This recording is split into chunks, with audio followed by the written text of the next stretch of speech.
Now, if I didn't know any better, I'd say that you're looking at running for president. Do it. Do it.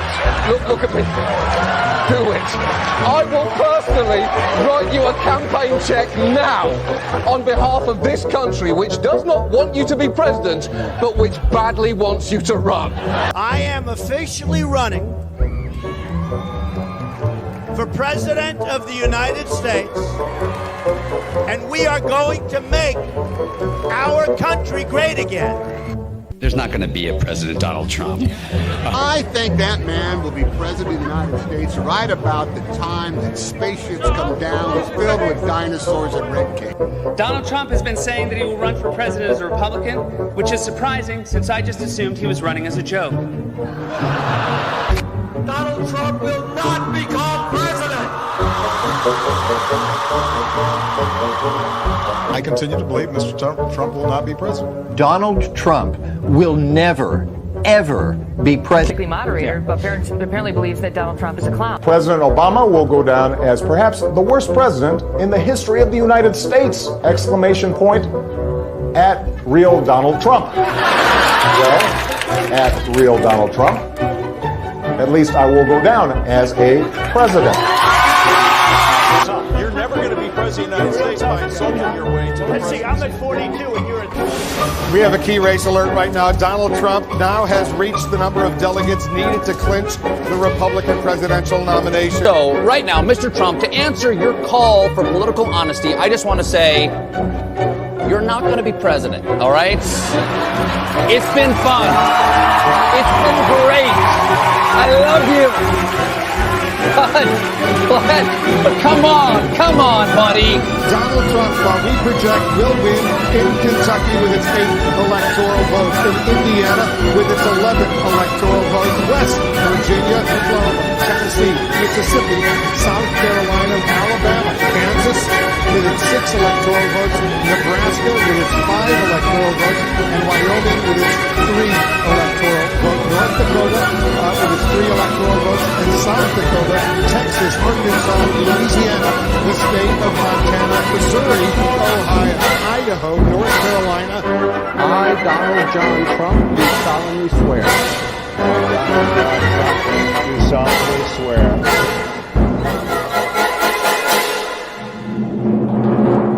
Together, we will make America great again.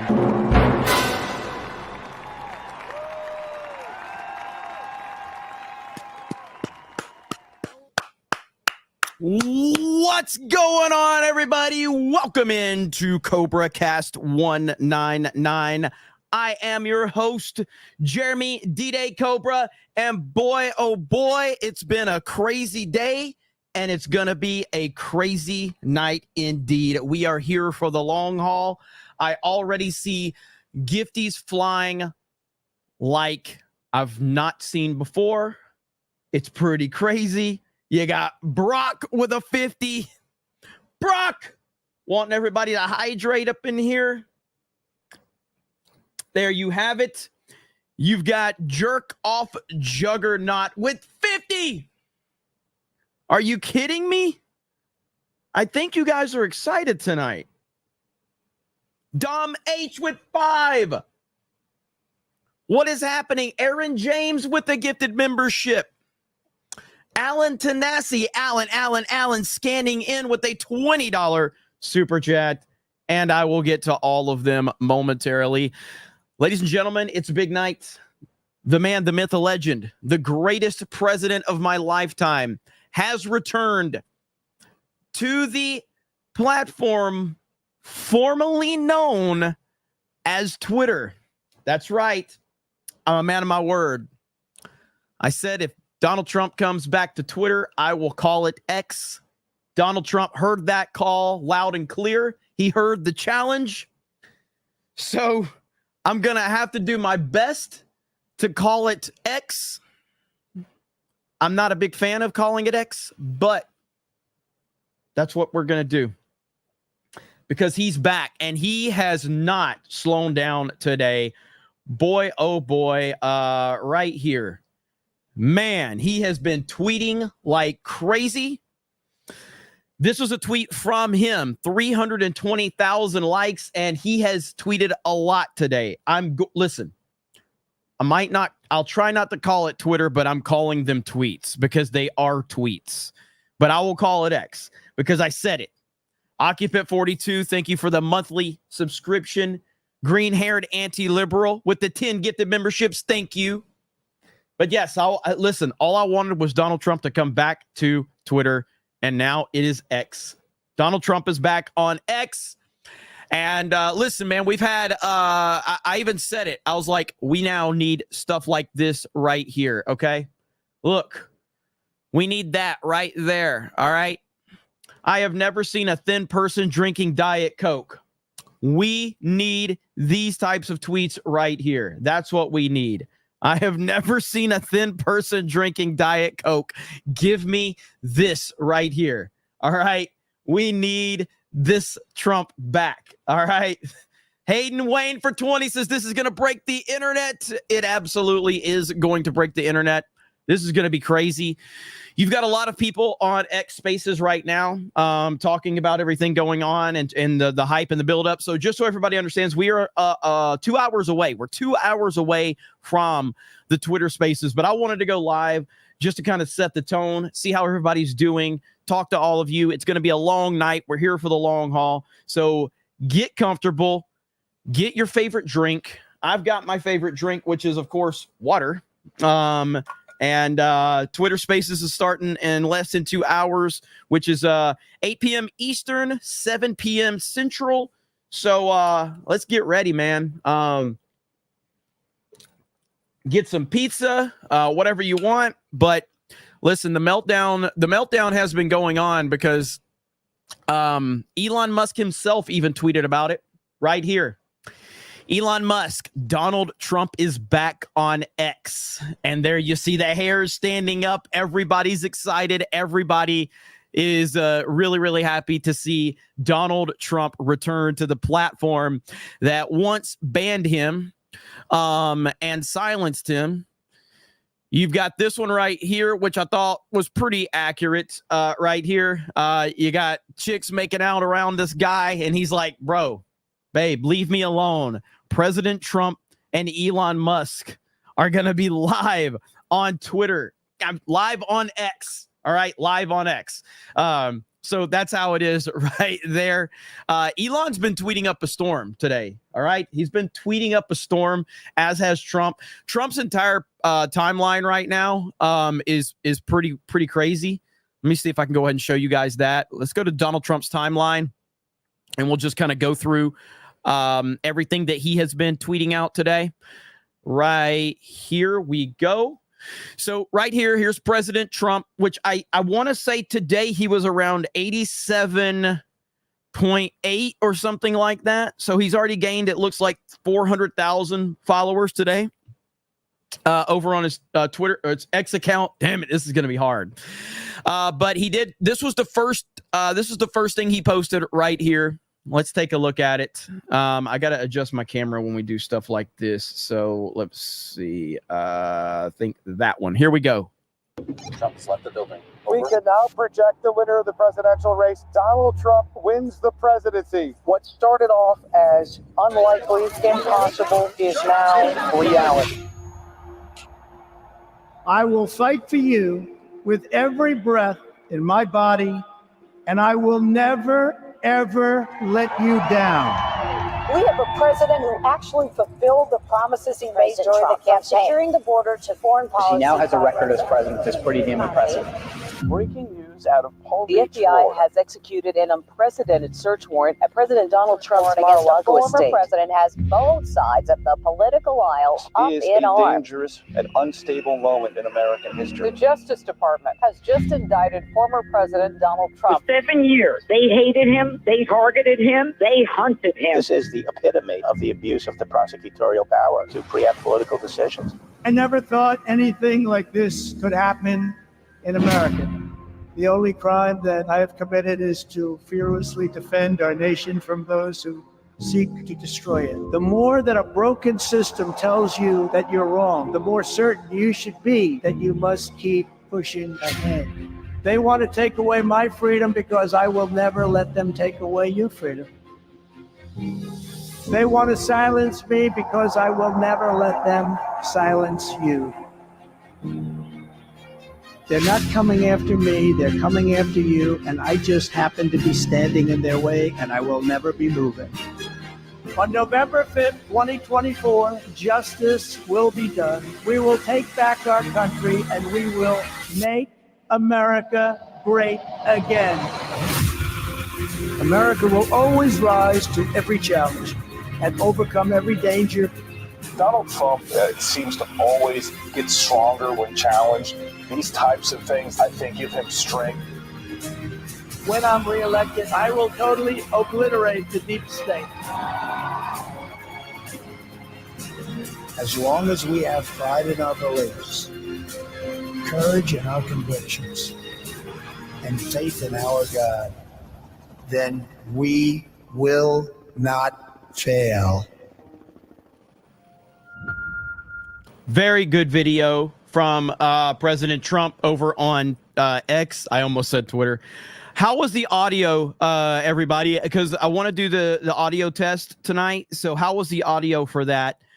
Just want to be, I want to test all that out. So make sure that we're good for the Twitter spaces tonight, or X spaces tonight. Yes or no on the audio, as long as you can hear it. That's all I cared about.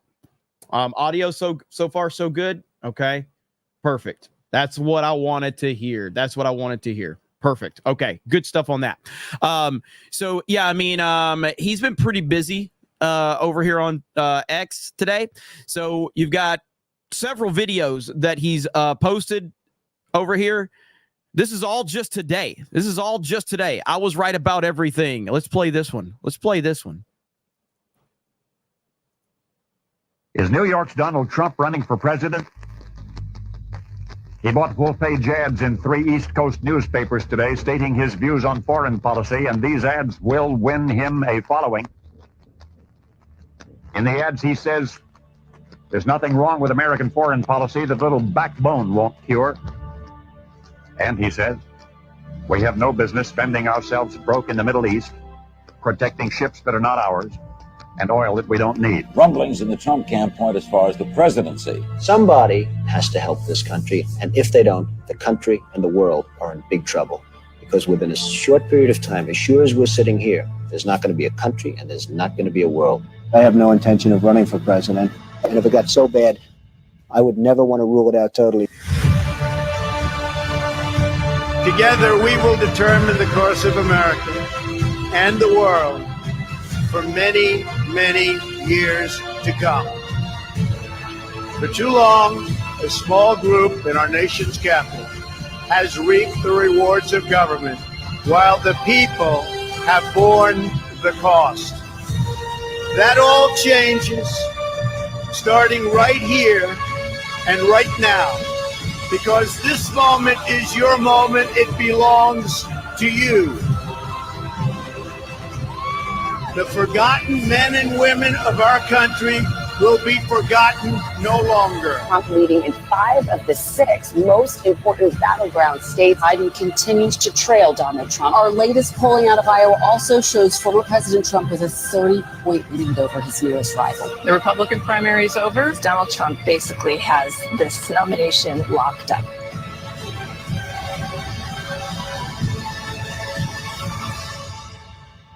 Everyone is listening to you now. I will fight for you with every breath in my body, and I will never, ever let you down. My fellow Americans, our movement is far from over. In fact, our fight has only just begun. Editors on point for Trump. Definitely doing a great job on these videos. So I'm really happy to see that.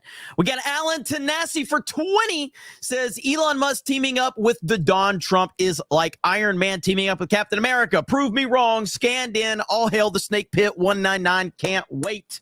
Hell yes, I can't wait It's going to be crazy, to say the least. It's going to be legendary, to say the least, and I am looking forward to it. War Brer says, for those who think Ryan is smart, remember he's smart for a G&G member. He didn't even recognize nor pronounce the Angel of Death's name correctly. Min Jill is not correct. It's Mongole. There you go. See? I mean, even Ryan messes up words occasionally. Skywalker DFS says, if you don't like and share this stream, you have AIDS. Well, hey, you heard it. You heard it there, okay? You heard it there. I didn't say it, but Skywalker DFS did say it, so it must be true. Thank you for the 10. Hayden Wayne says, this is going to break the internet. This is going to be the biggest. This is going to be the biggest interview of all time. And I even mentioned this today on Geeks and Gamers Daily. In my opinion, and I don't think it's even debatable, but Donald Trump and Elon Musk are the two most famous people in the world. Can anyone debate that? I think Donald Trump and Elon Musk are the two most famous human beings on this planet. And they are going to be doing an interview and a live discussion tonight. I wonder if Twitter can handle it. I don't know if Twitter can handle this. X. Can X handle it? I don't know. It's going to be wild. Obi-Wan John with 5 gifted memberships. Let's freaking go. Thank you, Obi-Wan John. A lot of memberships already. Absolutely crazy on the memberships. Hail to the Rumble chat. I see all of you over there. Almost 500 people over on Rumble already. Steel Leg of History says, so proud of you. Be blessed. 11 subs from 500. Congratulations, brother. I am so happy for you. Keep up the grind, man. Keep it up indeed. We've got Jerk Off Juggernaut for 50. Says, the greatest movie trailer ever. If only it wasn't reality. Where the fuck is Hollywood with this kind of ish? Oh, right. Making gay shit only the tarded care about. 1000%. And while I'm not going to get into it today, and thank you so much, Jerk Off Juggernaut, only for the 50, but the 50 gifted memberships as well. Insane. Bob Iger is catching hell today. I mean, absolute hell today, and rightfully so. I mean, they have really screwed up Walt Disney World big time. And I even put out this old tweet from Elon Musk that I think is very relevant. Walt Disney would despise Bob Iger. Absolutely, he would. Like, Bob Iger is getting crushed on social media right now. Crushed because of what they're doing to Walt Disney World. Essentially, Bob Iger is in the process of destroying Walt Disney's legacy throughout Walt Disney World. He's destroying Walt Disney's legacy. Roy Disney, the brother of Walt Disney, did everything in his power to kind of realize Walt's dream after he passed away by creating Walt Disney World in the way that he thought Walt would wanted it created, because Walt laid the foundation, bought all the land, and Roy Disney did a phenomenal job of kind of realizing what Walt's dream for that land would be. And it was the greatest thing ever. It really was. Like, Walt Disney World was absolutely phenomenal, but Bob Iger has completely destroyed it. And now you have a lot of these Disney fans that are just losing their minds right now. And it's like, hey, yeah, welcome to the party. We've been telling you Bob Iger was a piece of shit for a long time, but you called us racist. You called us sexist. You called us misogynistic. And guess where that got you? Guess where that got you? Now he's destroying something you love. This was always going to be. This is always going to happen as long as you allow this piece of shit to continue to move forward. And that's exactly what he's doing. But that's neither here nor there. We will cover that more so on Geeks and Gamers and Park Hopping and things like that. If you're just tuning in, we are about an hour and 40 minutes from the Twitter Spaces. I want to jump in on a Twitter Space right now, just so we can test the audio out. All right. So Raw Alerts right here is hosting a Twitter Space. So let's jump in here really quick. Let's just listen anonymously. More recently, I mean, these are all bannable offenses. I mean, him talking about his son, the one who's dead, you know, the one who was who transitioned or whatever, that would be bannable because, oh, how dare you say there's only 2 sexes? How dare you? Right. Right. Absolutely. Let's go to some other people on the stage here before we get to the audience questions here. because we got a lot of them and we're going through them. And luckily they added this cool new feature where I can sort by, most relevant. So make sure you go down there and like the questions that you like. And, it makes it a lot easier for us to see them. A little low. And thankfully, Marjorie Taylor Greene, press release parody down there. You should definitely give her a follow. She's helping me monitor them as well, guys. Bottom right-hand corner. Make sure you retweet the space as well. I mean, we're grassroots, started this all of a sudden and started bringing people in. It's not pre-planned at all, and it seems to be going pretty well so far. And really appreciate all your support. In the meantime, okay, I'll test out some more, but it sounded really good for me. So it sounded really good for me. But as long as you guys can hear it, because that's just a test run to kind of see what we're preparing for a little bit later. Harley Dave for 10 says, every time you say Twitter, you owe chat 5 gifted subs. Elon and Trump are 2 titans of many industries. Both are alphas. How will the conversation go? MAGA, I agree with Jay. Is that the game we're going to play? So every time I call it Twitter, I have to gift subs to the chat. That's not a bad deal. So does that mean every time I call it X, I'm going to get gifted memberships? Just saying. Mac Jerry says, imagine if the stream starts and like the end of Rocky 3, Trump and Musk step into the ring for the ultimate $1 billion no holds barred 10 rounds. Ding, ding. That would be pretty good. That would be pretty good. I really have no idea what to expect with this one tonight. I mean, these are 2 like, Donald Trump is obviously he's Donald Trump and he has a certain way of talking. And then you have Elon Musk, which Elon Musk is very strange in how he talks. So this is going to be a very awkward conversation, to say the least. There was one thing I wanted to show you guys, and I'll get to the rest of these memberships here in just a minute. This was a cool interaction that I saw. Trump is just like the man's aura is unmatched. Like he's so his charisma and his aura is unmatched. Watch this. President, this is Buddy. Hi. Can you tell them the story, please? I am a Medal of Honor portrait artist. Wow. This is Sergeant Major Pat Payne, who you awarded the Medal of Honor.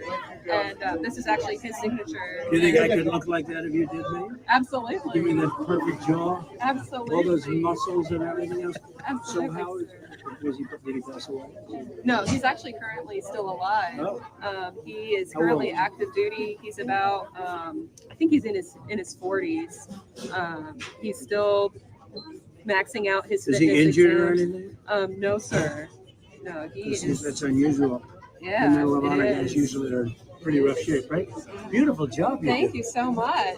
Thank you. I want to look like that guy. Mr. Tell him I said, President, okay? Mr. President, my son is going into the Army next month. Wow. Can I get a photo, please? Come on, get over here. You'll end up being a general. Go ahead. Can I have Get back in office, back in the internship? I think you could. Is this your mom? Yeah, may I have the honor to That's how hop you in? turn out this way. Come on, let's go. Thank you. I'll take it. Give me that baseball. Sign one for the.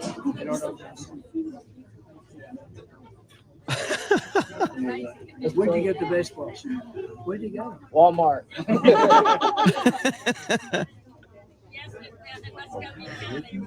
Would you sign my hat? Thank you very much, Mr. President. Beautiful hair you have. What are you covering your hair up? I've got the, walk with pride. Thank you. Thank you, sir. Thank you. Thank you. Thank you so much. Let's go. Come on, Mom. Come on, get in here. Come on, Mom. When Mom talks to me, listen. Thank Let's you. go. My kid's uncle right here.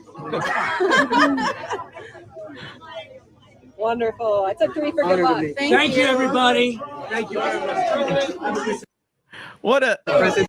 What a dude, man. Like, just so cool to see him interact with people like that. And yeah, man, he's just a once in a lifetime personality. You're not going to recreate that guy, man. You're just not going to do it. Fantastic stuff indeed.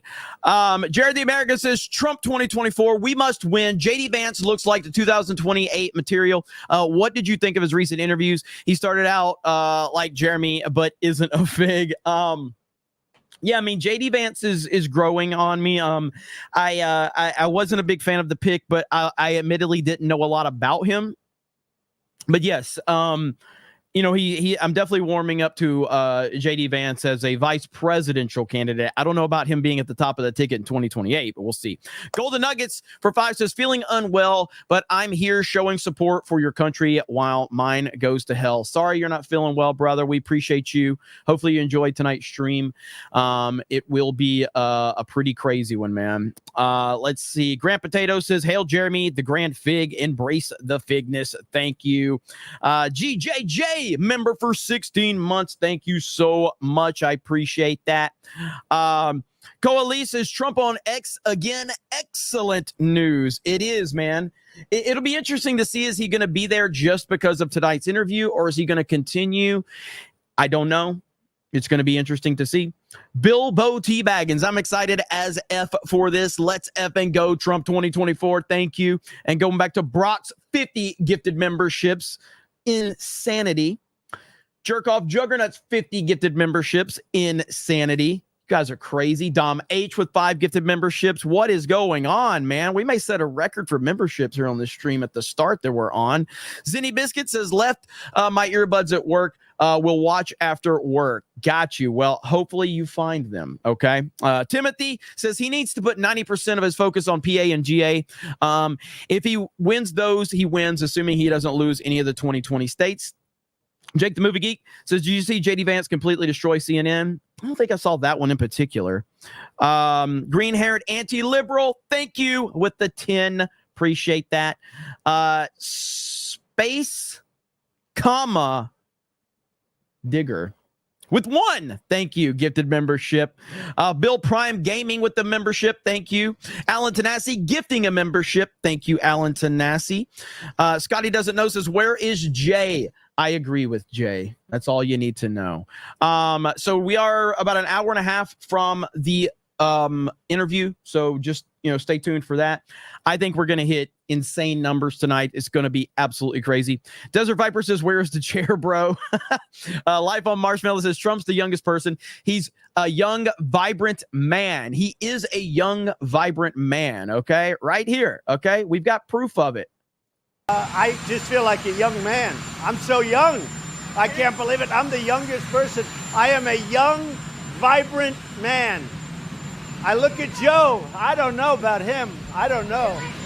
Macho man. Young, vibrant man. So good. So good. Why am I live early? I just wanted to get in here and talk to everybody and say hello and get the conversation flowing before the Twitter Spaces start, or X Spaces starts.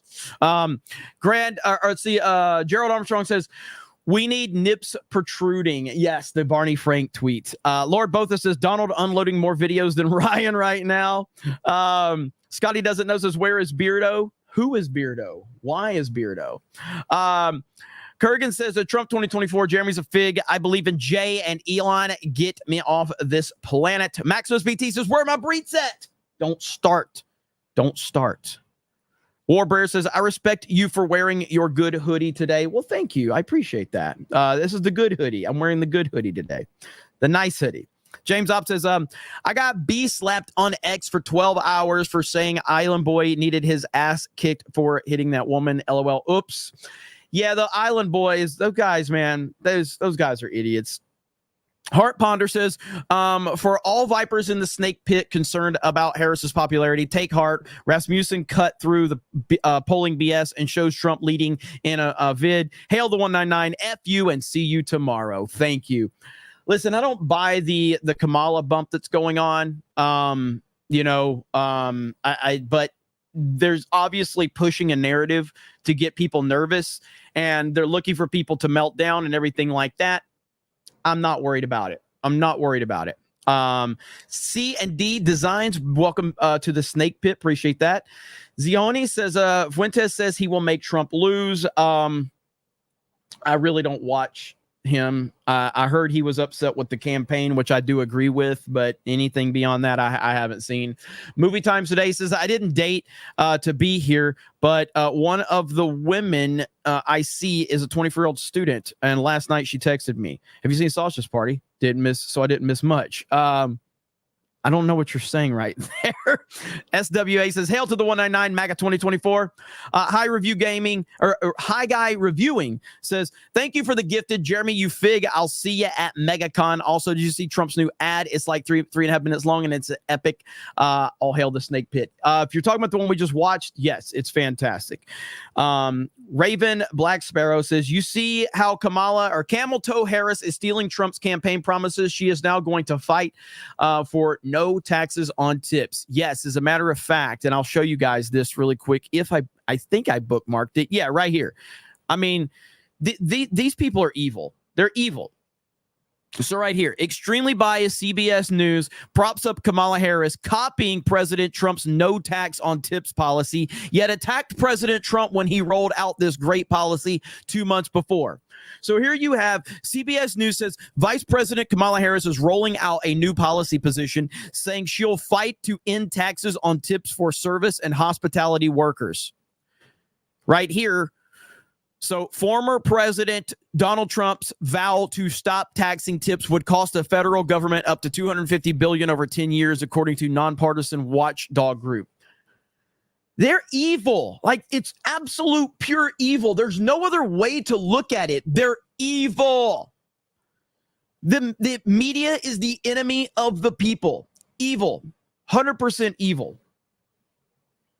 Just like all they're trying to do is spin a narrative. Like, obviously, you can sit there and go like, yeah, fuck the government. Who cares about that? That's not the point. The point is how CBS is framing it, is they're framing it in order to make Donald Trump look bad to the normies.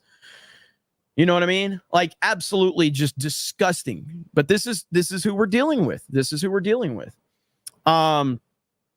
Let's see. Byron Douglas says that Jay was right. I should have been Trump's VP. Good Lord. Let's see. Chris D. Dio says, I couldn't help but notice that you and Kurt Metzger got on quite a roll on FNT. Would you be open to having him on CobraCast with them? I know you don't do panels. Yeah, I mean, it's just, I don't like doing I like Kurt. Kurt's great. It's just a guest thing. It's not something I want to try to get in that rotation on CobraCast. I do enough guest panel streams and all that everywhere else. I like to keep this one kind of specific to me. Occasionally have, Jay and a couple people pop on here and there, but not like a full-on guest. I did, kind of flirt with that idea at first, but it's just I want to keep this show kind of central to me and a couple people. Watt the Duck for 199. Thank you so much. Jerk Off Juggernaut with 5 more gifted memberships, and you dropped another one. You dropped another one a little later on after that. So thank you, brother. I appreciate that. C&D Design says, formerly Chris M Health and Relaxation, sending a little something to the P.O. Box tomorrow. Hail the 199. Geeks and Gamers, Rippa, Rebellion, FNT, IDOTS, Hail Trump, MAGA 2024. Let's go. Animating Andy says, bring in the alphas and with all the betas. MAGA 2024, Trump 2024. Hail D-Day Cobra. Thank you so much. Grand Potato says, Twitter. I didn't say it. He did. You can't blame me for that one. Okay. Chikara says, every time you say Twitter, you give memberships, and every time you say X, you are gay. Those are the rules. Who writes these rules? Fine. I have said Twitter a couple of times. I'll give some memberships. Okay. I'll give some memberships. All right. Here, hang on. Jerk Off Juggernaut. What the heck? Give me just a minute. I'll get to that one. All right, I'm gifting some memberships. We'll do 10. I have said it like twice, okay? So there you go. All right. Now I have to call it X. I have to. That might make me gay, but at least I'm not gifting a ton of memberships, okay? All right, there we go.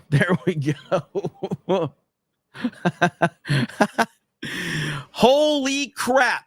Jerk Off Juggernaut with a $200 super chat. MAGA Red super chat, baby. Okay.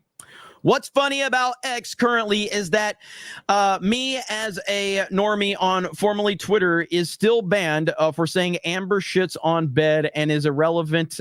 See you next Tuesday is still banned, even having putting in some requests to get back on. I don't believe in the same freedom of speech as Elon. Yeah, I mean, look, it's definitely not a perfect platform. There's no doubt about that. You 1,000% should not be banned for that. I mean, Amber Heard is a terrible person. I know Elon knows her intimately, let's just say intimately. But yeah, you 1,000% should not be. I mean, and look, it is a bot. It's still a bot system. Okay. That's running it. So there's going to be some flaws in it for sure. So that has to be noted. We've got almost 700 people on Rumble tonight. Thank you. Nearly 4,000 here on YouTube. We are also live over on Kick. So welcome into the Kick audience.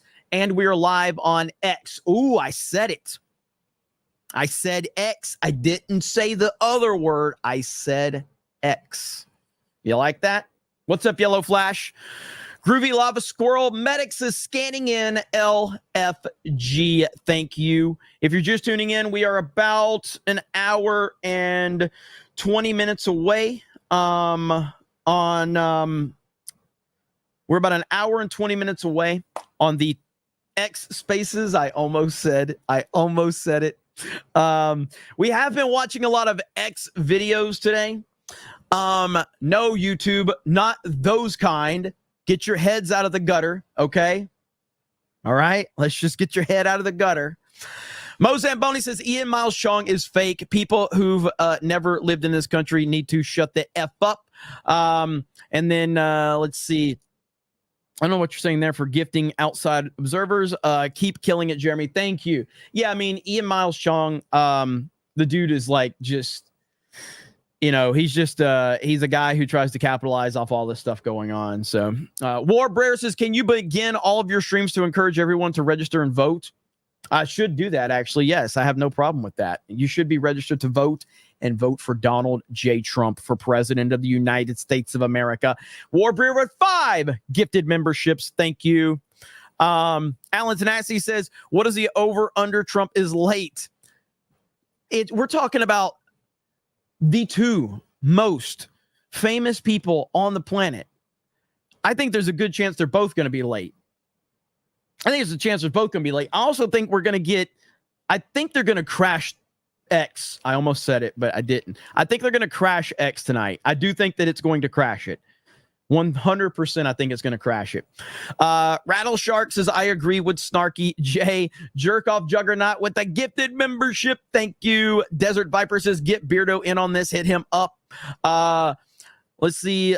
Zach asks, did you see that Tulsi is on the terrorist watch list? Don't be afraid of a strong woman, you fig. Gerald Armstrong says, bark Trump. What is that? Is that a dog? Some guy.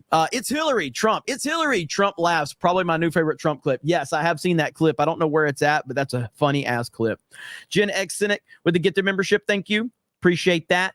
Harley Dave says, first of all, we're not here for you, fig. Hail, chat. These socialists are pure evil. Did you see what Elon said to the EU letter? Glory be to freedom. 1,000%. Let me pull that up right now. So that was pretty great. Elon Musk. So you've got, see if I can find it really quickly. All right. So right here, you've got the EU basically threatening Elon Musk. Is this it right here? Okay. You basically got them threatening Elon Musk for having Donald Trump on tonight. They're sending a threatening letter out there, which is absolutely ridiculous. And this is election interference, by the way. This is election interference, threatening him on his conversation with Donald Trump. Elon responds with this. And if you've seen Tropic Thunder, you will appreciate the greatness of this one right here. Takes a big step back and literally fuck your own face. That is Elon's response, and it's the greatest response of all time. Right? Yes. Yes. How can you not love that response? Holy crap, dude. Oh, so good. That's how you have to deal with these freaks, man. That's how you have to deal with them right there. You just have to tell them like it is. All right. Just tell them what's up. Tell it like it is and don't apologize. That's how you have to handle it right there. If you're just tuning in, Donald Trump, President Trump has returned to X. I'm working very, very hard to not say the site that it used to be called, because I did make a vow that if Donald Trump returns, I will call it X. Now, there's still tweets, and I'm still going to call them tweets. I'm sorry. I call everything a tweet at this point, so I'm calling it a tweet. But yes, it's going to be a wild, wild day. Trump has been tweeting all day long. So he's hosting this X Spaces on his account, okay? He's hosting it on his account, which will be interesting. And I actually have, oh man, I hope there's no music on this. Here we go.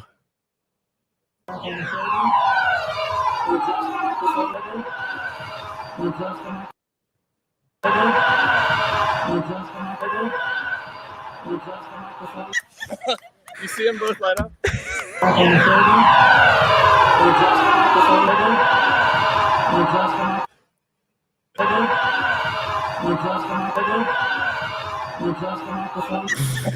You see them both light up? Holy crap, that was fantastic right there. That was fantastic. Oh, man, that was good. That was good indeed. Jerk off juggernaut 450. It's not interference. It's fortification. XXX. You like that? You like that one, jerk off juggernaut? X. I'm saying it. I'm learning my lesson, okay? I'm learning my lesson, all right?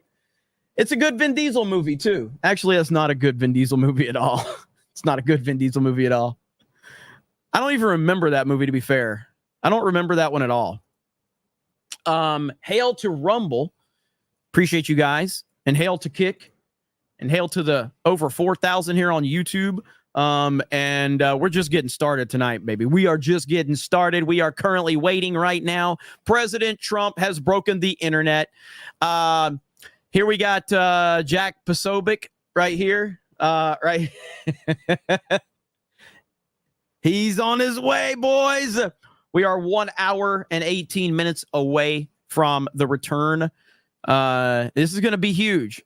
I was talking to Gary about this today. Gary from Nerdrotic called me, and I told him, I said, I'm honestly surprised.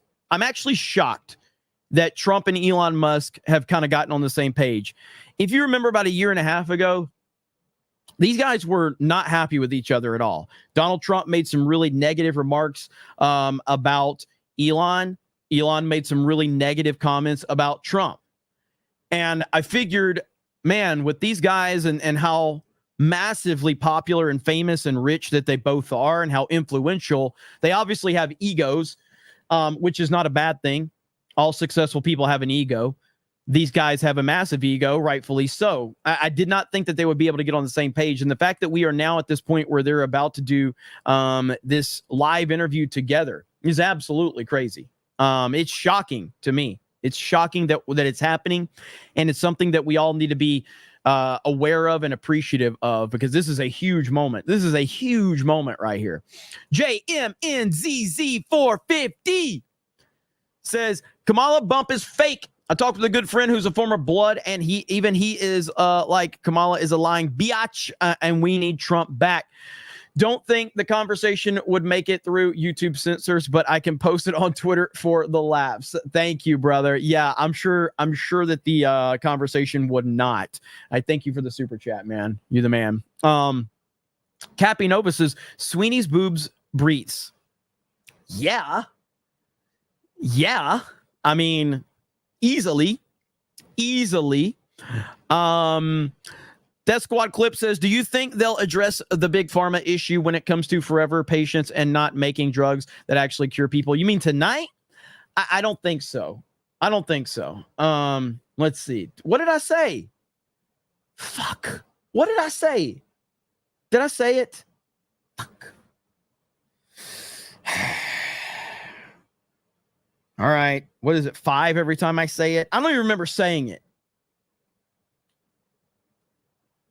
There. Damn it. Oh, the super chat said it.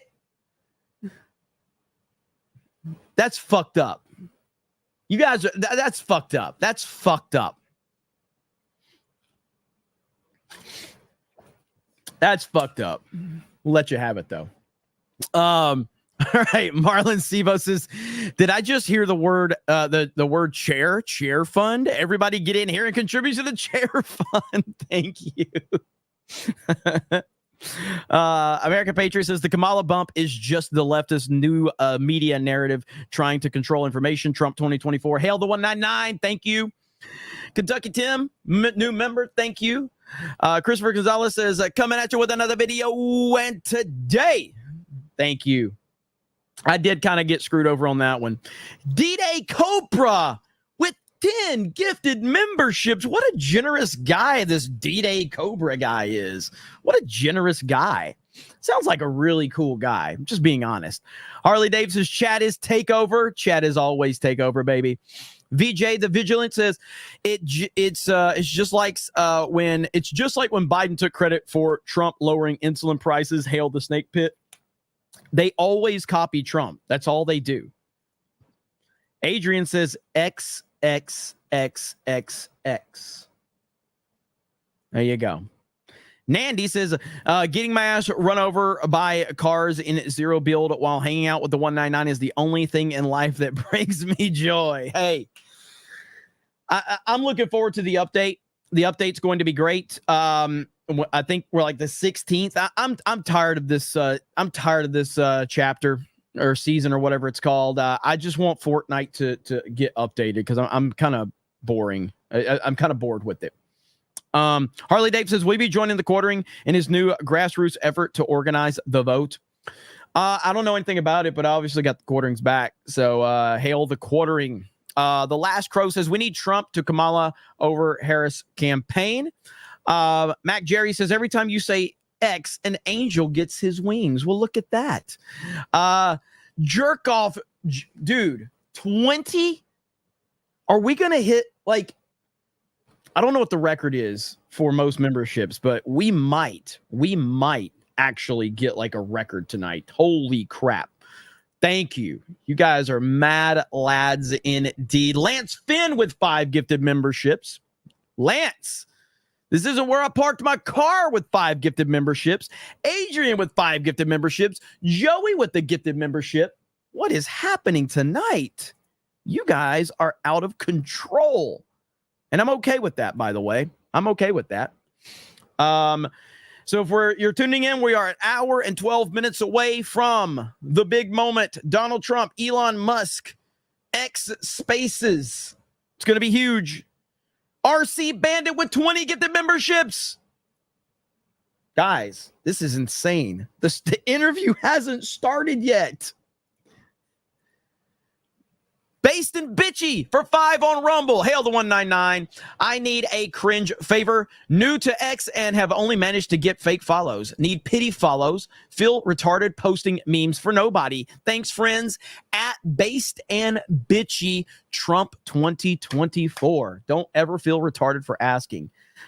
We appreciate that. All right. So thank you for the support in Trump 2024. Warren Smith for 20 says Trump 2024, happy 88th birthday to my mom today. 2-year cancer remission review appointment today. And this big day, the biggest day. Love to all the mods and the chat. Jeremy is the fig goat. Dude, that is crazy. Congratulations. You've been a supporter here at Cobra Cast for a while. You've talked about, the whole situation with your cancer. Absolutely fantastic to hear. Throw some good vibes Warren Smith's way in the chat, everybody. Fantastic stuff indeed. Good to see you, buddy. Good to see you. VJ the Vigilant says he doesn't look happy. He's using brand X. Yeah. Thank you, VJ the Vigilant. Let's see. Zahoni says if Harris polls aren't fake, saying it is cope. I mean, I don't believe that the polls are legit at all. But I also have never believed that the polls were legit. I've always believed that it's a narrative builder. Like, it's not a coincidence that Trump's poll numbers were used, like when he had good poll numbers versus Joe Biden. That was because the whole goal was to get rid of Joe Biden. They wanted Joe Biden gone. So it's a narrative builder. It's always been like that. So I don't necessarily believe any of them per se. I believe in what I see with my own eyes. And with my own eyes, Donald Trump is the most popular person in this country, and it's not even close. Fantastic Knox says the party that led by a man with the weird mustache that led with World War II would be proud of how the EU operates right now. Screw the EU. Force Geek says Matt Walsh lecturing us about losing the culture war over Joe Rogan when Matt bashes gamers all the time. Matt's smart and funny, but can look stupid. Yeah, I mean, the whole Joe Rogan thing was I tweeted about it, and basically I was like, the same people that are calling for mean tweets to return are crying because of what Trump said about Joe Rogan on True Social. Make it make sense. Oh, we want mean tweets. We want to sell shirts that says bring mean tweets back. And then Trump does what Trump always does. And you start crying because he's doing to Joe Rogan what you've been asking him to do. He's always been like this. He's always done this. He's always talked shit. He's always ran his mouth. He's always said what's on his mind. Then the moment he fucking says it, you go, he shouldn't be saying that about Joe Rogan. Well, maybe Joe Rogan should grow some balls and show some support for President Trump if he's tired of seeing this country fall apart. But no, he wants to support RFK. Fuck RFK. RFK is garbage. RFK is garbage, okay? I mean, it's insane. So tired of that. But you know what I'm not tired of? Joseph with 50 gifted memberships. Holy crap. What is happening? Krista, we might need some updated emojis. We might need some. Can we get some updated emojis up in here, Krista?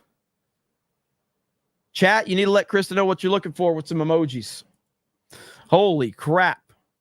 You guys are insane. Dom H with 5 gifted memberships. We are an hour and 8 minutes away, ladies and gentlemen, from the Twitter Spaces with Elon Musk and X Spaces.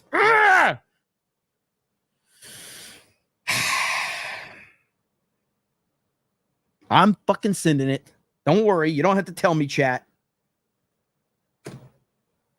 I'm going to get locked out if I keep sending. Let's see. All right, there we go. Anyway, James Graham says, is Zitter or Twix is easier D-Day. Yeah, I heard that. Harley Dave says it's $5 per moments of ignorance. Fig. Aaron says salty army. Hail to the salty army. Cellular Dream says D-Gay Cobra. Bird Up says let Jay cook. Also XXXX. Quatrina VR says X gonna give it to you. Get Sticks on as a guest. Thank you. We've got Brian for 20 says when Hulk Hogan and Macho Man came together to form the Mega Powers, the ultimate tag team. Tonight, Trump and Elon unite to form the MAGA Powers. Ooh, yeah. Hey, I like that. We got to meme that. Can somebody meme Trump and Elon on Hulk Hogan and Macho Man when they were the Mega Powers? That's fantastic analogy right there. I respect that. That's really good. Davish with a new membership. Thank you, Davish. Jerkoff Juggernaut for 20 says, Jeremy, aside from your thoughts on political issues, I'm curious, what are your thoughts on the moon? What is that thing? It's fucking weird, man. It shouldn't exist. Thank you, Jerkoff Juggernaut. That's a Gary question, okay? Gary's got his own show about that. All right. Let's see. You guys are insane. Stop harassing me, trying to make me say the site formerly known as. It's X. I've always stood by this wonderful name. Thank you, Jerkoff Juggernaut, you mad lad.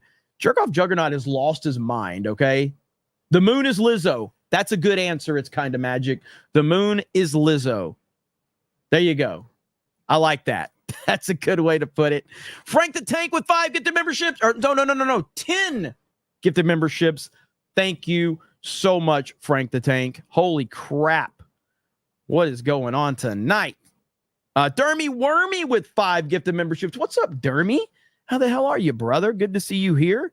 Jenna Hughes for 20. Rogan chose RFK because he hasn't talked bad about anyone. Show me where Trump has talked bad about anyone. He speaks the truth. Truth hurts Rogan. Man up. 1,000%. Like, I'm sorry, but that's a retarded reason to support someone. Oh, RFK hasn't said mean words. That is a beta answer. RFK hasn't said mean things about people, so you're supporting him for fucking president of the United States of America. So the fact that Donald Trump gave us, historic peace deals, the fact that Donald Trump gave us a booming economy, the fact that the world respected us, the fact that we had no wars, that's not enough. But RFK doesn't say mean things about people, so I'm supporting him. Get the fuck out of here. Absolutely insane. What an insane take. Jeez, man. Let's see. Chris Rose says, rise, Serpentor, rise. Oh, man. Love me some G.I. Joe. MNDJO becomes a new member. Thank you so much. Jeeping Baylor says, I guess Beardo would rather be listening to Ed Sheeran's Shape of You eating a banana than join here. Figures. Louis R says, fire the advisors and Leaky. I don't know how to say his name. I don't know how to say his campaign manager's name. Too many errors. Yeah, I don't know why that guy's even his campaign manager, to be honest with you. The last pirate says, as Gen X, channels like yours and Geeks and Gamers community give me positive vibes for the future. Talk hard. Thank you. I appreciate that. Jerkoff Juggernaut says, the only emoji I need is Bob's. Frank the Tank says, all hail the Snake Pit and the 199 hail Felon 47. Forrest Geek says, RFK voters are just people who won't admit MAGA is correct. 1,000%. Like, it's so true. It's so true. It's like, that is so accurate right there. They're just people that just can't admit that Donald Trump is correct and that MAGA is the way to go. That's all it is. That's all it is. That is very accurate right there. Guy the Guardian 199 says, Fig, thank you. Larry says, I'm Larry. This is my brother Jeremy, and this is my brother Jeremy. Griggs and Hambly, thank you. Aberjam says, Robert F. Kennedy, RFK, Joe Biden, AFK.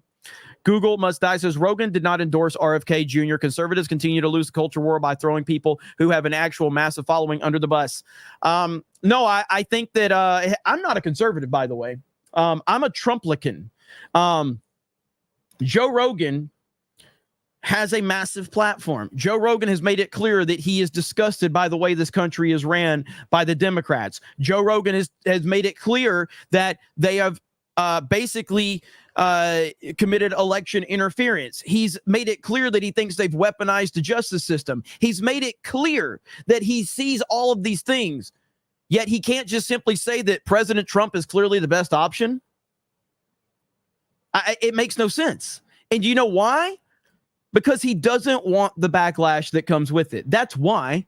He doesn't want the backlash that comes with saying what's obvious, that Donald Trump is the best person to run this country. That's obvious. Eric K says, do you think Twitter will crash during the interview? Got you, Fig. You said, God damn it. I can't afford this. I can't fucking afford this. Fucking fuck. I got to be a lot more careful reading these fucking super chats. There. Fucking shit. Nico Lex says, we're fucking out here tonight. Stream of the year, MAGA 199. Let's go. Adam Maga says, what are your predictions before the election? A black swan event, or do you think we'll have a fair election? I do not think we're going to have a fair election. I'm nervous about what's going to happen. I think it's going to be a shit show. I think the media is going to melt down. And it's hard to predict specifically what. I just know that it's not going to go smoothly. Okay? It's not going to go smoothly at all. And that's the best prediction I can give. Oracle of Doom with 5 gifted memberships. Thank you. Maximus BT says, will this be on X videos? Yes. It's so weird saying that. Golden Nugget says, Jeremy, a homosexual of culture. Force Ghost Marty says, hello there from the former Force Ghost Jeremy. I'm staying up late here in the UK to watch this. Hey, brother, it's going to be a wild show indeed. Bruce Flash says, RFK voters eat bananas for the shape. Yes. Over on Rumble, Mar Millen says, I love the defense for Joe that he didn't endorse RFK. Instead, he said, I don't want to help Trump. He's a snake playing both sides. He said it himself. Like all these people that want to defend Joe Rogan said himself, I don't want to have Donald Trump on my show because I do not want to help him. That is his words. That's what he said. That's exactly what he said.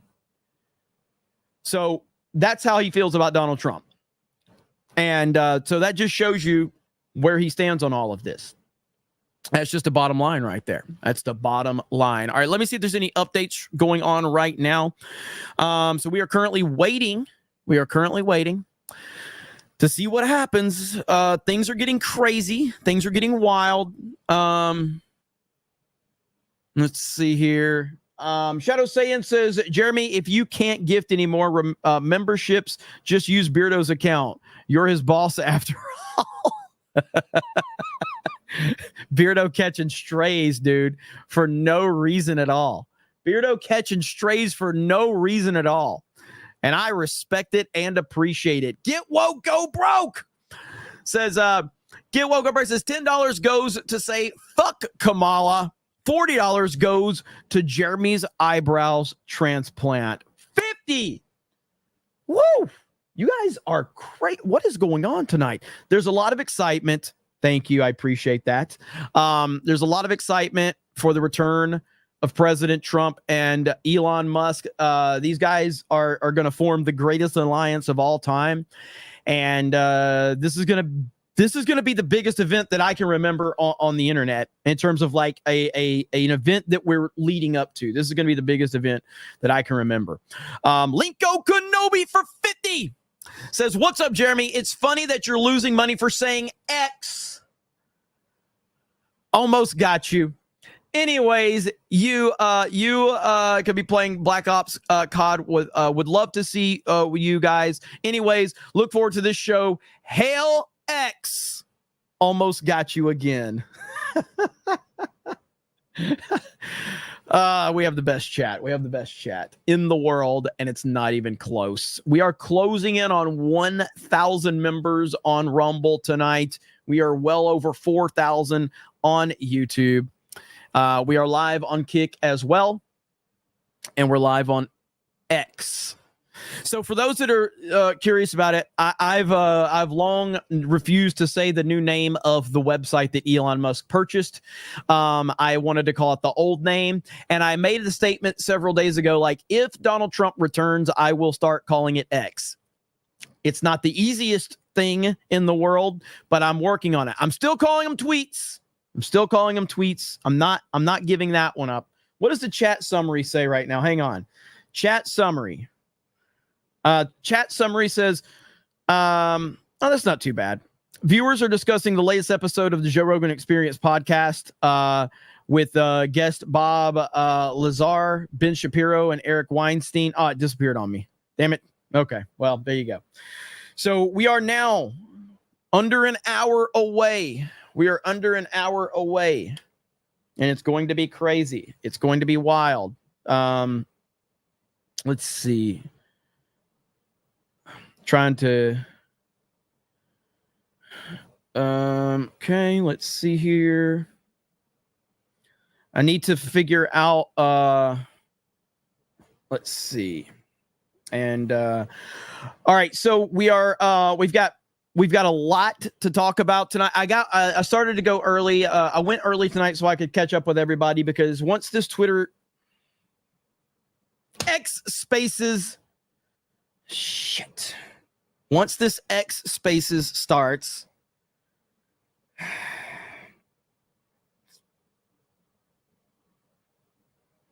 I mean, I'm literally going to lose money tonight.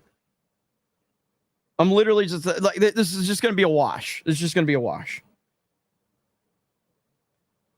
Hang on, I'm sending it.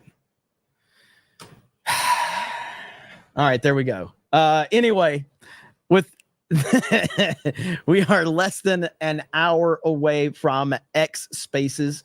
Holy crap! Kevin! Here is a little that site formerly known as Fund Jar. Holy crap. Oh, holy crap. Woo! MAGA Red Kevin in the house. And look at Love Dogs. She's trying. She's trying me. Why do you guys hate me? I appreciate you.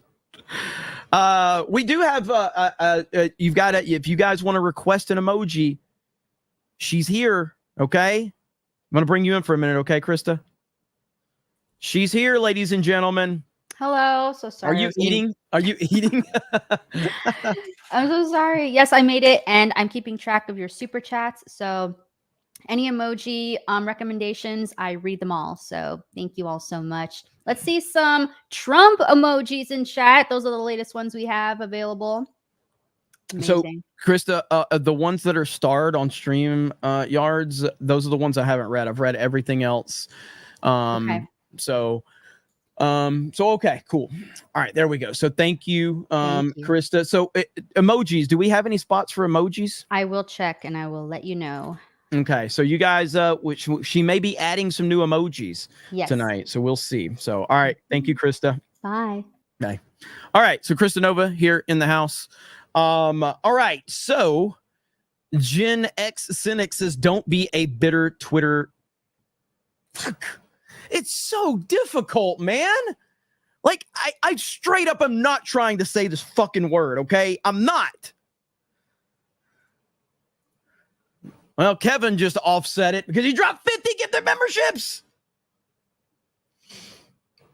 I legit am not trying to say this. Like, Hayden! Oh my God, you guys, what is happening tonight? What is happening tonight?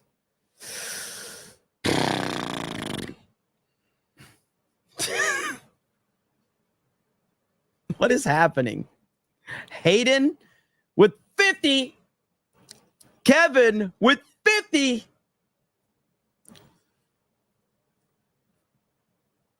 You guys are insane, man. I don't understand what's happening tonight. I don't understand it. But you guys keep making me trip up. This one right here. Bird Up says Kamala is at her campaign is AstroTurf. What? I don't. I know what you're saying. I know what you're saying. Lady Wendelin says RFK wants to take guns away. He was okay with socialism. The only thing he was for was the vaccine mandate. Libertarians need to open their eyes. F. Rogan. I agree. Dom H says, Jeremy, can you tell Jessica Lindstrom to stop correcting my grammar? I feel offended. Why would you do that to Dom H, Jessica? That is so mean. I'm obviously kidding. Continue to harass Dom H as much as you would like, Jessica. Please do that. Let's see. Mazza is takeover, you dog. Let's see. Charles D. Vance says, hail Cobra Cast, hail MAGA, hail Felon 47. President Donald J. Trump. Jeremy, why don't you bring in Jay for this X debate? Also, you're gay. If Jay's around, he can 100% hop in here. So, Krista, if you want to see if Jay's around, he can 100% hop in here. This is going to be a great, great stream. Exactly becomes a new member. Thank you, Exactly.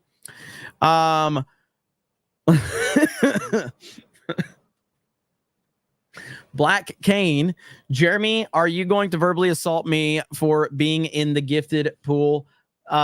Still have letters, so Beardo fat.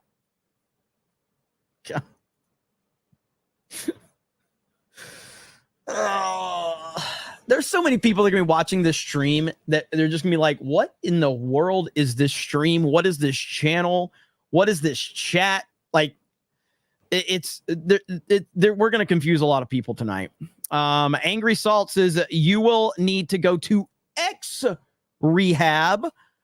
There we go. The Last Crow says it needs to be Twix, assuming gender is wrong.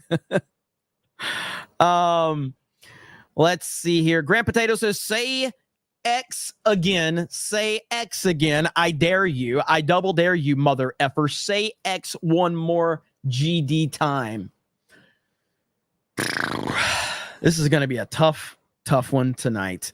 All right, I am keeping an eye on Donald J. Krista and Hailstorm, I need you both to keep an eye out for Trump's X account, you know, in case it goes live a little early. I mean, I know we're still 50 minutes away, so I'm just saying keep your eyes open for that to make sure that there's not anything we're missing, because we're going to be keeping up with as much as we can.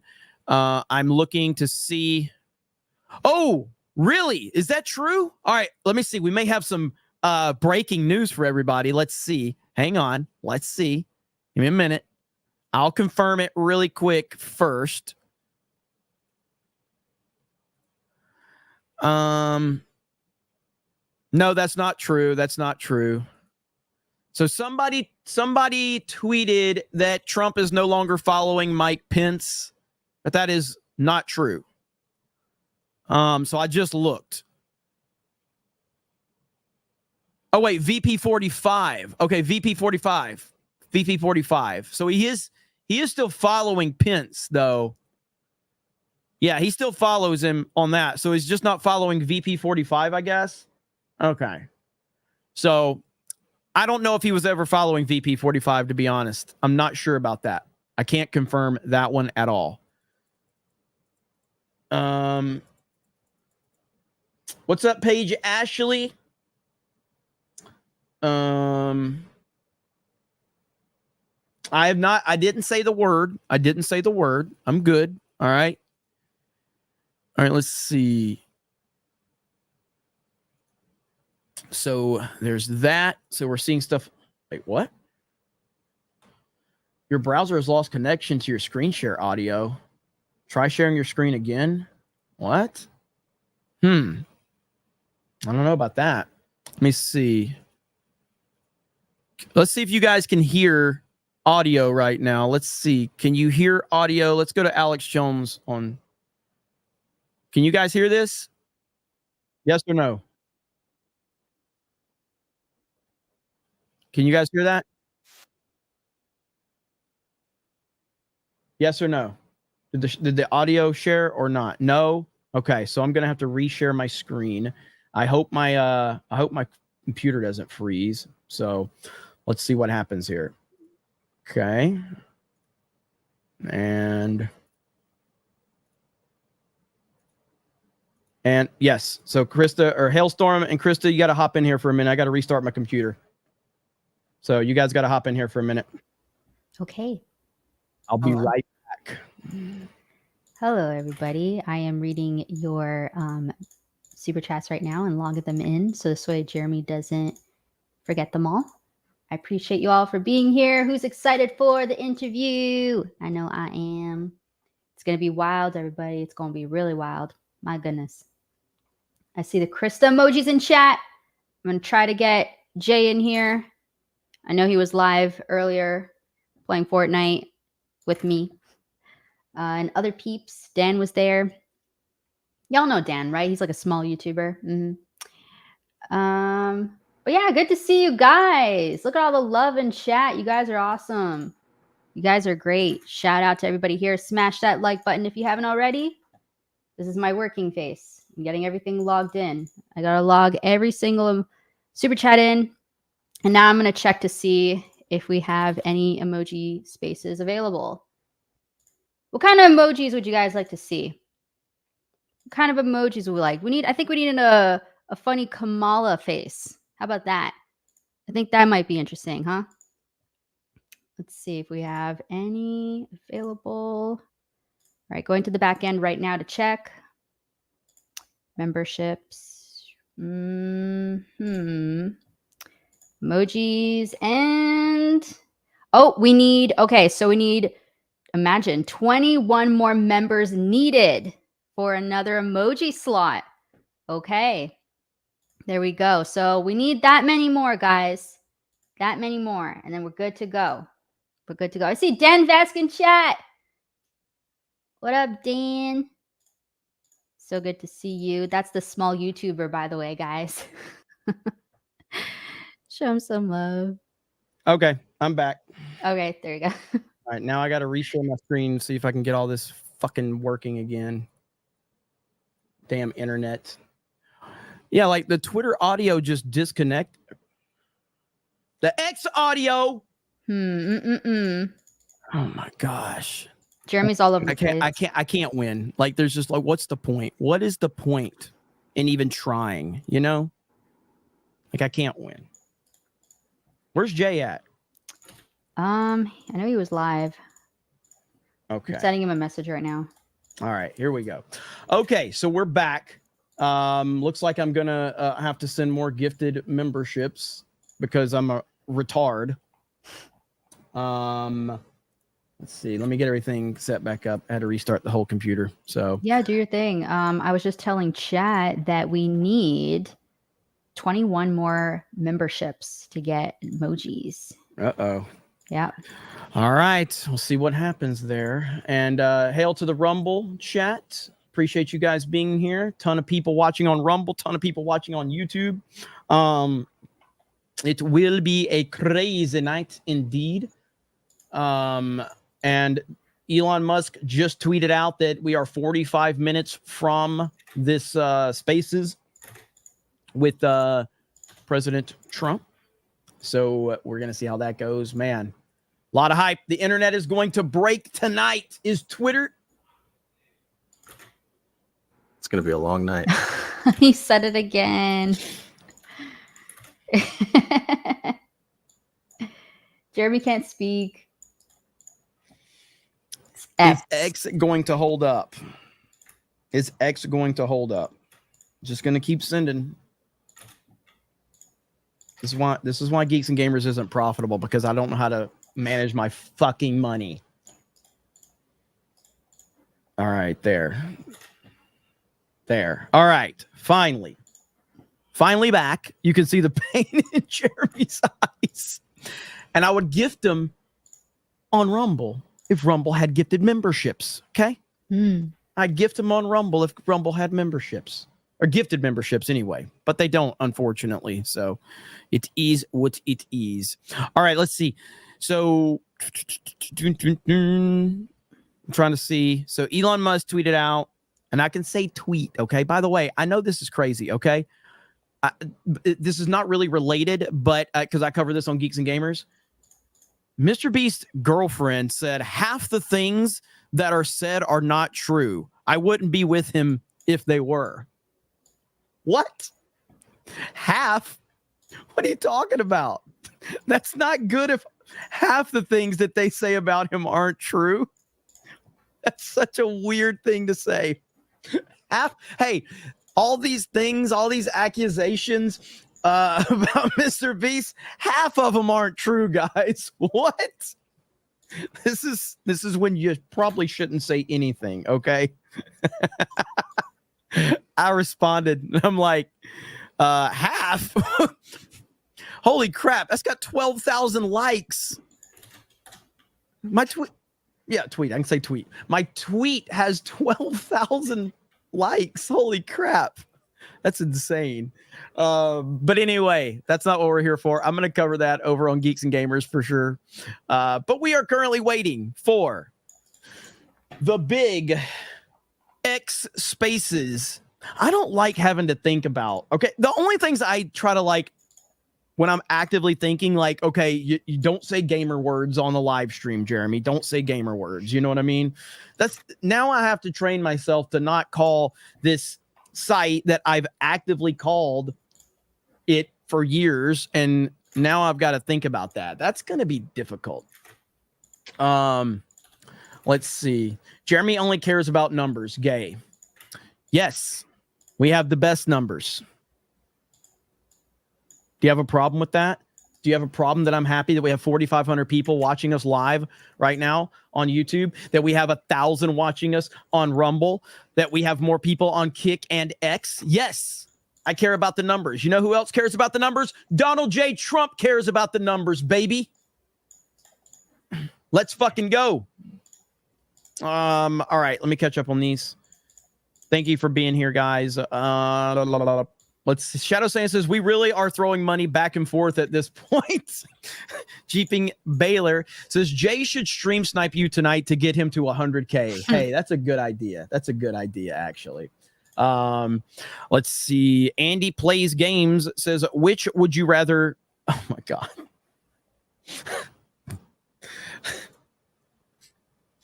Andy Plays Games. Which would you rather eat if they were cookies? Alina Habba or Sydney Sweeney? Jesus. This is a respectable stream, guys, okay? This is a classy stream, okay?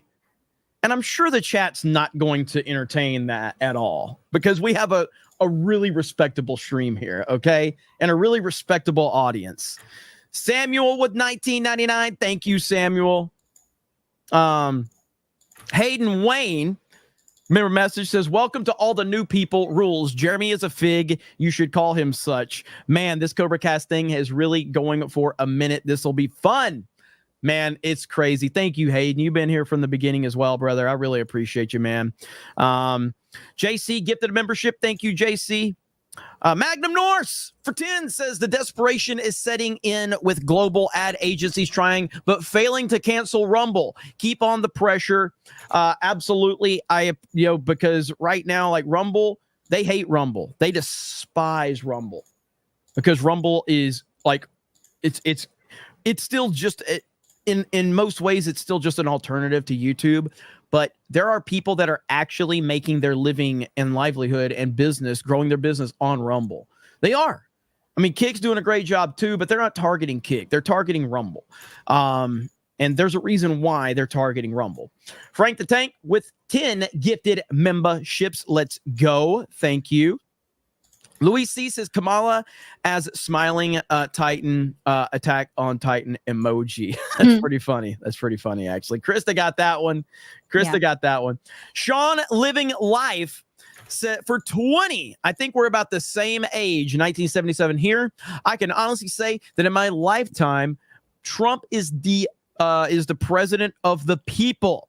He is the leader we need for these times. God bless President Trump and my fellow MAGA brethren.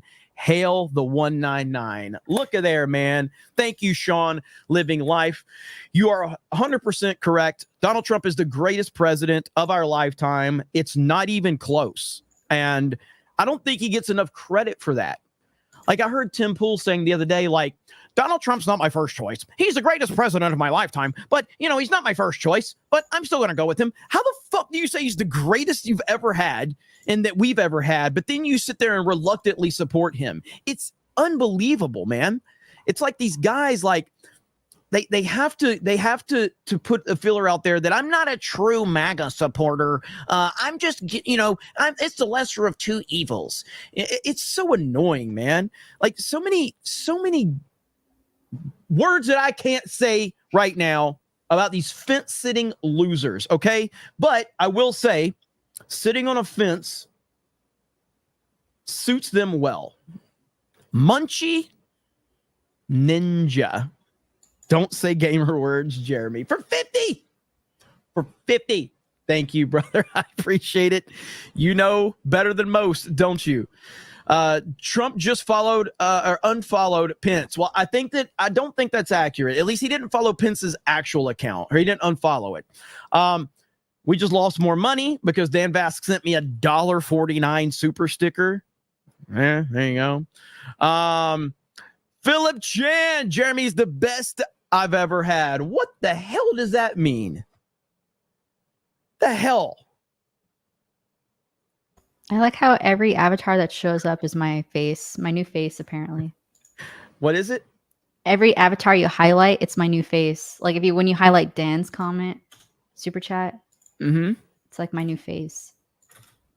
What are you talking about? Oh, it covers you. I got you. Linko Kenobi says, just say Twix. What up, Linko? All right, let me see if there's any updates going on. So we are currently waiting for the X spaces. It's gonna be tough tonight, man. This is gonna be a tough one. So let's see.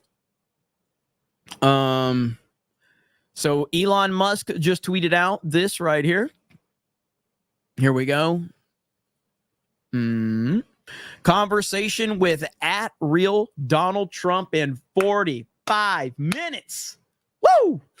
This is gonna be crazy. This is going to be wild.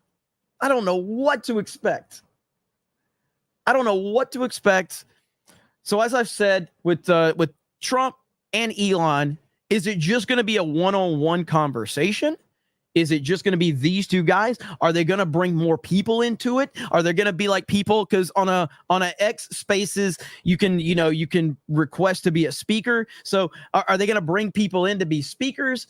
This is going to be crazy. Somebody says it's going to be live. I imagine it's going to be live. And as I said, Elon Musk is oh my cat that says, so Jeremy only reads YouTube comments? Clearly not, because you're on Rumble, and that's the most recent Rumble comment. So clearly not. So hello, Rumble. Yeah, so I with Elon, the way he talks and the way that his mannerisms, it's going to be awkward, to say the least. It's going to be awkward if it's just those two. It's going to be very awkward. So we'll have to see. We'll have to see how it goes. Alex Jones, if Alex Jones hops on there, bro, could you imagine if Alex Jones gets in there? That's going to be crazy. That's going to be awesome. Who else? You know, it would be funny if one of those who's the two gay brothers? Who's those two gay brothers? The starts with a K, the Kranzensteins or whatever. If the two gay brothers jump on there and start like screeching about Donald Trump, because they probably will. The fact that that's the only way I know how to describe them is the two gay brothers. That's all I know how to do. It's the two gay brothers. And everybody knows who we're talking about. Everybody knows who we're talking about. Oh, man. This is going to be crazy as hell. This is going to be a wild night. Get your pizza. So everybody getting comfortable. I need to know what you're eating tonight and what you're drinking. Okay. And I better see a lot of pizza. Sit back, relax with some pizza. Okay. That's what you should be doing. Eating some pizza. So what are you doing? What are you eating? What are you drinking? All right. Krista, I know you're going to enjoy that conversation in the chat. Krista's all about food. I am. I have my chocolate bar here that I'm kind of sad is almost done. All right. So there's a lot of conversation tonight about, we've got steak and whiskey. The chat's moving really fast. A lot of cheeseburgers, dino nuggets and tater tots. Bro. All right. Hang on. If I could find that one. Somebody said dino nuggets and tater tots. You are the coolest person in this chat. Okay. You are the coolest person in this chat. Dino nuggets and tater tots. That's amazing. Oh man. I want some dino nuggets right now. Man, that'd be good. Dino nuggets and tater tots sounds amazing. There's so many like respectable people watching this stream right now, just judging me. They're like, what the hell is this guy talking about? I see some Culvers in the chat. Men of culture right there. Okay. Men of culture with some Culvers in the house. As you know, the EU has threatened Elon Musk. Elon Musk has responded with the with the Tropic Thunder meme and pretty much put that into perspective right there. So that's good. There's a lot going on the internet right now. I can only imagine what the Kamala Harris campaign is thinking at this very moment. There's several X spaces going on at the moment. Let's see. So no, there's not. There's not any X spaces going on at the moment. Everybody's just live on X. You like that? I'm getting better. I'm getting better. Okay. So we'll see. We are currently waiting right now. We are 30 minutes away. Krista, are you excited? Holy carp, yeah. Holy carp, yeah.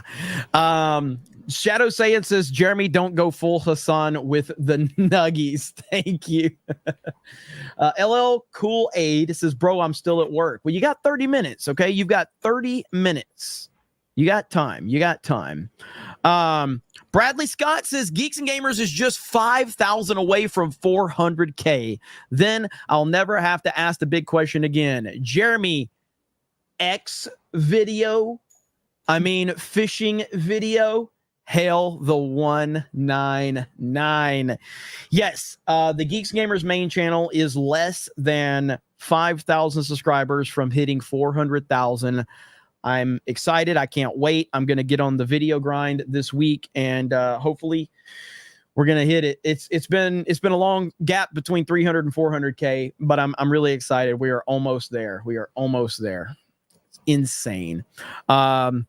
Raymond says, MAGA 2024, us Hispanic Americans, or as I like to call us, just Americans, definitely show out for Trump over here in San Antonio. Looking forward to seeing the Geeks and Gamers crew at SpaceCon. Yes, we're going to be at SpaceCon. Can't wait. It's going to be awesome. Looking forward to meeting all of you out there and revealing some new merch. That's right. Some new merch indeed. Again, Kevin dropped a $300 super chat earlier. $300. Are you kidding me right now? Are you kidding me? Shadow Sand says, we are really throwing money back and forth at this point. Oh, yeah, I got that one earlier. I got that one. Adrian says, can we get Beardo eating that big croissant? That's one of the worst pictures in the history of the internet. I don't know what would, like, why would anyone post that? I don't know. It's the absolute worst picture of all time. And here it is. Why would you do that? Even Krista laughed. Even Krista was like, what? Why would you post this to the internet? This is awful. Context is right here. This is the context.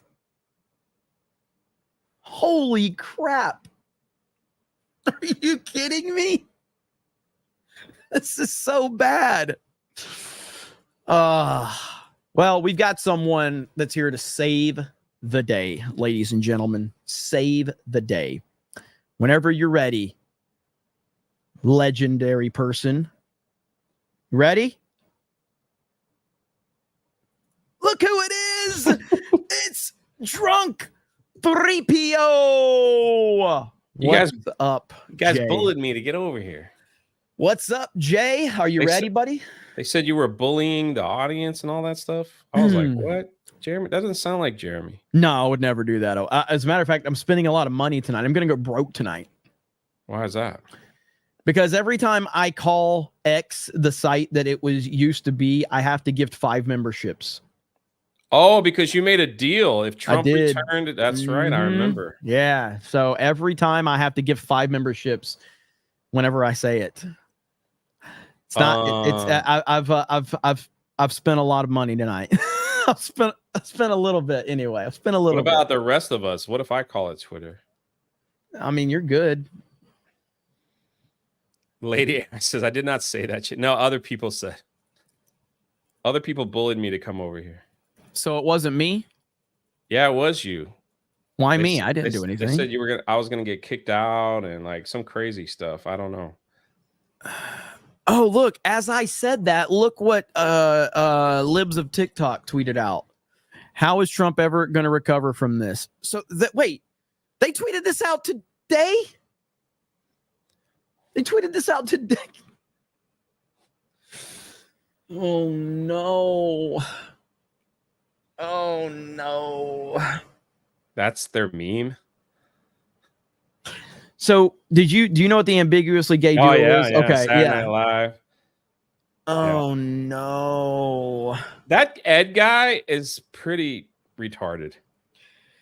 Yeah. Yeah, absolutely. There's a lot of dumb people online. I should know I'm one of them. But that guy is pretty bad. Yeah. Those guys are sick, dude. Those guys are sick and twisted. Yeah. That's all there is to it. Hey, Hailstorm, I need you to have the spaces pulled up and just kind of be on if I have an issue, if I lose audio again, just so you can share yours so we can keep the flow going. So just once it starts, you know what I mean? Gotcha. So just have it going in the event that we have an issue. We want to make sure that people get a good experience over here. It's going to be awesome, man. Yeah, this is huge, man. I mean, we're already at 5,000 viewers on YouTube. We're at 1,300 on Rumble. This is going to be. If you haven't subscribed. So if you haven't subscribed to Drunk 3PO, make sure you do that. I don't care if you watch my content or not. Drop that link, Jay. Drop that link. I heard I was getting roasted today on Daily for like the new play buttons. So, yeah, because Vara Dark got hers. Yeah, that's pretty funny. Krista looks like an air traffic controller. One heck of a job she does. Yeah, because Krista, like, I know you guys are like, she's here, but she's paying attention to the chat. She's looking at the Rumble chat. She's looking at the YouTube chat. So she's keeping up with all of that. And then she logs them onto a sheet. And so, yeah, it's good stuff. Yeah. Look at this. Look at this. Geeks and Gamers is only 600,000 less subscribers than a blind elderly felon named Gary. That's pretty good. That is pretty good. That's fantastic, actually. Oh, man. Thank you, Magnum Norris. Appreciate that. Black Tailgate says, is there an RSVP for the SpaceCon meetup yet? I'll get back to you on that. I don't know the deets. I don't know all the deets yet. We're still working out some of that stuff. So I will let you know. Okay. So we are getting... I can only imagine what they're doing with the servers right now. Like I bet Elon making some calls and he's like, guys, we have to make sure that this does not get ruined. Because if you remember, they crashed on the Ron DeSantis spaces. Remember that? The Ron DeSantis spaces was I thought it was a great thing, but it just was bad. It kept crashing and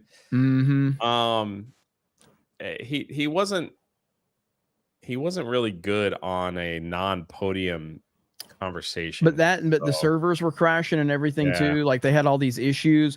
By the way, so this was yesterday, and Elon Musk said live conversation on X with @RealDonaldTrump with me at 8 p.m. tomorrow.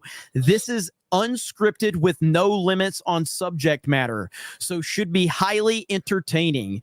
If you have specific questions and comments, post them under the chat. So unscripted with no limits on the subject matter.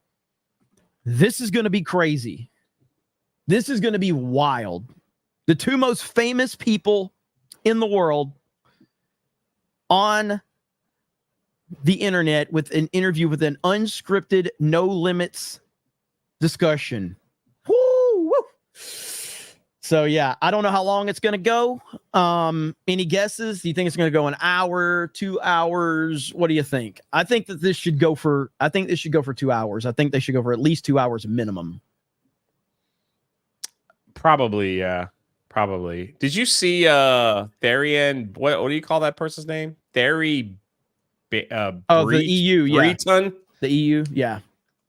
Elon's response was so hilarious, man. It's the best. It was the best response ever. Absolute gold. What do these people think they are, man? Like, I know this is like. So right now, chat, just an update. Right now, an hour and 40 minutes into this stream, we have 430 new members. Jeez. That's impressive. We are closing in on a record number. I've got to confirm. I can't remember. I don't know if it's going to beat that Geeks and Gamers daily stream. I feel like that one. I got to look that one up, but half of them were by Jeremy, says Hayden. Happens sometimes. Oh man. All right, I gained 3 more subs. Thank you, chat. Appreciate it. I feel like that crazy Geeks and Gamers daily. I feel like that one had like 1,200 new members. If you remember that one. That was like when MCU fan and Mage Demon was going crazy in the chat. Knights of Ben with 5 gifted memberships. Thank you, Knights of Ben. Yeah, it was like 1,200, I think. Dom H remembers. Look at that. Yeah, so that's the record. I don't think we're gonna get that one tonight, but it's okay. This is gonna be a record. I think Cobra Cast record is 600. I think a Cobra Cast record is like 600. Insane. So right now we are less than 20 minutes away from the scheduled time for the X Spaces for Donald Trump and Elon Musk. I'm prepared for the internet to break. I'm prepared for X to break. I'm prepared for them to have problems. I don't think that this is going to hold up. I really don't. But maybe. JM Elliott with 10 gifted memberships. Thank you. Crusader Rising. Thank you for becoming a new member. Drew says, I was hoping you'd be live. Thanks, Jeremy. My mom had her last radiation treatment today and got to ring the bell. That is awesome. That is awesome. Congratulations. Love Dogs with 5 gifted memberships. Thank you. River Miles says, X won't break. You almost got me, you bastard. You almost got me. You almost got me. That's pretty good. Whoo! I almost said it. I almost said it too. Harley Dave with 20 gifted memberships. Let's go. Code. Woo! All right. X. I will never stop calling it X. That's what I was saying too. But now I've got twisted into this. The chat always wins, all right? Yeah, it never fails. The chat always wins. Ministry of Wrong Think, welcome to the snake pit. You're probably just re-upping. Ruben says, Trump has unfollowed Mike Pence's VP account. I'd have to look into that. I don't know if that's, like, I see the reports out there for sure. No doubt about it. So we'll see. PB becomes a new member. Thank you. Harley Dave says, I'm doing my part. Is that Cobra Commander? That's awesome if that's Cobra Commander. That's a badass picture. Hell yes. Let's go. Jay, are you caught up on the Cobra Commander comics? I'm not caught up yet. So, yeah. Oh, I want to catch up, man. The covers are so good. The Transformer crossover stuff too, man. Yeah, man. It's great. They're doing a great job. They really are. Let's see. I got that one. I got that one. That one. I'm just trying to catch up on some of these that I already got. You guys have been crazy tonight. I don't understand it. I don't know why you support me so much. Let's see. Greg Kirby says, bro, Jeremy, you know, Krista looks stoned. She's focused. She's focused. Let's see here. Today's been a crazy day. I mentioned it a little bit with the chat, but like with the theme parks, man. Oh man, Disney fans are losing their minds right now over Bob Iger, and they should. I mean, well, it's bad. It's bad. typical.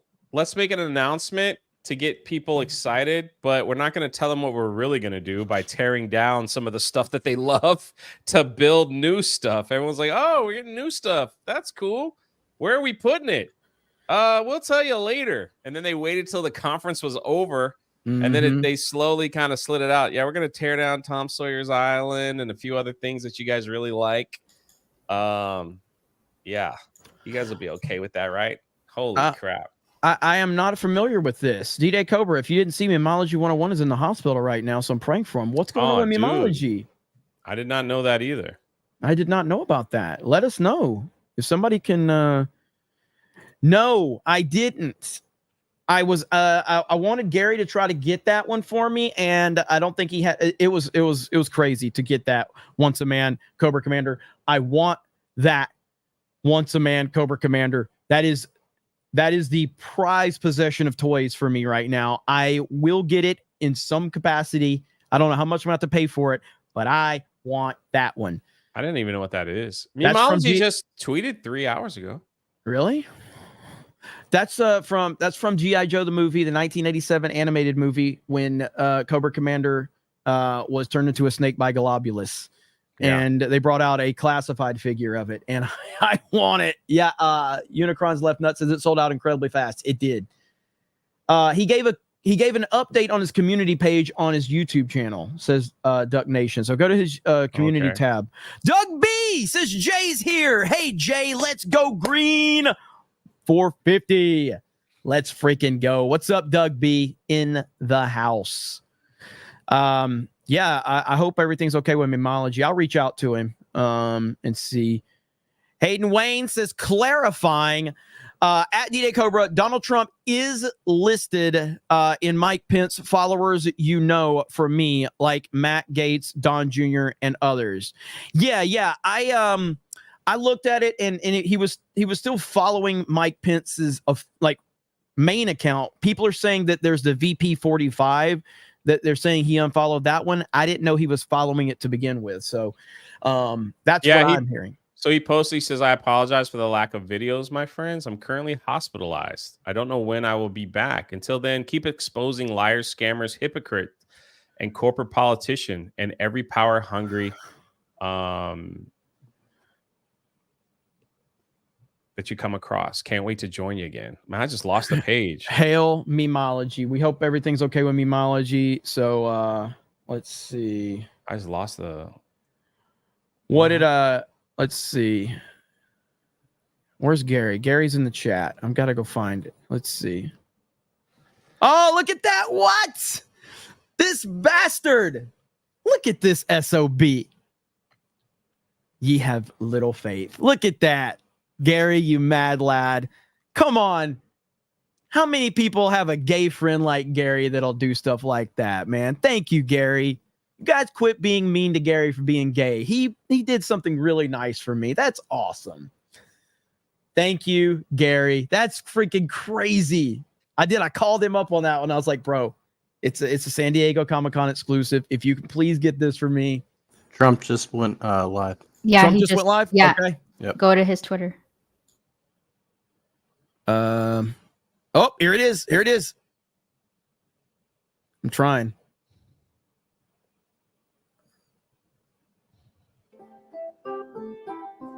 Is that music? Hear it. Yeah. It's elevator music till 8 o'clock. Hey, I'm okay with that. All right, here we go. Thank you, Gary. Dude, I really appreciate that, brother. Dang, that's amazing. I can't believe Gary got that. Let's see the dancing Trump emojis in chat, please. I bought Jeremy something once. He just said, oh, that's cool. That is bullshit, and you know it. Jay bought me my favorite G.I. Joe that's cool. character. Or like figure, because Storm Shadow's not my favorite overall character, but that particular version 2 Storm Shadow is my favorite Storm Shadow. I wish it was still in the box. Let's see here. All right, so I like how my name's right next to Trump, so I'm okay with that. Elite fan for 50 says y'all were talking about bad job experiences last Tuesday night's main event. We had a guy call in when I worked pharmacy and say his pills tasted like shit. He got suppositories. You deal with the absolute retards in pharmacy. Oh no. Oh no. Oh. I've had some bad takes in my life, but I never took a suppository like that. Or ever. That is rough. Holy crap. Yikes. Thank you, JM the Elite fan. And then somebody just sent a super chat in that said, I just want the Nemesis Enforcer. Yes, the Nemesis Enforcer one is awesome as well. I definitely want that one. So it's a lot of people are saying it's not working. Is it crashing already? I'm staying right here. I'm not leaving. I'm not clicking anything. I know the music's there. I ain't clicking nothing. We're staying right here. Yeah, it's not working for me. So it's already crashed. Holy crap. This is crazy. Yeah, no, I'm staying right here. I ain't going nowhere. Let's see here.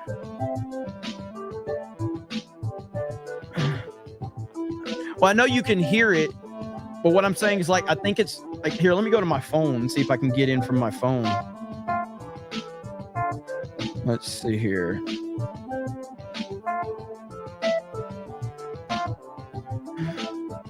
This is the music Jay hears in his mind. A lot of truth to that. Twitter's like, X has crashed on me. X has crashed. Really?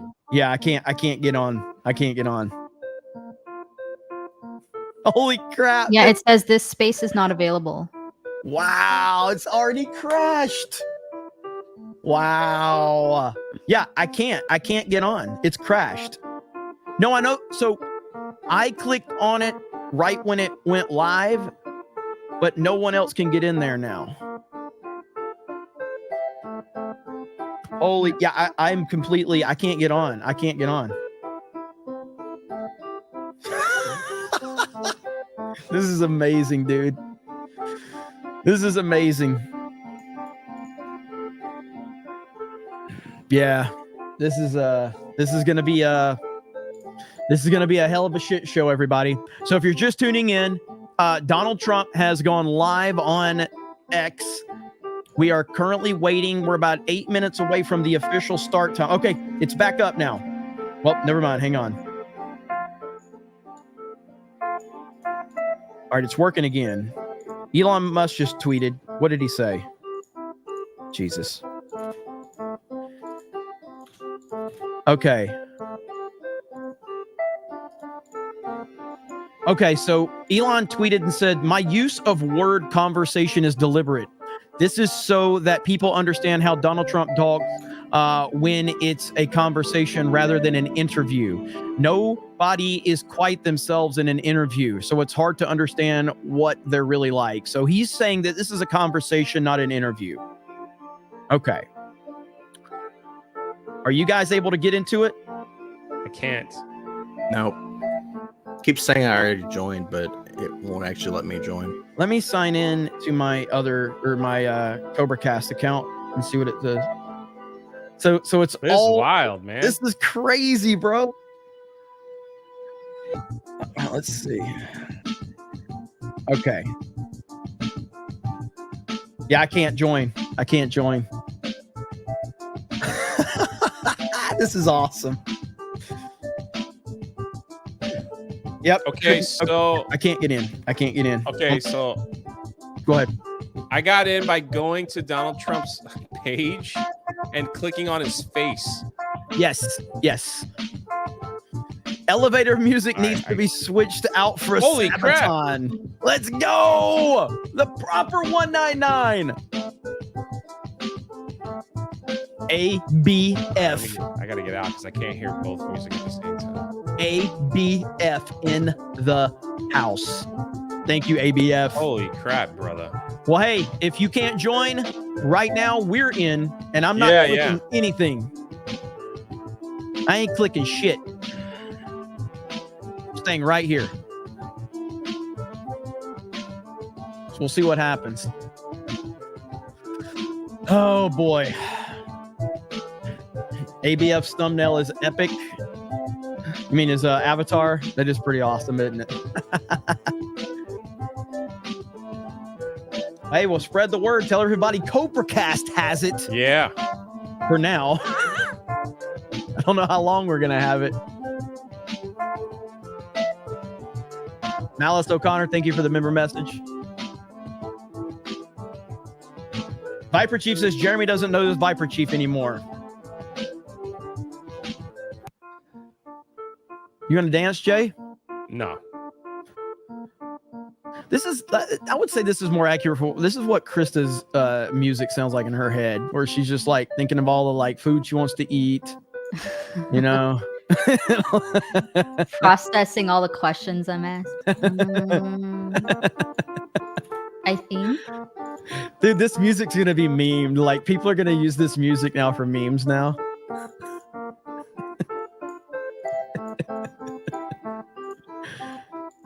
I'm missing it? What do you mean I'm missing it? Is it going? Don't click out.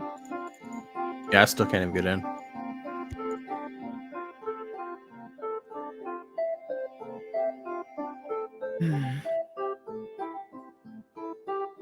Let's see.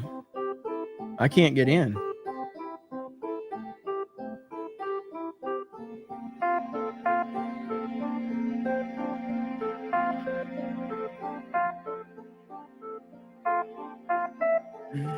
Elon's Twitter? So you're saying it's on Elon's?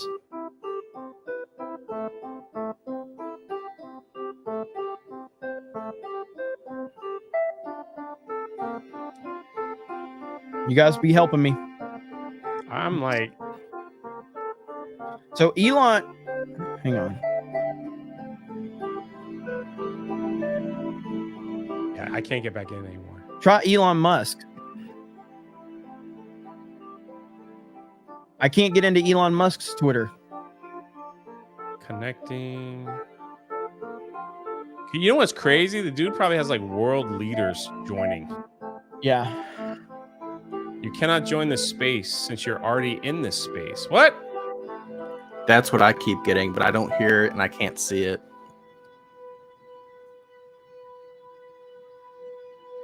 Connecting. You cannot join this space because you're already in this space. I am not in this space.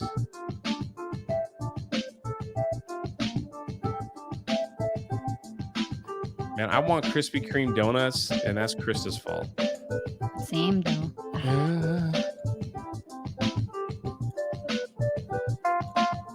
This is a fucking disaster. I can't even log into Twitter right now. Hold on. What the heck? The site's crashed. This is a disaster. Yeah, I know I've said it a lot. You got to give me some passes here, okay? I can't even log into Twitter.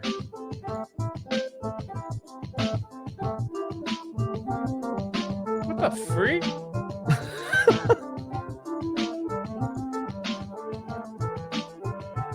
It's buffering for me. Twitter? Yeah, I can't access it.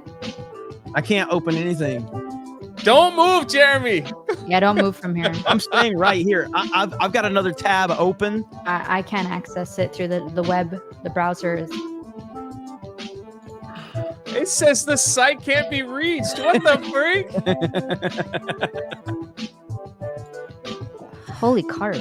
But Kamala's more popular, guys.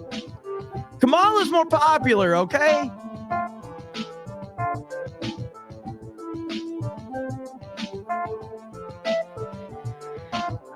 All right, let's see.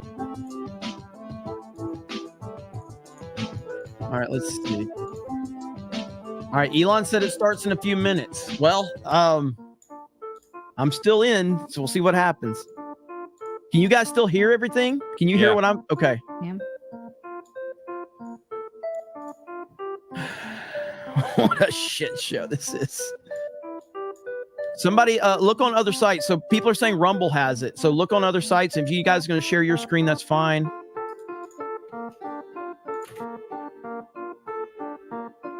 Look for YouTube streams, whatever.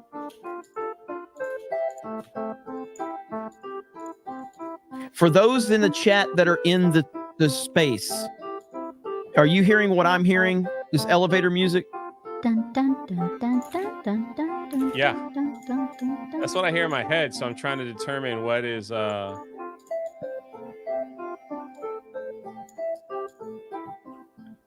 Twitter or is that in my head?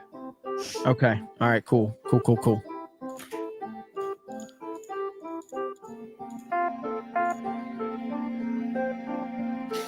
Tesla's YouTube channel, 45 seconds. Are you sure that's Tesla's YouTube channel? Yeah, there's a lot of fake ones. There's a lot of fake ones.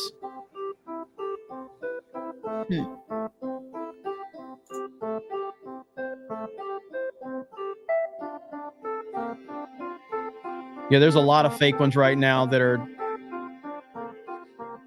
not showing it.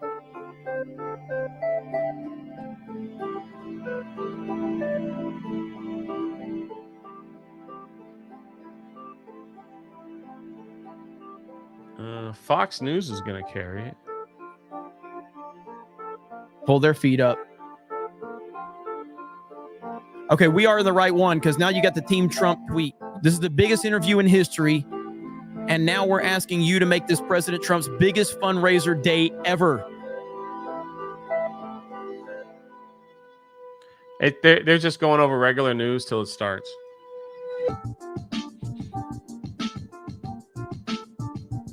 Jeremy, you're gonna buy me and Jay donuts? Listen, I'm still at a loss for all of the gifted memberships. Krispy Kreme. I just gotta. Let's see. All right, let's see here.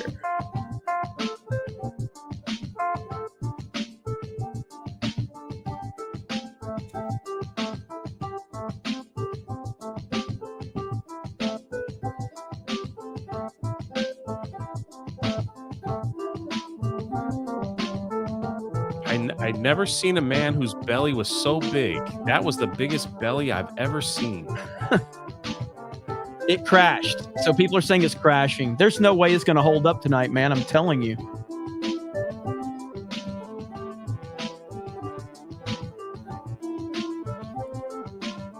You guys be looking. Other people are posting. Yeah, that space isn't working too.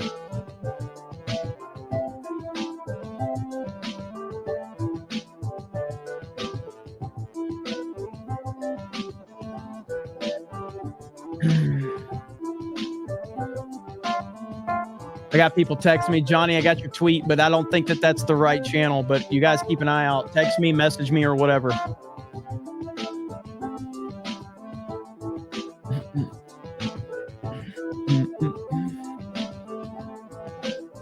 Right now, we are in the space.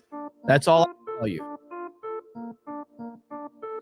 Zanaximus for 50 says, yes, donuts for the team. Hey, thank you. Jay's like, give me. Jay was live.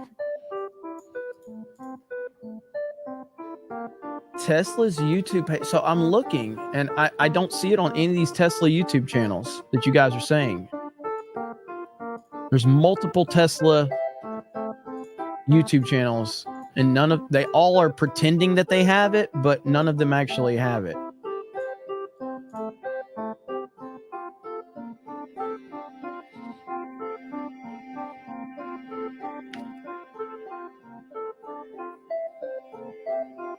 Send it to me on Twitter, or send it to me on Twitter, Johnny. I can't. I'm juggling too much to try to worry about that.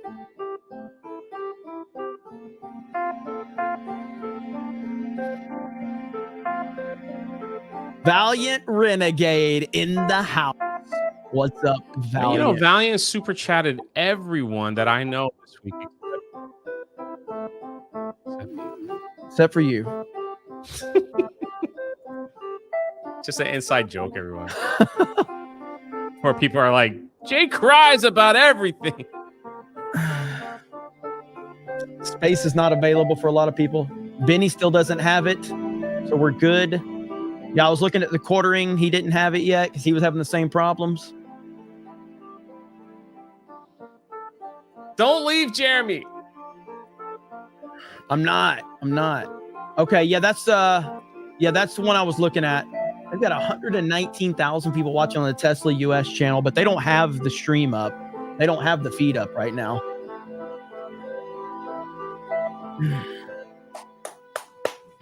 We're just staying right here, baby.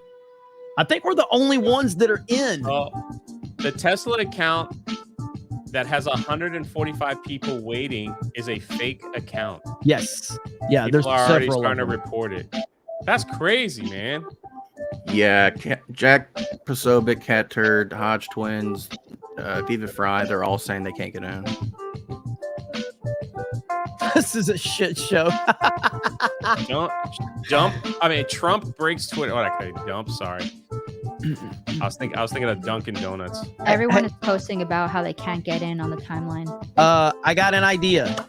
Rumble can handle 1 million people on a live stream. They've done it before. Even libs of TikTok tweeted it out saying they can't get in.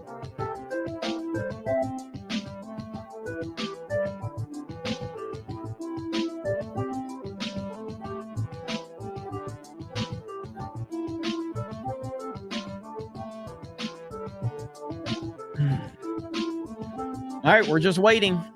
We are at the 6 minutes past. Aiden Ross is watching me on Kick right now. Are you fucking kidding me right now? Somebody just sent a $20 super chat that Aiden Ross is watching me. Aiden Ross, you fucking legend, interviewing the great President Trump, you mad lad.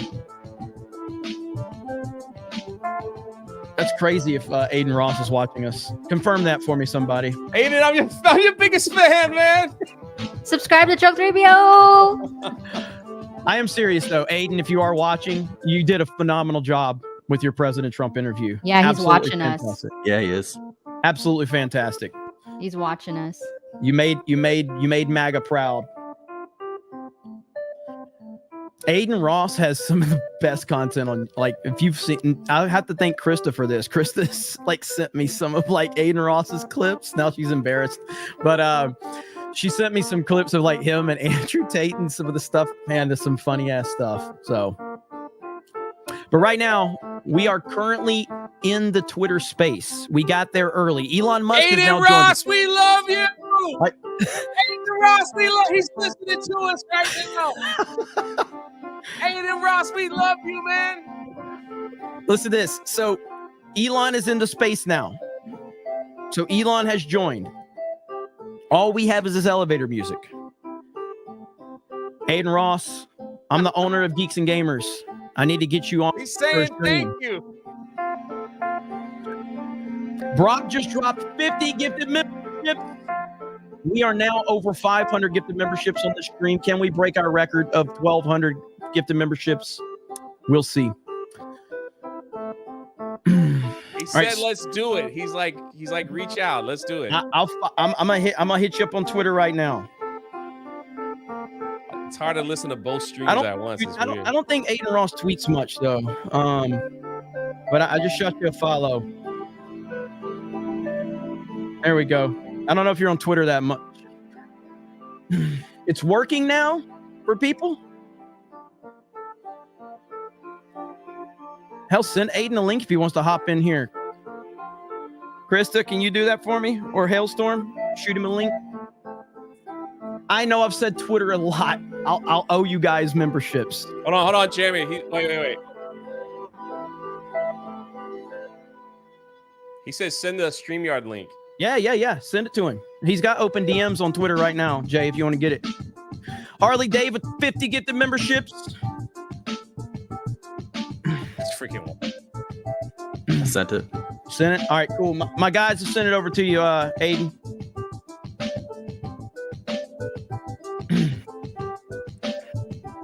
Elon trolling us. I mean, we thought that this was going to happen.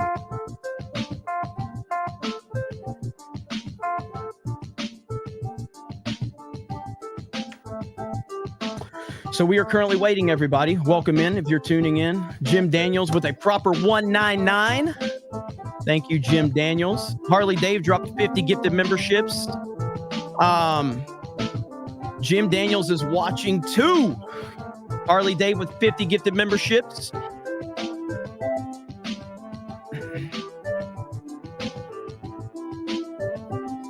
All right, so we are currently. Jim Daniels. It's Jim Daniels is his name. He says Jim Daniels is watching too. Oh, I got you. My bad. You got me on that one. You got me on that one. Trump broke X. All right, Hailstorm. I need you checking to see if there's any other feeds that we can find this on. I've got so many tabs pulled up looking. I know. I'm not leaving this space at all. So we'll see what happens. You tried Rumble, also a no-go. Benny Johnson can't get it. Many other streamers are out there trying to get it. So we'll see what happens. Tried like 8 different browsers too. Nothing's working. Okay. All right, here we go. I think he's trying to join. If Aiden's trying to join, if his microphone and camera is picking up on a different source like OBS, it's not going to let him join the StreamYard call. So he would have to get a different mic and a different camera source if he's on a stream right now.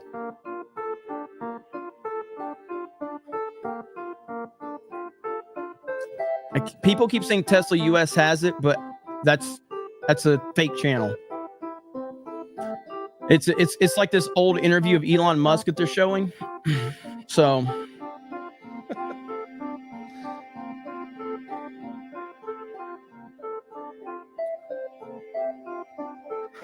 yeah, people keep saying it's on Tesla's YouTube channel, but I'm not seeing that.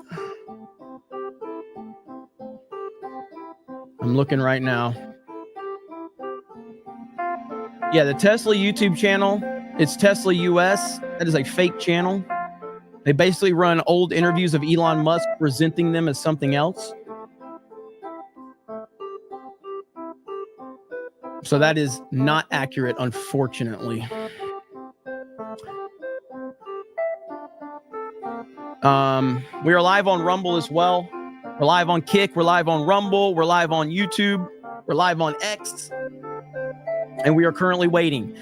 I am in the X Spaces with Donald Trump and Elon Musk. I joined very early on. All we've gotten is this elevator music. Everyone's having problems getting into the spaces. So we're just waiting to see what happens. Have we gotten any tweet updates from Elon Musk? Let's see. A lot of people are having problems. So Laura Loomer's tweeting out that she can't get in.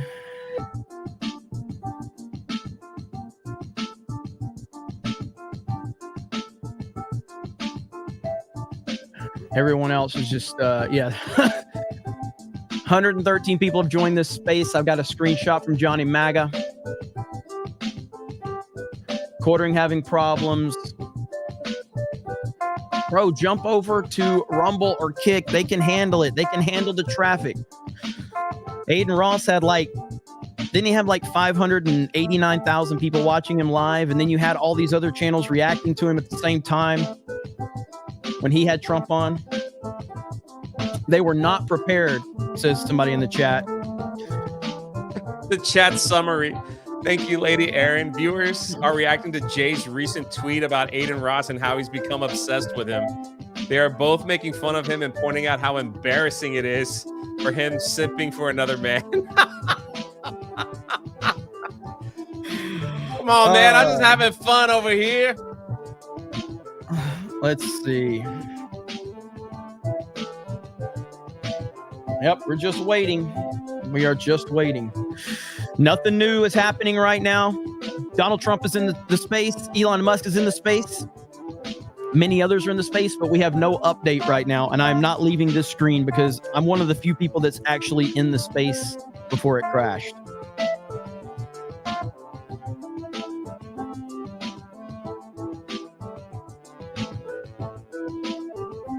They should like.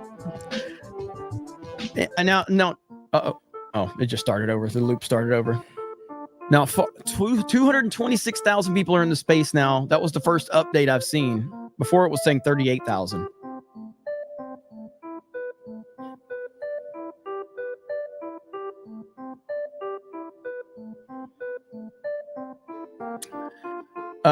This music's gonna get memed.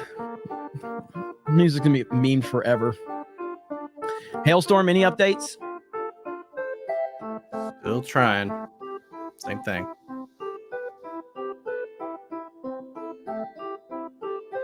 ALX just tweeted out.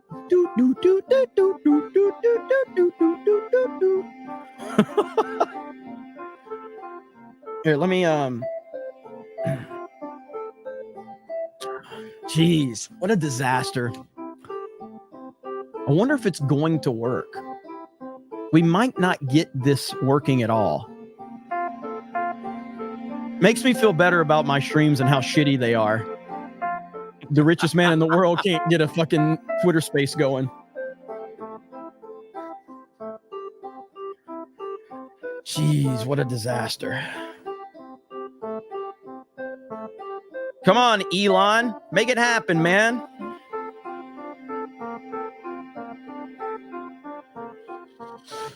$205,000, including Tim Pool and MTG. Has anyone had any luck getting into the space again? Anyone at all? No. Nothing? Not me. I can't.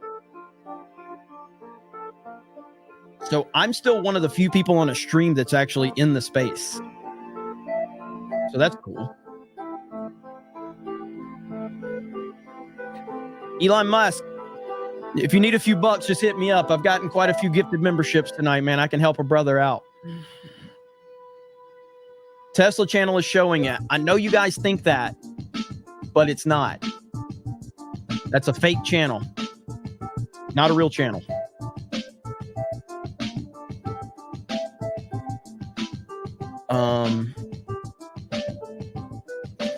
Yeah, this was going to be the... How did they not learn from the last time they did this? Ron DeSantis campaign launch all over again. Pretty much. Pretty much. Hire Nerdrotic, Elon. Dang it. Hire Nerdrotic.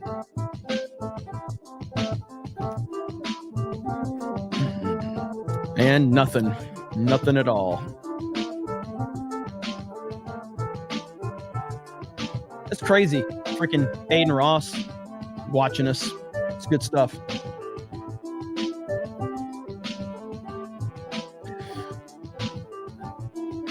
All right, I'm still looking for updates. I'm still looking to see what they're saying. God. Is anybody on social media saying anything like that's from the Trump team? No, I can't find it. Well, at least Twitter's not crashed anymore.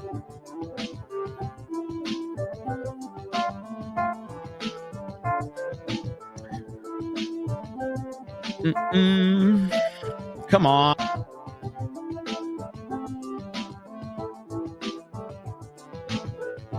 Now Twitter's not working for me. I know I owe you guys. I know. Weird. It says 199 Aiden Ross. Maybe. He'll probably forget. He'll probably forget who I am. All I see, the tweets are everyone saying, I can't get in. I can't get in. Yeah.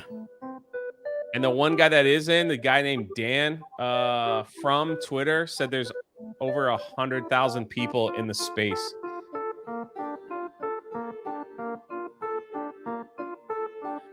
But, you know, Kamala's more popular, guys. Kamala Harris is far more popular, apparently.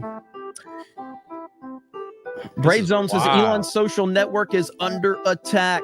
Memology's in the house. What's up, Memology? We heard you're in the hospital, brother.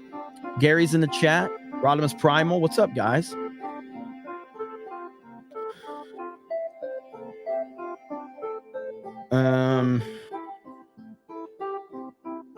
This is a shit show.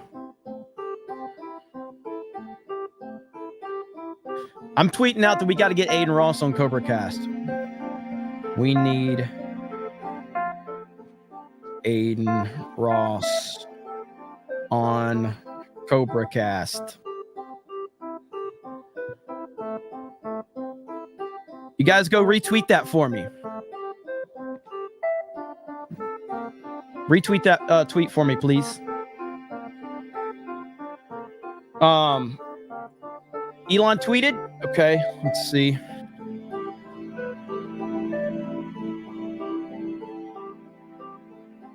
I don't see a tweet from Elon.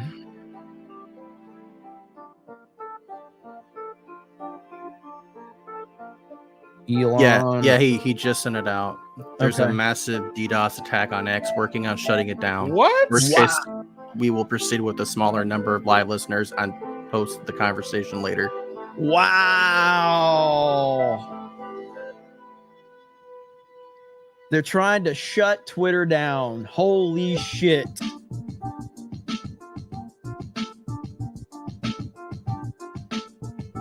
Wow. Are you kidding me? I just retweeted Elon's tweet.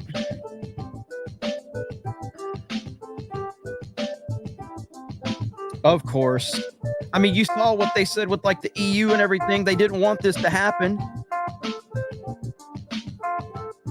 Of course they don't want this shit to happen. Look what they've done. They've silenced him. They've raided his house. They've indicted him. They shot at him. And now he's trying to talk to Elon Musk, the two most famous people in the world, and the DDoS attack happens. Of course this is what's happening. This is why you need to vote for Donald Trump. This is why you need to stop with the fence riding bullshit. This is why all these weak motherfuckers need to stop with the fence riding. It's not about your feelings. It's about standing up against the bullshit. If they're going to do it to Donald Trump, they'll do it to you. They've done everything to stop this man. Everything. A lot of people are tweeting that the link is working now. Okay.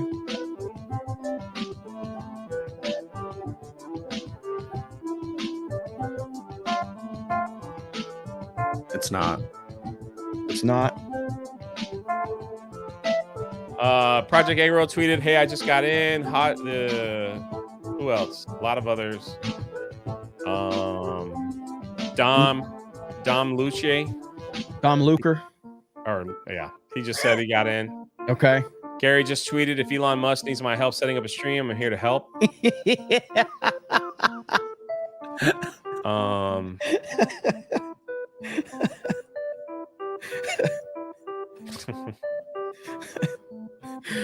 Oh, that's funny. There's so many things I'd want to share, but don't. No, don't do anything. We can't share anything. I'm man. like, yeah, let's not do anything. Let's not. We touch are anything. We are staying right here. Trump War Room just posted a thread saying they're going to post real-time updates of the best moments as they happen. Man, I can't. That is crazy.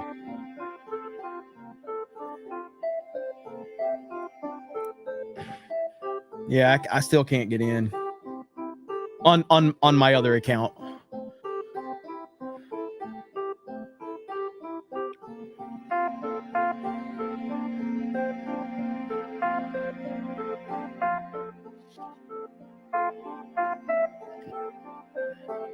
What a disaster. What a disaster. We're keeping it. Yeah, DDoS attack on X. Yep. I'm trying to see what Elon's saying right now. Hey, there's just a lot happening. Someone in the chat says, "What Jay said, I agree with." Oh, thank you. Aiden Ross just got in. He got in? Okay. Yeah, he left our stream. Is he hearing the music that I'm hearing? Yeah. Okay. Okay. I'll be right back. I'll be right back. Yeah, I think like you're in. Like I have never been able to pull up the screen to the right that you have pulled up. Okay.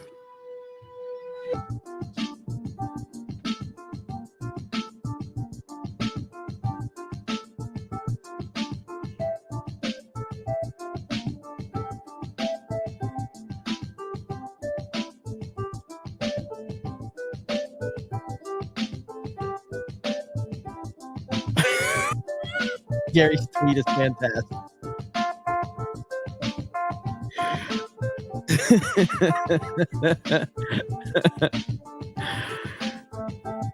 Oh man.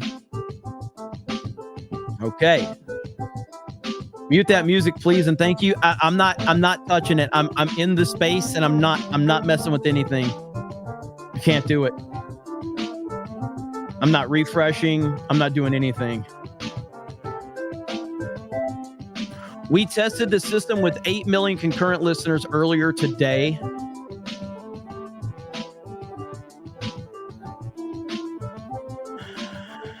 Crazy, man.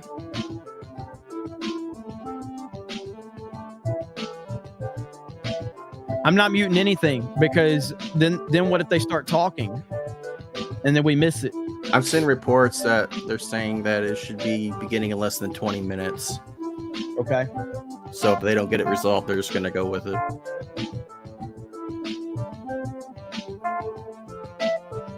Here we go. We're just going to wait. Thank you guys for being here. Appreciate it. Thank you for all the super chats. Thank you for all the memberships and all the new subscribers. You are all appreciated.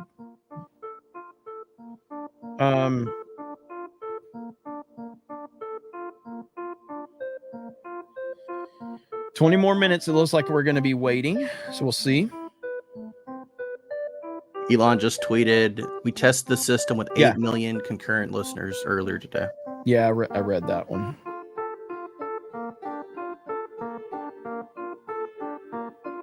Okay, let's see.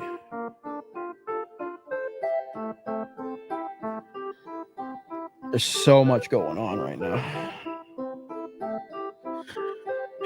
Elon tweeted again. Yeah, I think we just got that one. It would be cool if it was Sabaton, huh? It was playing right now.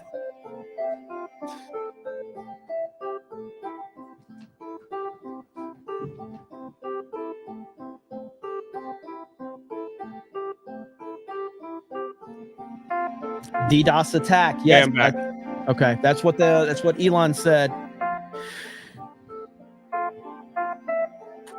Good old DDoS attack. I'm not gonna eat on stream though. I want a donut. I want a donut. Why don't I get a donut? It's not real. So right now we're still waiting.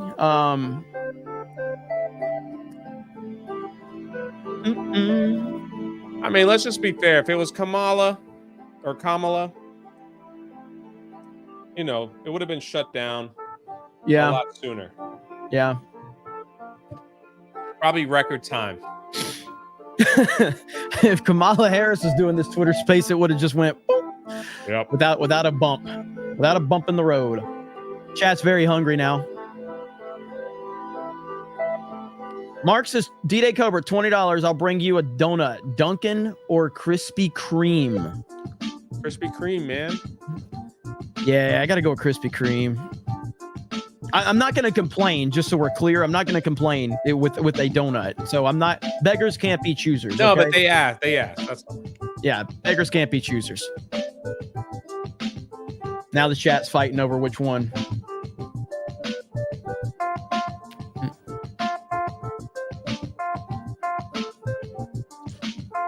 Well, we're just going to sit here and wait. Hail the Lord said he just got in. So a lot of people are okay. All right. I like hearing that. Elon Musk just tweeted, we will proceed with the smaller number of concurrent listeners at 8:30. Okay. That's in 2 minutes.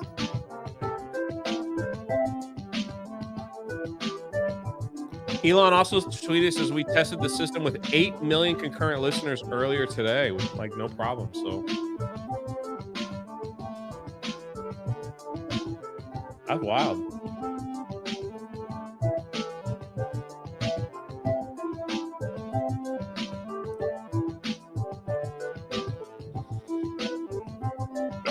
Sorry. In my throat. Here, I dropped some gifted memberships over on Aiden Ross's stream since he gave us a shout out. This is the music I hear in my head.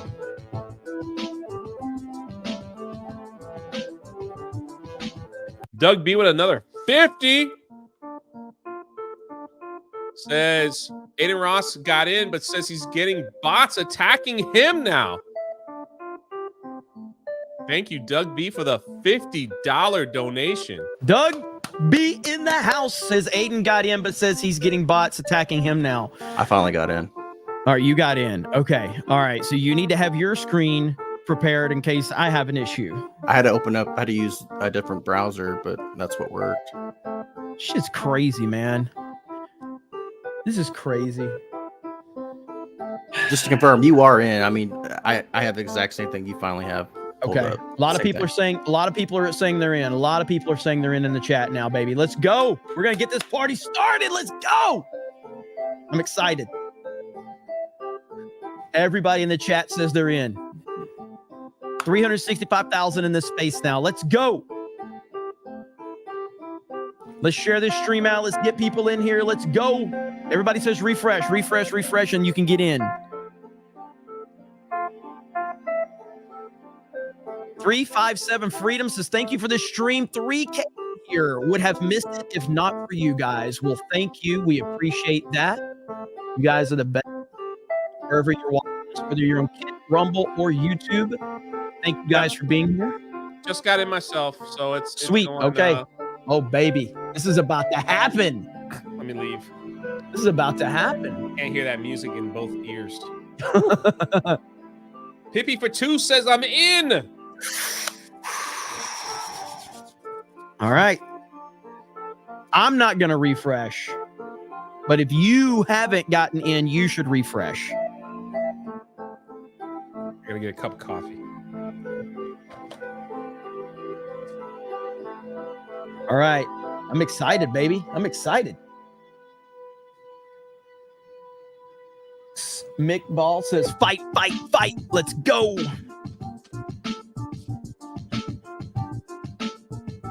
All right. So Elon Musk said it himself. This is not an interview. This is a conversation. This is a conversation with Donald Trump, not an interview. That's the way he's saying it. There's probably a few super chats that I'm gonna have to get. I apologize if I've missed any. And Chris is keeping track of all of them.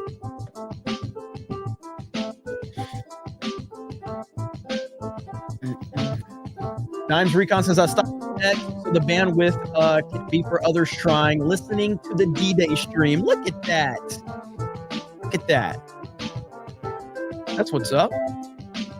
Respect. Valiant Renegade, thanks for the tweet shout out on the live stream. He shouted, he tweeted about it. Thank you, Valiant. Appreciate you, bro.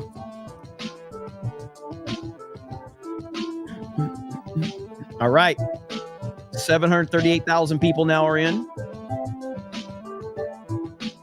GG theme music. All right. Greg on Twitter says, I'm finally in and I've requested to be a speaker. Greg, right? Yeah. Greg 16774. I like that. It's so great. 757,000 in this space. It's going to be crazy, man. It's going to be crazy. Lil Pump says, I'm sitting here freestyling to this music.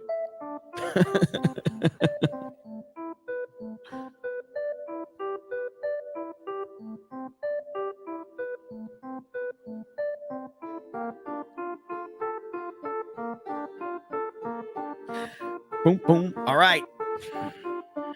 I'm excited. You excited, Jay? Has Elon 18,000 restarted? people. I'm not gonna say that this happened, okay? But as soon as Gary tweeted out that he would help Elon, Yeah, things got fixed. there was a big shift in the energy. That's all I have to say.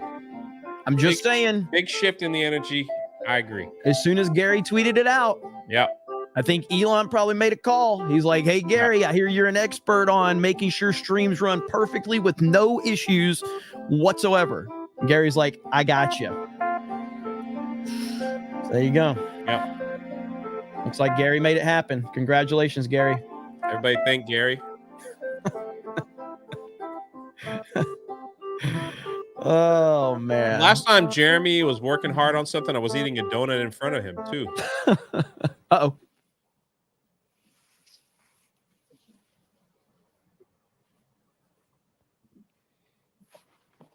I'm gonna mute.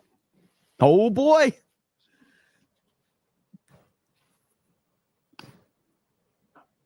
Thank you, Gary.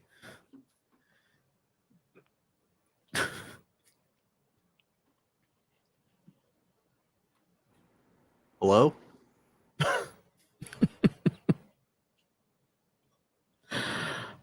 right, we're waiting.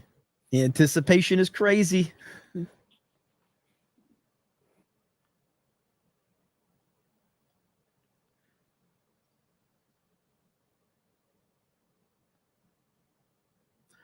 It's just me and Trump in the room. So, Mr.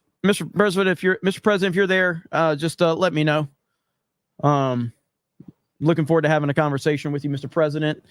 I know we've had a few bumps in the road tonight, but I think we'll work it out. I don't think you can hear me yet. So we're waiting. Camera was on the whole time, huh?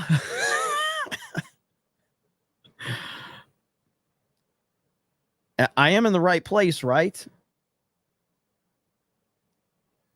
Let me pull up another feed really quick. Yeah, I don't have anything. Okay. It's silent. Okay. Just want to make sure. I'm going to go to Elon. So Elon's not in the space anymore for some reason.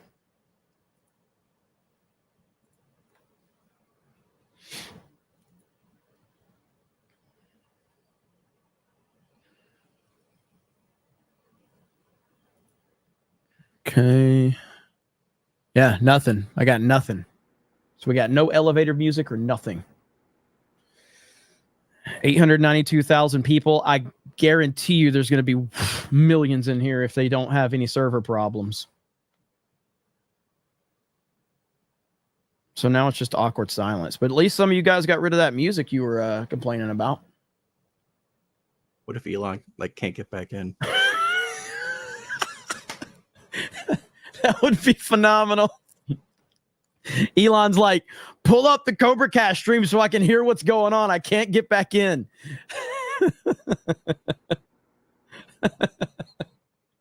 Elon tweeted again. All right, let's see. What's Elon saying now?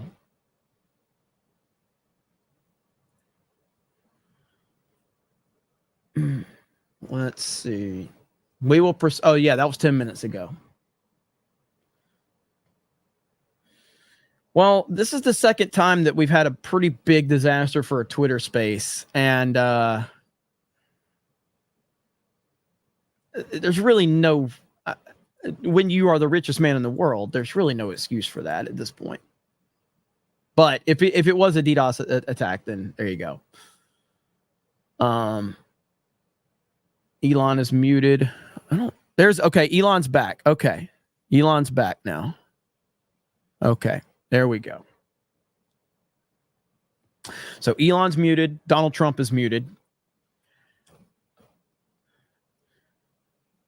President Trump, Elon Musk, at any point you guys are ready to go, I give you the all clear. You guys can go ahead and unmute your mics at any point. We, the people, are here and we're ready for this to begin. So whenever you're ready, you guys are good to go. I don't know if you guys heard me, but you guys are good to go. If you are ready, you guys are good to go. Just want to put that out there. Okay, apparently they are not ready.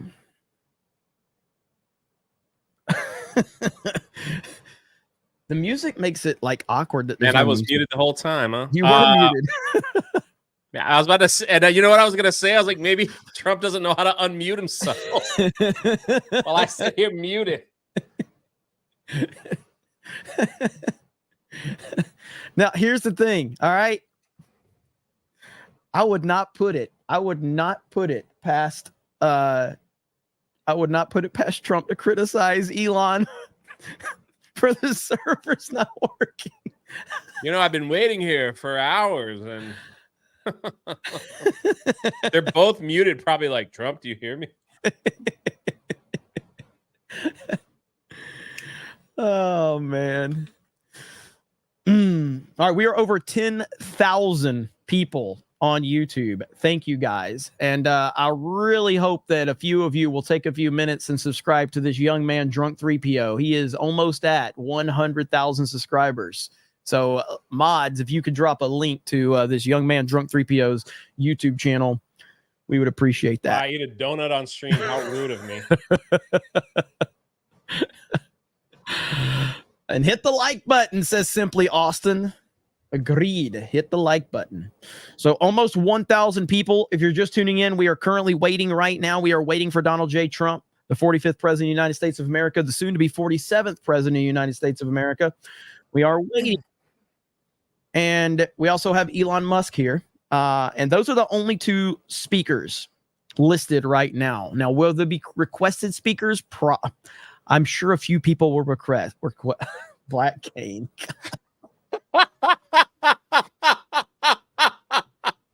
Oh boy.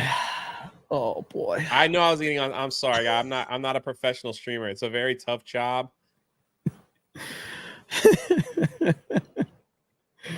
Oh man. Someone in the chat was like, I'm not subbing to that. That's a stupid name. Aaron James, thank you for the gifted membership. Appreciate you, man. Thank you. I love this chat. All right, so we are. Go ahead. All right, hello everyone. My apologies for the late start.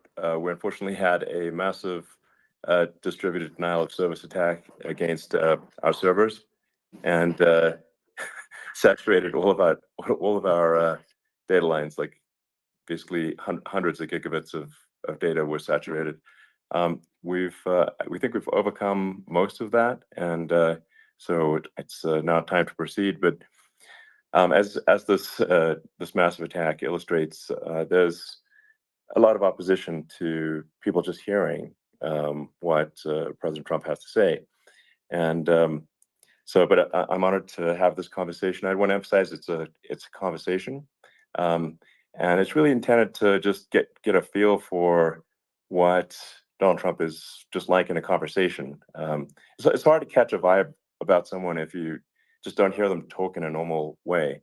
And when there's an adversarial interview, like no one's themselves in an adversarial interview.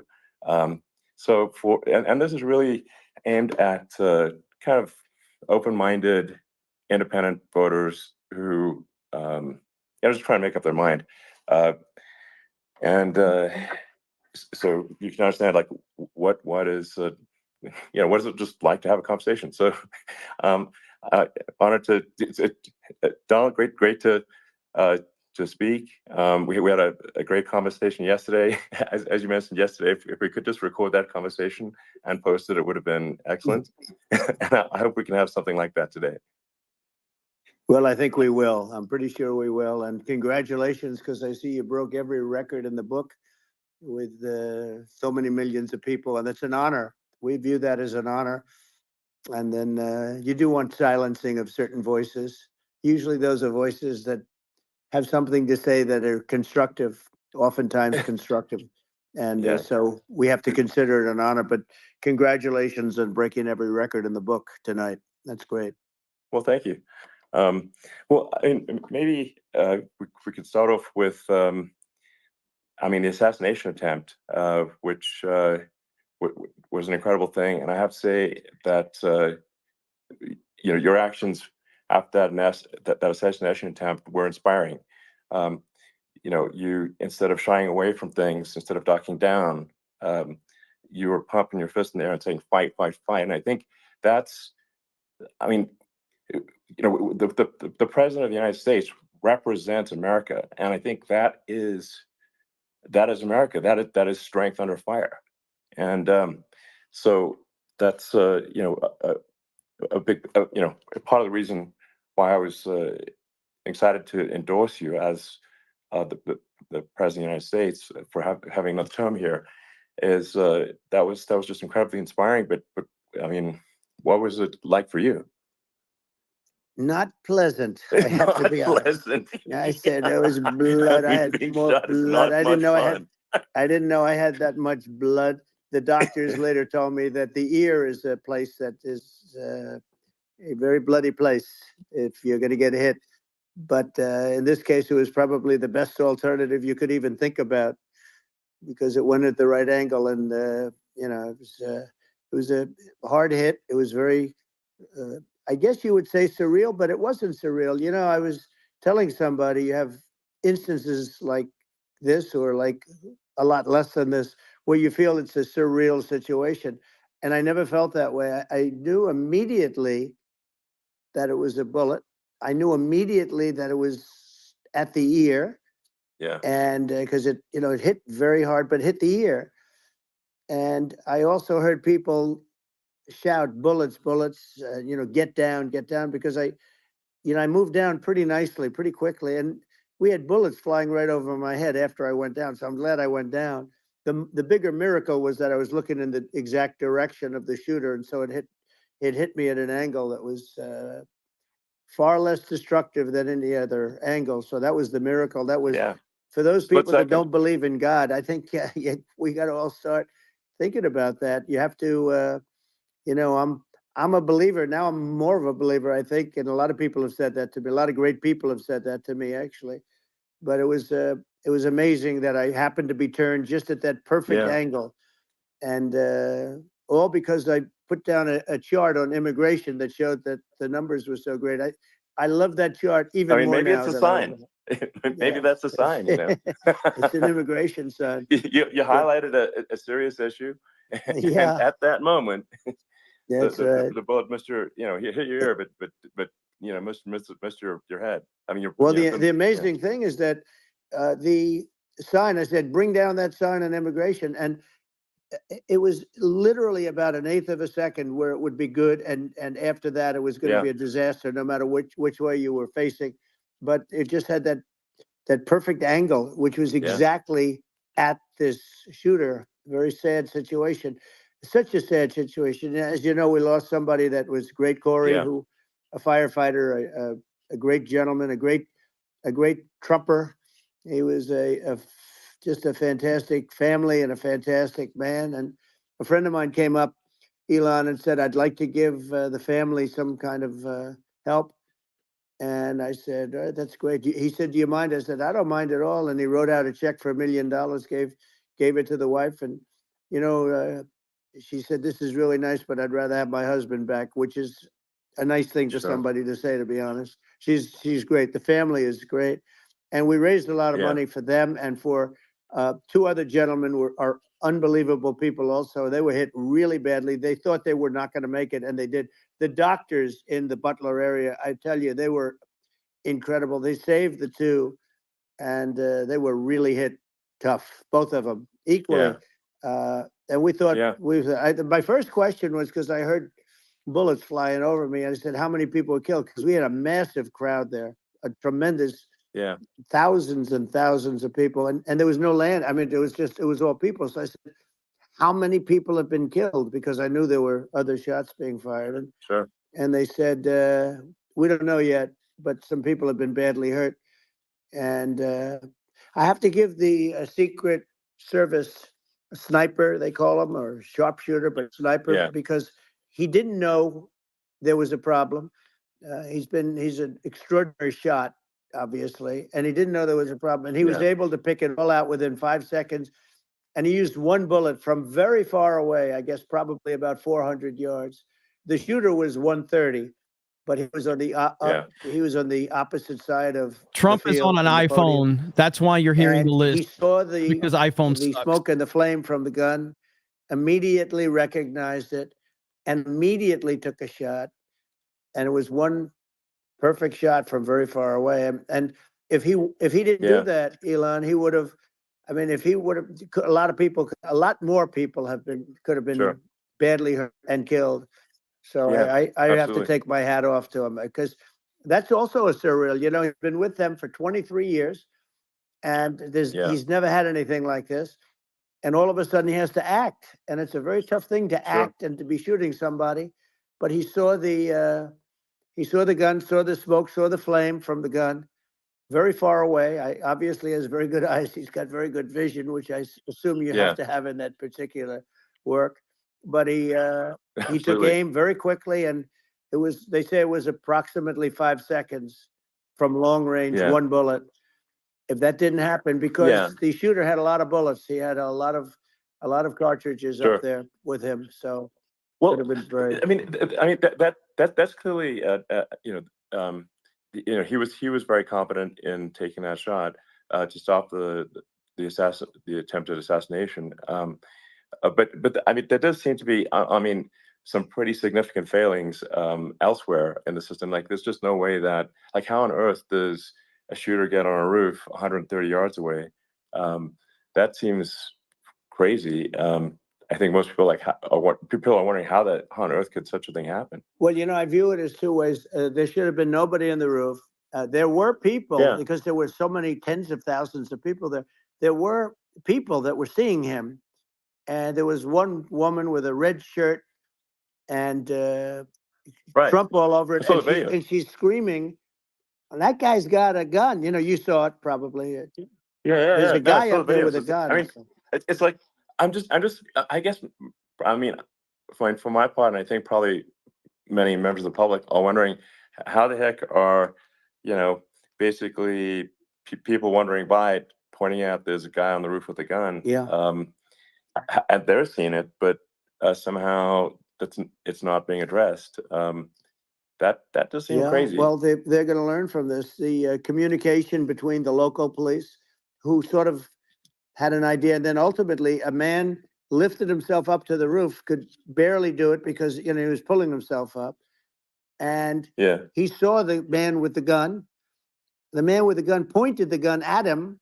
He thought he was probably going to get shot, but he was like pulling himself up, and because of that, he couldn't get to his gun, and he fell down. Actually, very badly hurt his leg, his ankle.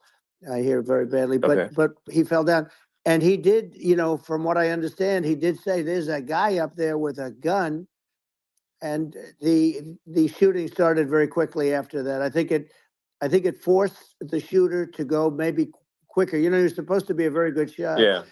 My sons, Don and Eric, they can't believe what happened, but they said from 130 yards, a bad shot would hit that target almost every time. They said it's like in golf, sinking a 2-foot putt. Yeah, it's not a tough shot. It's not a long shot. The Secret Service person had the long shot. He had a triple the distance actually. So it was a terrible thing.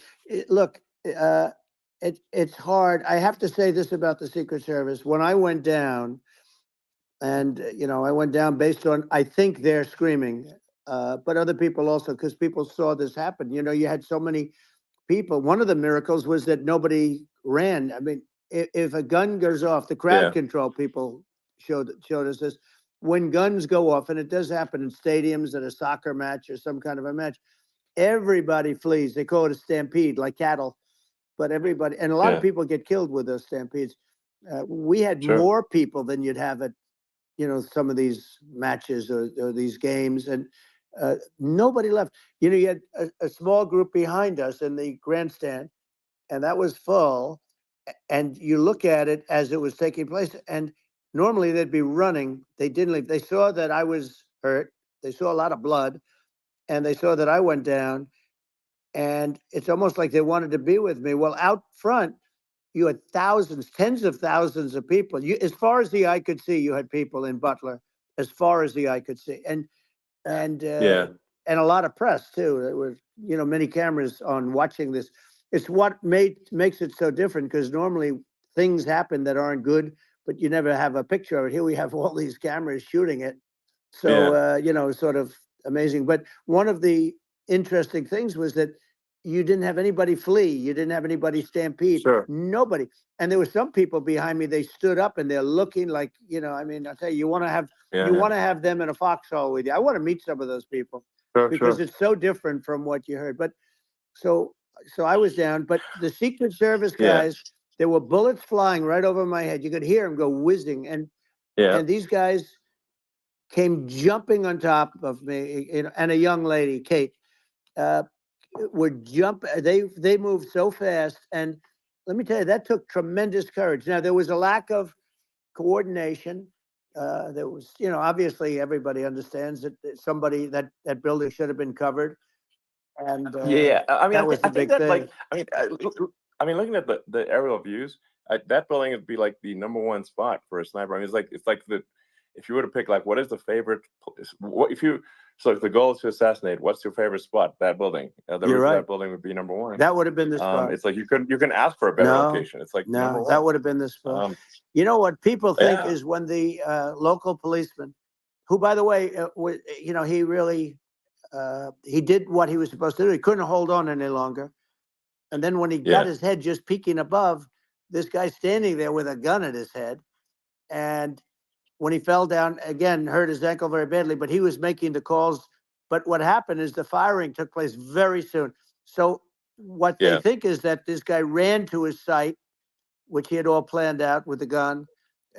He ran to the site and he started shooting fast. And maybe that's why he sort of missed. I mean, he got me, but it could have been, could have been a much bigger problem. But he totally would have hit if you hadn't turned your head. So, like, there was it was a very near thing. It was a miracle. If I hadn't turned my head, I would not be talking to you right now. As much as I like you, exactly, I would not. I would not be talking. I mean, be talking to you from another realm, perhaps. Yeah, that's right. We'd be talking from a different place. But it was a very terrible experience. The Butler Hospital, they did such a great job. The doctors were so good. Everybody was so good. There was a mistake. If somebody knew, because people were hearing that, there was just a bad feeling that somebody was around. You know that story now. It's been And if somebody could have said, because they've oftentimes said, like there'd be a lightning storm or something. Because I've done, I think, over 300. I think I did a lot more than that, but we did a lot. And oftentimes they'll say, "Sir, could you wait 10 minutes, please? Sir, could you wait 20 minutes? There's a storm overhead or lightning or something," right? And that happens often. And this would have been a perfect time for that to have happened, but it didn't. It didn't get coordinated. That was the problem.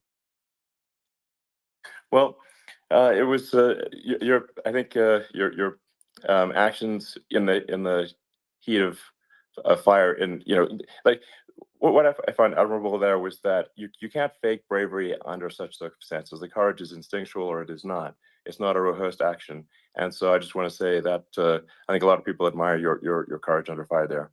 And so thank you very much. I appreciate it. I didn't think of it. I just wanted to get up, and I wanted to stand up. I wanted to let people know. I felt I was good when they were on top of me, covering me, actually, very much covering me, and very bravely. But I wanted to get up. I said, I want to get up, and they wanted, they have everything there. They wanted stretcher. I didn't like the stretcher, and I knew I was hit in the ear, but I knew I wasn't hit anywhere else. They felt I was hit someplace else because it was such a lot of blood, and they were sure that I was hit someplace else. And they were saying, "Sir, you were hit more than the ear." I said, "Nope, I was hit in the ear. I want to get up. Let me get up." And so I got up, and the crowd didn't know what to think. I mean, this was so many people, and you could see they were confused. They didn't know what to think. And I wanted to let them know I was okay. It was very important for me to let Yeah. them know that. And they went wild. You've seen the after. They didn't go wild when I Yeah. got up because they didn't know, was I alive? You really couldn't tell. When I stood up before the hand, before the, the fist in the air, they didn't know if I was alive. Nobody did. And when I put the fist up, they were just relieved and happy and thrilled, and the place went crazy. It was pretty amazing. Yeah. It was a Well, terrible thing, but it was really nice. incredibly moving. Yeah. Well, and I mean, speaking of the sort of slide that got you to turn that saved your life, really, was the illegal immigration slide. Maybe this, maybe this is worth talking about that. It was that slide. That slide saved You're your right. life. No, Basically. the illegal immigration saved my life. You're right, but it was, and I had to be at that exact angle.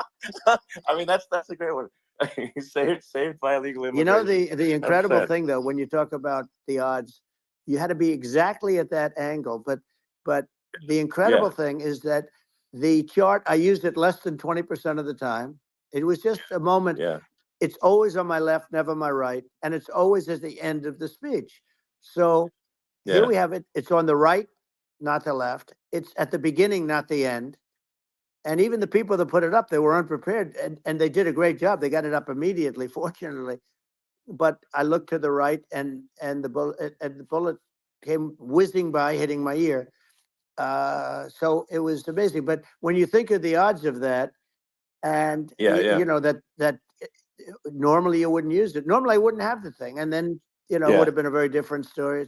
It's very much, I say, an act of God. It's a miracle that it happened, and I'm honored by it. I'm honored by it.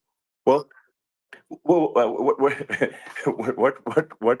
were you about to say about illegal immigration before you were rudely interrupted? Well, I was going to say how good the numbers were. By the way, we're going back to Butler, and we're going to go back in October. We're all set up, and the people are fantastic in Butler. It's a great area. Great. These are incredible people. Like the three that, in the case of Corey, killed, and the other two, the families I got to know them a little bit, and the families are great. But we're going back to Butler, and I think I'll probably start by saying, as I was saying, prior to being so horribly interrupted, but so rudely interrupted by an assassination attempt. But no, but the chart. Some people have no manners. Elon, the chart was just a chart that, in my last week, we had the best illegal immigration numbers, meaning stopping. It was at the lowest. You've seen the chart. It's become quite a famous chart. But that was the lowest point ever recorded. It was a really, I mean, I was very proud of those numbers. And then you see what happened with these people, Kamala and Joe. You see what happened. They just let it go. I had remain in Mexico policies. I had all these different policies that was so good. Guys like Tom Holman and Brandon Judd from Border Patrol. These are all people that they've been on television. They says the best numbers we've ever had. We had so many different checks, catch and release in Mexico, not the United. We had catch and release in the United States. We had it in Mexico. We had so many things. We had things where many people come in there, they have contagious diseases. We had everything passed. If you have a contagious disease, I'm sorry, but we cannot allow you into the country. So we were setting literally records, and all I was doing is showing that, and I use it sometimes. And in this case, I'm glad I used it. I can tell you that. But they were fantastic numbers. But I'm going to sleep with that chart always.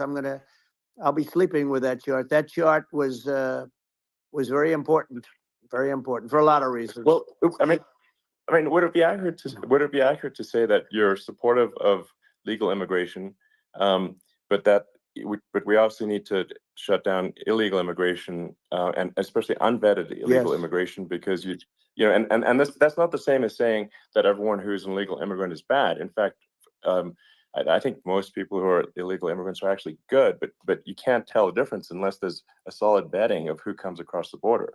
Does that accurately represent your position? I say it very simply. They have to come in legally. They have to be checked. Yeah. Because look, Kamala was the border czar. Now she's denying it. Everything that I do, she's saying she was strong on the border. We're going to be strong. Well, she doesn't have to say it. She could close it up right now. They could do things right now. It's horrible. No tax on tips, and all of a sudden she's making a speech and there will be no tax on tips. I said that months ago. And by the way, they had just the opposite. You know, they had not only tax on tips, but they hired 88,000 IRS agents, and many of them were assigned to go get waitresses and caddies and all of this on tips. They have a policy. They had a policy that they were really going to go after you, and were really harassing people horribly. And then all of a sudden, for politics, she says, you know, she comes out with what I said, which I think is terrible. And I think it's also hitting them very hard. These people are fake. Now they're also saying they did a good job on the border. We had the worst numbers in the history of the world, not of our country. There's never been a country in history that has had a catastrophe like this. We've had, I believe, and I think you believe this too, you know, you hear 12 million, 13. I believe it's over 20 million people came into our country, many coming from jails, from prisons, from mental institutions, or a bigger version of that is insane asylums, and many are terrorists. And I'll tell you what, they're coming not just from South America, they're coming from Africa, they're coming from all over the world. They're coming from Asia, they're coming from the Middle East, they're coming from countries that are stupidly and horribly bombing Israel October 7th. They're coming from all over the world. And you know, you look at, it's so sad October 7th because it should have never happened. It's so sad when you look at Ukraine. It should have never happened. We have a defective government. These are defective people, and they're not people that should be running it. But where you see it the best is the border, because you have millions of people coming in a month, and then she gets up and she tries to pretend like she's going to do something. She had 3.5 years. And by the way, they have another 5 months that they can do something, but they won't do anything.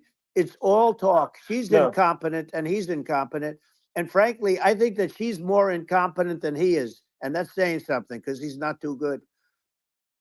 Yeah. No, I think it is essential to have a secure border. I mean, you're really not a country unless you have a secure border. And secure elections too. You know, absolutely secure elections. And so it's just essential to have a real border, or we can't function as a country, and our service, you know, our central services are being overwhelmed in a lot of cities. But as we were talking about earlier, I think having a legal immigration process that is smooth and efficient and done well, and speaking as someone who is a legal immigrant, I think that I mean, like, one way to think of it is, who do you want on your team? You know, who do you want on Team America?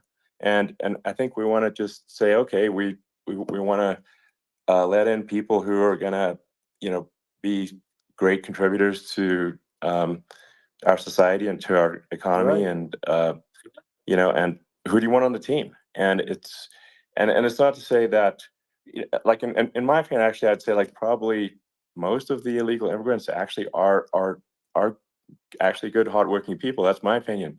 But some are not, and you just have this sort of adverse selection process where, you know, if somebody's you know, if somebody's like you know, has a career in theft or robbery, I don't understand what's taken them so long to get here, because we're such a target-rich environment. I mean, you know, why aren't more people who have a career in, you know, bad things coming here sooner? Because it's a piece of cake to go rob, you know, houses in LA or New York, compared to other parts of the world. And in a lot of places in America, if you try to stop the person who's robbing you, you'll be arrested. So it's insane. It's right. I mean, what's happening with crime, and our police are so good, but they're not allowed to do their job. But I have to tell you, Elon, I hate to say it because it's such a downer to say it. I hate to say it. I hate it. But you have a lot of people that just shouldn't be. I think it's a much bigger number than you think. They're allowing, think you're again, right, they're yeah. allowing people from their jails. And if you were running one of these countries where they're coming from, you would have had all of them. As an example, Venezuela, their crime is down 72%. They're taking their drug dealers. They're taking, frankly, their prisoners. They're emptying out their prisons. They're taking their criminals, their murderers, their rapists, and they're delivering them into. That's what Castro did. Yeah, that, well, he you know, did on a much smaller scale. Yeah. You know, it was a much smaller Yeah. scale. But this is a massive scale because this is being done worldwide. But here's what's happening: crime all over the world is down. And wait till you see the numbers that we have. You know, this is migrant crime. This is crime that's going to be. Yeah. And I saw it today in New York where somebody was knifed with a raped the girlfriend of a man that stood there watching in New York in one of the shelters and started Sure. pulling out the knives, and bad things happened today. But this is happening every day. These are rough people. These are people that are in jail for murder and all sorts of things. And they're releasing them into our country. And they're telling them, if you come back, we're going to kill you. We're going to give you the death penalty or kill you. So they don't want to come back. But these are rough people. Yeah. These are criminals that make our criminals look like nice people. And it's horrible what they're doing. And she's in charge of it because, you know, now she's trying to say she had nothing to do with it. And she's such a liar because she was called the border czar the first day, and it was on the headlines of every newspaper. She's the border czar, and she never even went there. She went to one location, which had nothing to do with where the problem is. You know, she went in and out, I guess, because she was getting a lot of pressure, but had nothing to do with the problem is. But she was the border czar, and people can't allow them to get away with their disinformation campaign. Now she's trying to say that she wasn't really involved, and the whole thing is horrible. She was totally in charge. She could have shut the border down without him. He didn't know what he was doing anyway, so he wouldn't have even known what happened. You could shut the border down. He wouldn't even know the difference. But the fact is that she was border czar. But if you don't have to call her that, the fact is you could just call her. She was in charge of the border, and the border was the worst ever. It's simply not working. No, it's horrible. Whether it's a question of intention or competence, either way, we don't have a secure border, and we have people streaming over like it looks like a World War Z zombie apocalypse at times. And you know, sometimes you got to sort of wonder, like, is it real or not? So because you see things, you're like, is it real? So I went to the border at Eagle Pass, and I saw for myself in Texas, and I was like, okay, it's real. I'm like seeing this in real time. I actually posted the video like just live. I just flew there one day and just to see, hey, is this made up or real? And I'm just seeing people stream across the border, and I have to say, you know, at least the people that I saw did not look friendly. You know, These are people can look at my video and say, hey, you know, these people look friendly. I don't look super friendly. So these are people that Elon would not be the same man if he had to walk across the street and look these people in the eye. These are rough people. These are really rough people coming across. And I know rough people. And these are people that we don't want in our country. And, you know, the caravans are coming in, and they're putting, and who's doing this are the heads of the countries. And you would be doing it, and so would I. And everyone would say, oh, what a terrible thing to say. The fact is, it's brilliant for them because they're taking all of their bad people, really bad people. And I hate to say this, the reason the numbers are much bigger than you would think is they're also taking their non-productive people. Now, these aren't people that will kill you. We have enough of them. But these are people that are non-productive. They are just not productive. I mean, for whatever reason, they're not workers or they don't want to work or whatever. And these countries are getting rid of non-productive people in the caravans in many cases. And they're also getting rid of their murderers and their drug dealers and the people that are really brutal people. And they're coming into our country at levels that have never been seen before. And I saw an ad just before I got on the air. I'm walking over here, and I saw an ad by Kamala saying how she is going to provide border security. Where has she been for 3.5 years? For 3.5 years, we have 20 million people for it. It's a terrible. Yeah, I think this, frankly, I think this is a fundamental existential issue for the United States. And if we have another 4 more years of open borders, and it's going to be even worse with another 4 more years, it's going to be even worse than it's been for the past 3.5 years. I'm not sure we've got a country. You don't left have a country at that left. point. Elon, if they get in, you will have 50 to 60 million people from all over the world, not South America only. You know, we think of South America, we think of Honduras and El Salvador, Guatemala, and Mexico, you know, the four. But it's not that. It's everywhere. They're coming in from Yeah, everywhere. And I had to stay in Yeah, I Mexico. think this is a super important point. Like people, it's like basically when I went down there, I was like, well, where are people from? It's like almost no one was from Mexico. No, to be clear. Mexico less. It's just less it's than just the others. border. It's just the border with Mexico. But the people coming in, it's Earth, the rest of Earth, and America is only about 4 or 5% of the population of Earth. It would only take a few percent of the rest of Earth to overwhelm everything in We're the US. already overwhelmed, Elon. We're overwhelmed. You had to see the news tonight about New York, and I love that place. And what they're doing to it is horrible. What they're doing to it, and all the courts do is they try and focus on Trump. Okay, let's focus on Trump, who did nothing wrong. I complain about a rigged election. Elon, what's happened is unbelievable. You have from Africa. From the Congo, they're coming from the Congo, and 22 people came in from the Congo recently, and they're murderers, and they drop them. They drop them. They take them out of jails, which is very expensive, to maintain the jails. Although they don't do too much maintaining, I can tell you. But they take them out of jails, prisons. They take them out, and they bring them to the United States. They deposit them in the United States and say, "Don't ever come back, or you're going to be executed." And they don't want to come back. But they won't come back. Sure. But they're coming from Africa. They're coming from Asia. They're coming from the Middle East. They're coming from South America. Just They're Earth, coming from rest of Earth, everywhere. basically. And there are a lot of really everywhere on bad Earth. ones. It's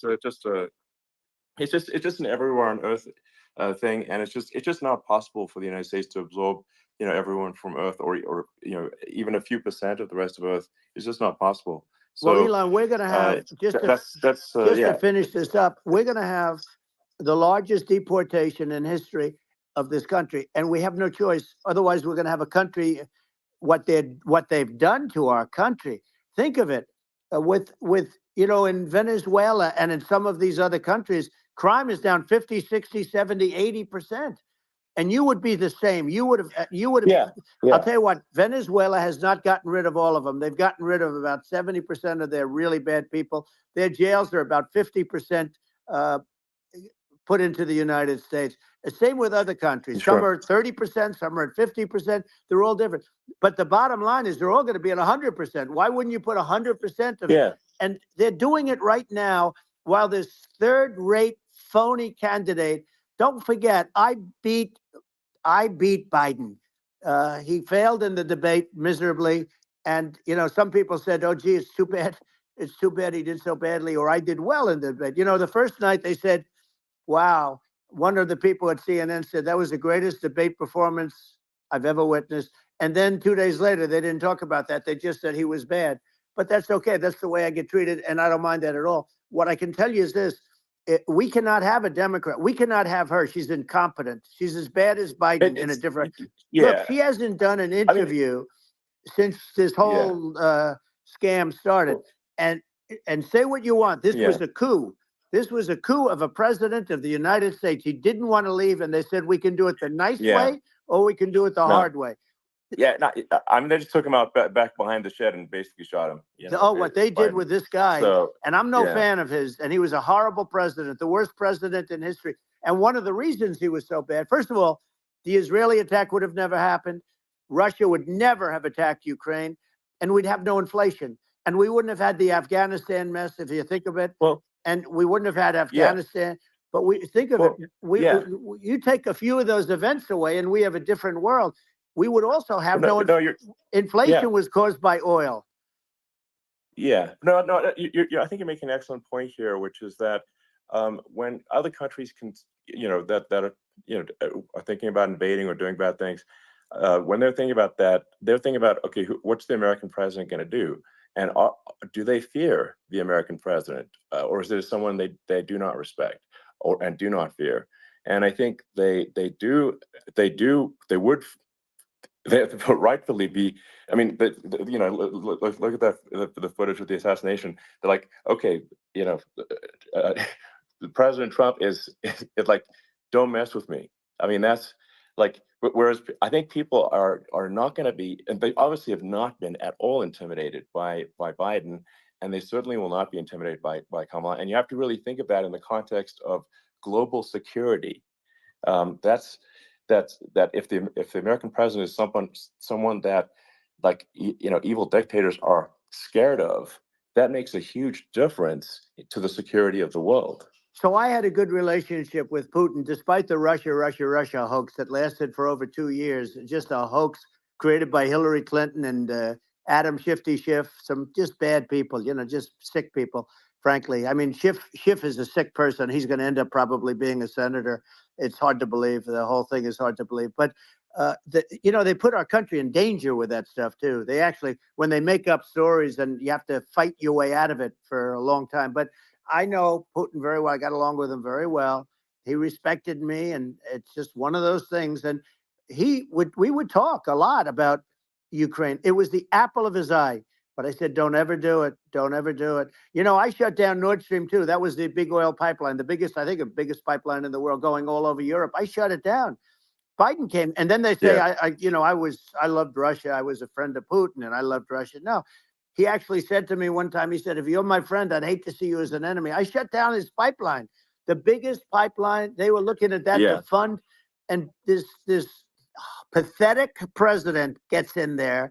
And the first thing he did, one of the early things he did, is he shut down Keystone XL pipeline, which is our pipeline that would have employed 48,000 people, pipeline workers, shuts it down. That was, a massive job that Obama refused to allow. Yeah. I allowed it in my first week because it was jobs and it moved oil. And by the way, in a much more environmentally friendly way. It's underground. It's not a truck that catches on fire or a train that catches on fire.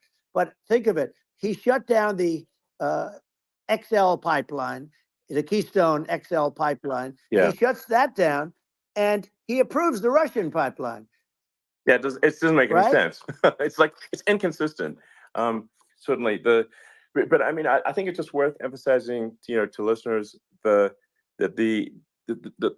immense importance of whether the United States president is intimidating or not intimidating, and how much that matters to global security, because there's some real tough characters out there, and if they don't think the American president is tough, they will do what they want to do. I know every one of them. And that puts the whole world in danger. Elon, I know every one of them, and I know them well. I know Putin. I know President Xi. I know Kim Jong-un of North Korea. I know every one of them. And let me tell you, people will say, oh, this is terrible. He said, I'm not saying anything good or bad. They're at the top of their game. They're tough. They're smart. They're vicious. And they're going to protect their country, whether they love their country. They probably do. It's just a different form of love, but they're going to protect their country. But these are tough people at the top of their game. And when they see a Kamala or when they see Biden, Sleepy Joe, they can't even believe it. They can't believe this happened. All the stuff that you're seeing now, all the horror that you look at Israel, they're all waiting for an attack from Iran. Iran would not be attacking, believe me. When I was there, and I say it with respect, because I think we would have been good with Iran. I don't want to do anything bad to Iran, but they knew not to mess around. Iran was broke because I told China, if you buy from Iran oil, it's all about the oil. That's where the money is.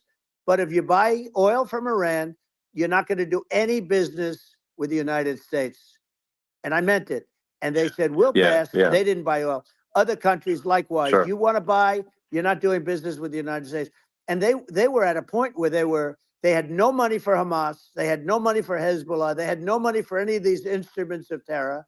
And it was amazing. In fact, there were articles when I was leaving, which is hard to believe, actually, especially when you look at what's happened to our country. Our country is so bad right now. It's such a different place. We were respected. Think of it. 4 years ago, we were so respected to a point where when I said don't buy oil, they didn't buy oil. But they had no money, and Israel would have never been attacked. It is zero chance. And again, I said to Vladimir Putin, I said, don't do it. You can't do it, Vladimir. You do it, it's going to be a bad day. You cannot do it. And I told him things that what I do. And he said, no way. And I said, way. And it's the last time we ever had the conversation. He would never have done. I got along well with him. I hope to get along well with him again. Getting along well with them is a good thing, not a bad thing. I got along well with Kim Jong-un. When I met with President Obama just before entering, it's a sort of a ritual. And I sat down with him and we talked. It was supposed to be for a very short period of time. It turned out to be a long period of time. I said, "What's the biggest problem?" He said, "North Korea." I had that problem worked out very quickly. It was nasty at the beginning with Rocket Man and all the different things. Yeah. But all of a sudden, I got a call. Those were some epic tweets, by the way. Yeah, they Those were. like They were absolutely... epic. Everything he said. He said that he has a red button on his desk. I said, I have a red button on my desk too, but my red button is much bigger, and my red button works. And then I called him Little Rocket Man of Little Rocket Man. Anyway, here's the bottom line. All of a sudden, I got a call from him. And they said they want to meet. They want to meet me. And we met, as you remember, we met in Singapore. We met also in Vietnam. And I got along with them great. We were in no danger. But President Obama thought we were going to end up in a war, a nuclear war with him. And let me tell you, he's got a lot of nuclear stuff, too. Exactly. He's got plenty of nuclear. He can do plenty of damage.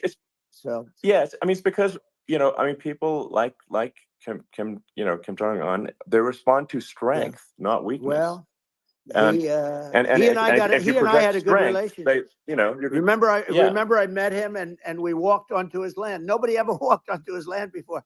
I walked onto. I wouldn't say. Let's bring up Secret Service again. I wouldn't say they were thrilled when I did that. I walked onto his land, and it was an amazing period. But we were not in danger with him because of me. I always say that we have enemies on the outside and we have enemies on the inside. We have some really bad people in our government and people that are controlling of the people. I mean, I'd mention names, but I really don't want to give them the credit. But we have some really bad, and I say they're more dangerous than Russia and China. If you have a smart president, a president that gets it, we are not in danger from those countries because they need us and they need our help. I mean, we forced Obama, if you think about it, Obama and Biden, and Bush to a certain extent, in all fairness, forced Russia and China together. And if you're a history student, the first thing you learn is you cannot let Russia and China align. But then they also got, if you take a look, Iran, and they have North Korea. That's, they call it the axis of evil. In the old days, you had the axis of evil. Here we have a modern day axis of evil. These are powerful countries, very heavy nuclear, which is the biggest threat. The biggest threat is not global warming, where the ocean's going to rise 1/8 of an inch over the next 400 years. And you'll have more oceanfront property, right? The biggest threat is not that. The biggest threat is nuclear warming, because we have 5 countries now that have significant nuclear power, and we have to not allow anything to happen with stupid people like Biden. Biden did something with Russia. There was no chance of him ever going in. And when I left, and then after I left, they started forming big armies on the border with Ukraine, right? And I looked at that, and I thought he was doing that because Putin's a good negotiator. I thought he was doing that to negotiate. But then Biden started saying such stupid things. For instance, he said that it can be a NATO country. Now, Russia, for as long as there's been NATO, has said we're never going to agree to that. And we go right up front and say that. And we did things and said things through this president with a low IQ, very low IQ. He had a low IQ 30 years ago, by the way, but now he might not even have a IQ at all. There's nothing on the board that goes this low. He said things that were so stupid that war would have been, that war had zero chance of happening if I were there. Zero chance. He was saying everything the opposite, And it's so sad because many more people have been killed in Ukraine than you read about. You don't read about how bloody it is and how disaster. Sure. Hey, look, just in the 2 armies, you lost 500,000 people. And, Ukraine's having a hard time. Ukraine, I don't know if you saw the article recently, and it's true. You don't hear the true story.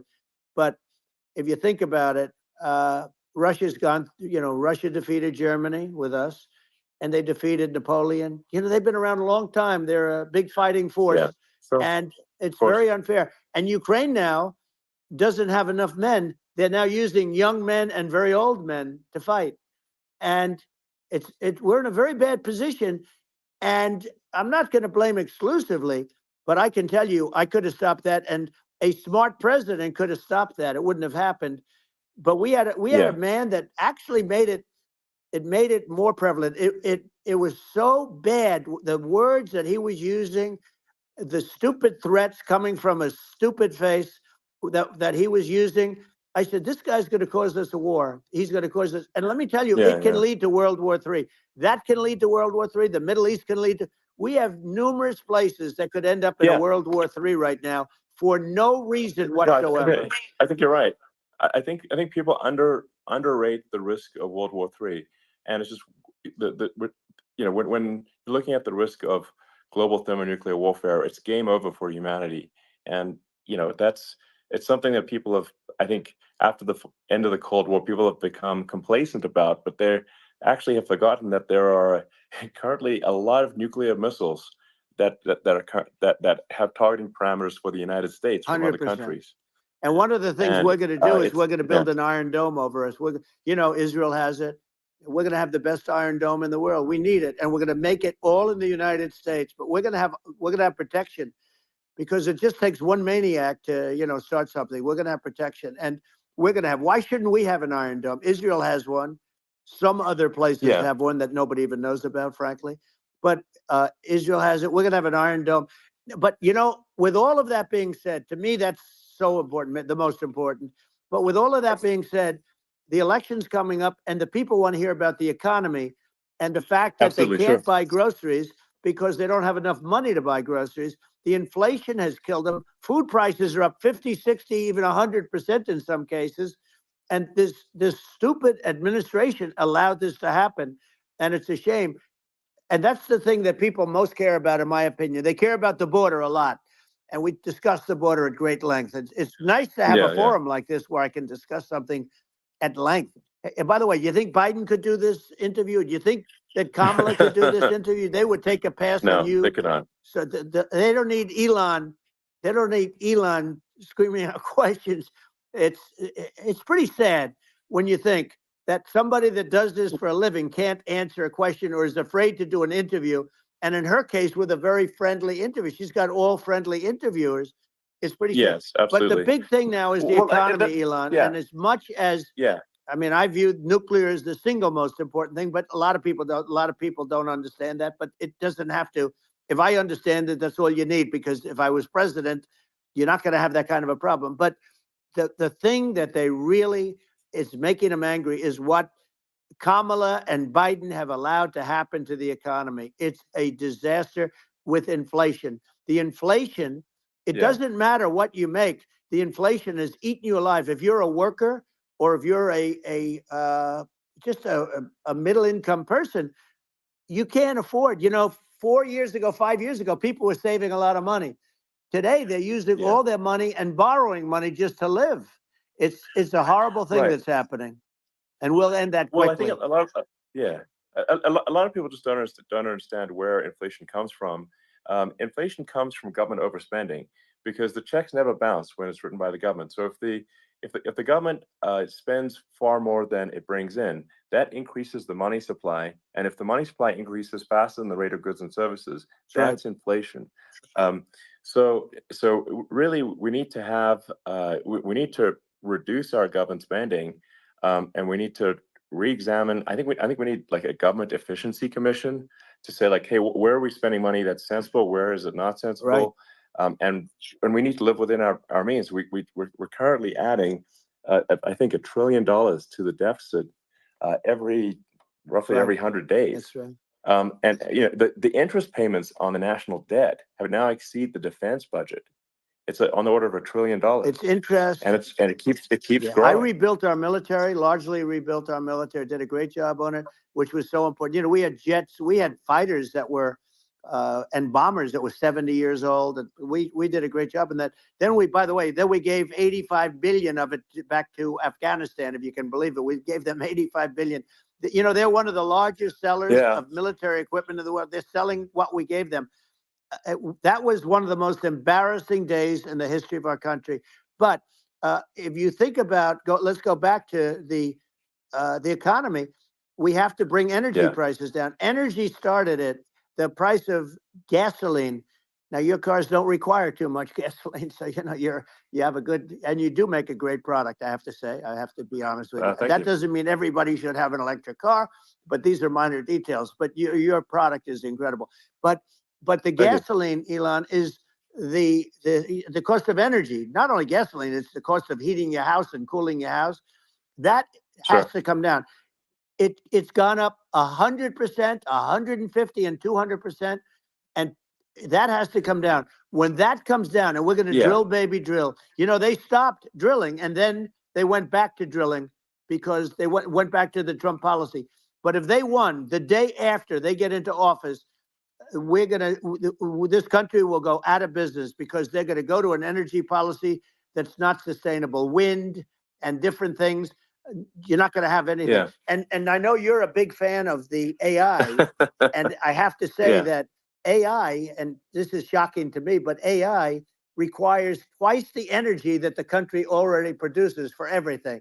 So you're going to have to build. We're going to have to build a lot of energy if our country will be competitive with China, because that's our primary competitor for this on the AI.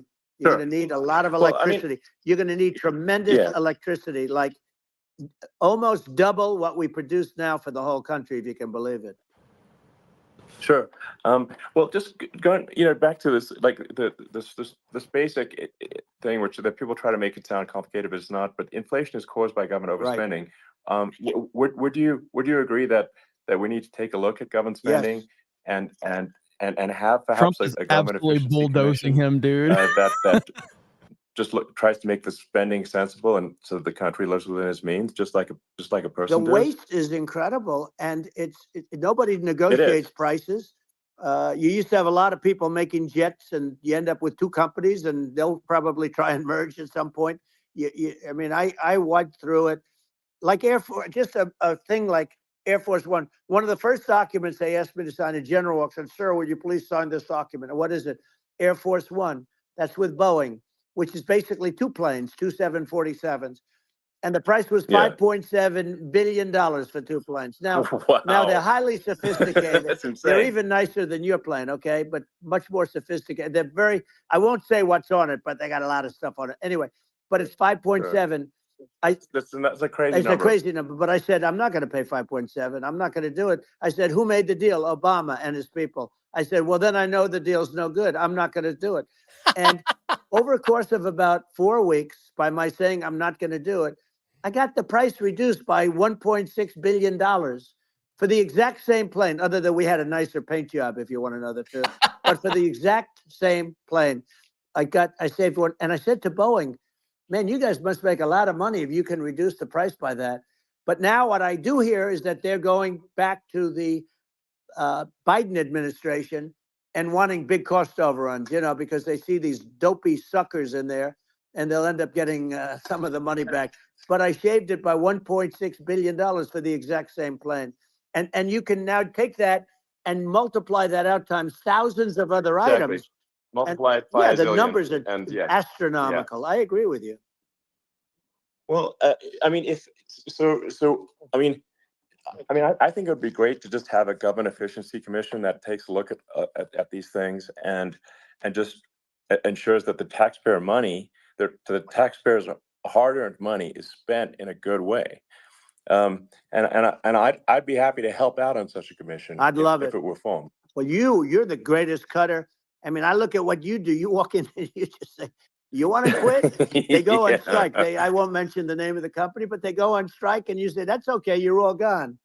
You're all gone. So every one of you is gone, and you are the greatest. You would be very good. Oh, you would love it. But, if you look at Argentina. Well, I'd be happy to help by the way, out. congratulations. Yeah. I just looked at the number of people that are listening to you and I chat. We'll call it a chat. But congratulations. This is very good. I mean, it's great. And you're an interesting character. The new head of a place called Argentina, and he's a big, Malay's awesome. he's great. And he's a big MAGA fan, that he ran on MAGA. And he took it to an extreme too. He ran on MAGA, and I hear he's doing really a terrific job. It's called Make Argentina Great Again. It worked out perfectly. He came in, he bought a lot of hats, he brought over, but he's doing a big job. He really cut. And I'm hearing they're starting to do pretty well. Inflation's getting down. You know, they had like 2,000%. And they had inflation like not normal inflation. They had the real deal. But we're going to have that pretty soon. I think we have the worst inflation we've had in 100 years. They say it's 48 years. I don't believe it. I think we have the worst. They don't include a lot of the items that should be included, you know. Yeah. Well, it's just from government overspending and not spending taxpayer money effectively, and having, you know, just like so many departments you can't even name them all. And what Milei is doing is, you know, he's cutting government spending. He's simplifying things. He's putting in regulations that make sense. And Argentina overnight is experiencing a giant improvement in prosperity. But it's also a lesson for the United States, which is that Argentina used to be one of the most prosperous countries in the world. You know, in the 30s, 40s, and because of bad government policy, it ruined the country. And if you take Venezuela, for example, Venezuela should be incredibly prosperous. They have, you know, phenomenal reserves of everything, oil, everything, and it should be prosperous. But if the government's wrong, it impoverishes the people. And so I think we should not be complacent in the United States in thinking that and taking our prosperity for granted, because if with bad government policy, we can run the country into the ground. And that's just something people should bear in mind. Don't take prosperity for granted. Well, think of education. So we're ranked at the bottom of every list of the top 40. We're ranked number 40, number 38. Norway, Switzerland, Sweden, different countries are ranked good. Actually, China's pretty close to the top. They're a top 6 or 7. But we're ranked at the bottom, almost at the bottom, 38, 39, 40. In other words, horrible. And yet we spend more per pupil than any other country in the world. So we spend more. And what I'm going to do, one of the first acts, and this is where I need an Elon Musk. I need somebody that has a lot of strength and courage and smarts. I want to close up Department of Education, move education back to the states, where states like Iowa, where states like Idaho, you know, not every state will do great, because states that basically aren't doing good now. You look at Gavin Newsom, the governor of California. He's terrible. He does a terrible job. So he's not going to do great with education. But of the 50, I would bet that 35 would do great, and 15 of them, or 20 of them, will be as good as Norway. You know, Norway is considered great. You can name them. I mean, they're so good. Some of these countries are so good. But if you go into some of these really well-run states, you know, we have states that don't know what debt is. We have states that have low taxes, no debt, everybody working. You know, they're really well-run. Sure. And maybe they have certain advantages in terms of location, in terms of, you know, the land or the sun and the water and the whole thing. You know, there are a lot of advantages that some people have. But if you moved education back to the 50, you'll have some that won't do well, but they'll actually be forced to do better, because it'll be a pretty bad situation. But if you think about it, you'll have some of these states. I'll bet you'd have 30, 35 states. It'll be much better. And you know what it'll cost? Less than half what it is in Washington. And these people don't care about the students in these, you know, faraway states. And it would be, it'd be unbelievable. Yeah.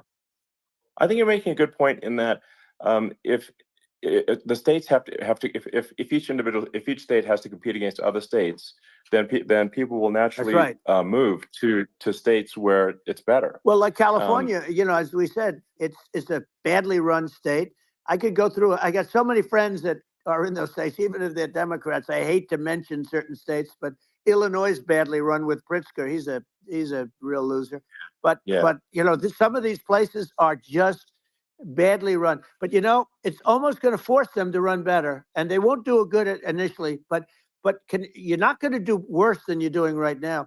And I would say that the cost, you would cut your cost by 50 or 60%. And you'd have a little Yeah, yeah, monitor. You want to make sure they're teaching English as an example. Give us a yeah. little English, right? Sure, yeah. Right? No, but I mean, to what? Some of these governors are doing so badly. I mean, they got so many people moving out of their state. They should get U-Haul Salesman of the Year award because they're driving so much U-Haul. It's actually amazing. People moving out. Isn't it amazing to you as a businessman that they can even survive? Like Illinois, so many people are leaving, and you wonder, how do they survive? I mean, how do they survive? I saw where you left California and you moved to Texas. Texas does a great job. But, I just wonder, how do these states survive when big businesses, a big oil company just left California, as you know, and they moved to Texas. How do these big states survive when they lose so many businesses and their taxes are already really high? The taxes are among the highest taxes. You almost wonder, how do they continue on? And in many cases, the governors don't do a good job in their crime-ridden places. You wonder, how do they continue to just go on? It's not a good situation. I think the only thing that's going to force some of these states to change is if they risk bankruptcy and they're not getting bailed out by the federal government. Right. Well, That's you're the going only to thing have that's going to get them to change. You remember the area in California where they had that, where I guess somebody had sticky fingers and they stole a lot of money, and they went into a form of chapter, and it was very nasty for a period of time. But now it's probably the most popular place in all of California. So at some point, something like that may have to happen. But the problem is you can't penalize people that loan money to the state when you have incompetent people like a Pritzker. Look, the family didn't want him in the family business. And then he ends up being governor of Illinois. So, what, is he going to be a great governor? And, you have people, I could name every one of them. I got to know every one of these, and some are very good and some are just horrible. Well, I think that the larger point here, too, as you're saying, like a lot of people are concerned about the economy. A lot of people are concerned about inflation, and inflation is effectively a tax on people that save money, and for people that are working day to day, it's just a form of taxation. And if we can solve the government spending problem, we'll solve the inflation problem, which means people will have a better standard of living, and that's a really big deal. Well, the people that got hurt worst are the people that did it the way they were taught to do it all through, their younger life and their young life and their whole life. The people that saved money and then they got no interest on their money and inflation destroyed them. And frankly, they were almost better off if they didn't do anything like that. I mean, those people have been absolutely decimated, and we're going to bring those people back and help those people. We've got to get the prices down. When I look at bacon costing 4 or 5 times more than it did a few years ago, when you look at some of the food products in grocery stores, people go, they can't believe it. They used to be able to buy a whole cart, and today, a lot of people just don't have the money. They go in and they can't buy anything. They look at it's sticker shock. They call it sticker shock, right?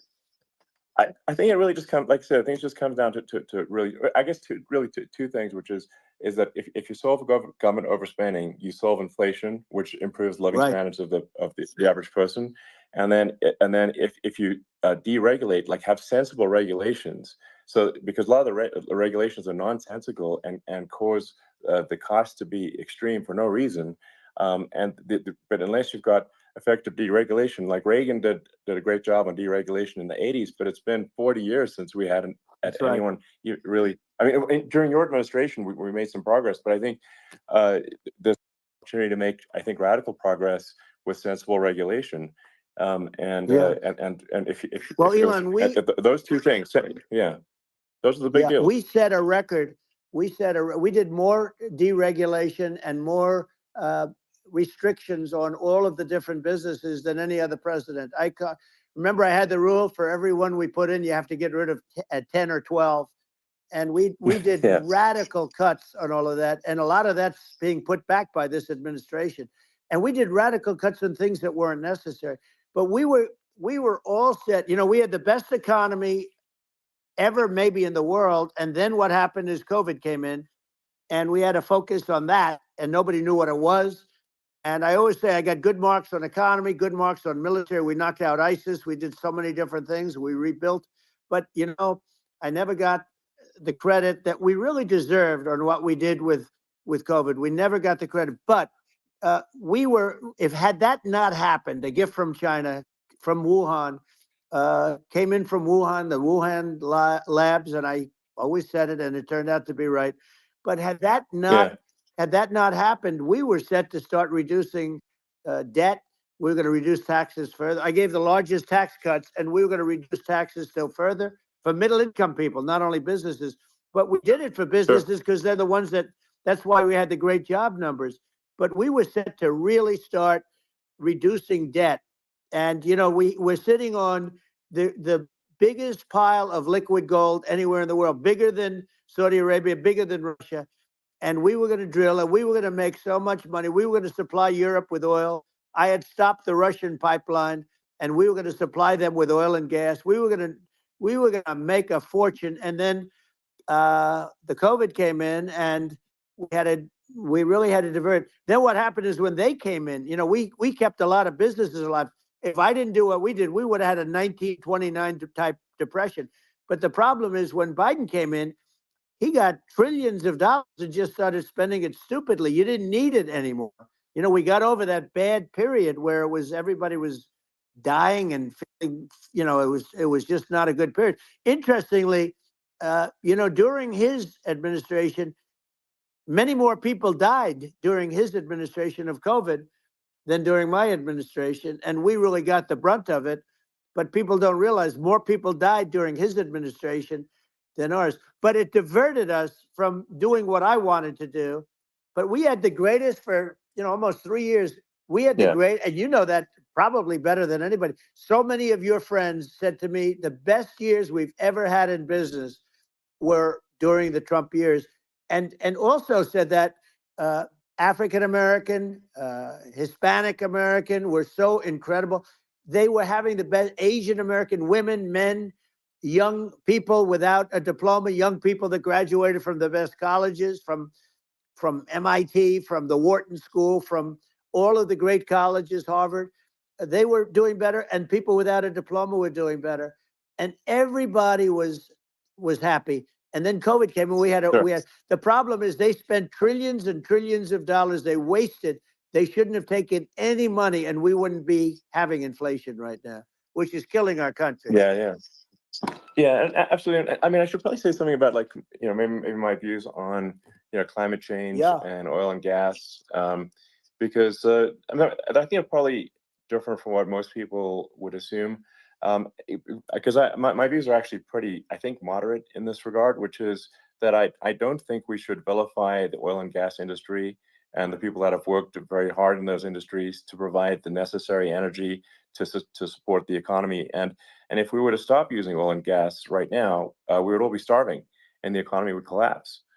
So it's I don't think it's right to sort of vilify the oil and gas industry, and the world has a certain demand for oil and gas, and it's probably better if the United States provides that than some other countries. Sure. And it would help with prosperity in the U.S.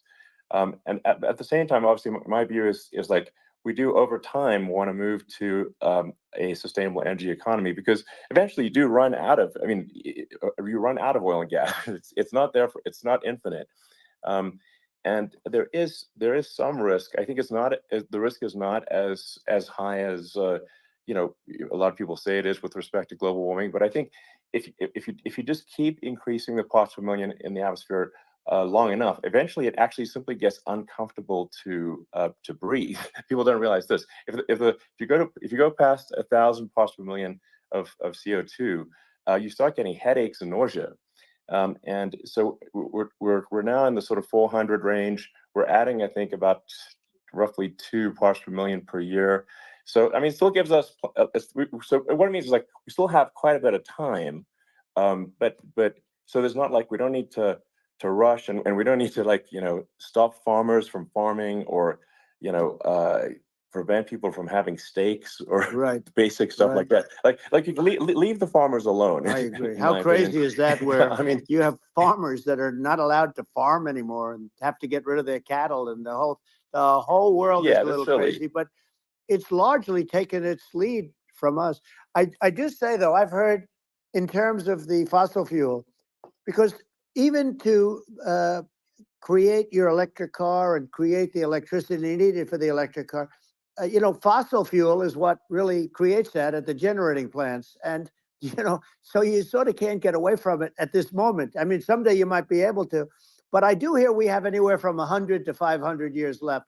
Much of it hasn't even been found yet. Yeah. But there are tremendous, like Anwar. I got Anwar in Alaska approved. Ronald Reagan couldn't do it. Nobody could do it. Everybody tried. Nobody could do it. I got it approved.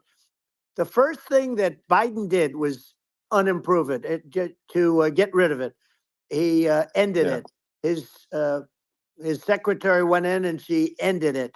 And what a disgrace. That's Anwar. That's bigger, or they think it could be bigger than Saudi Arabia in Alaska.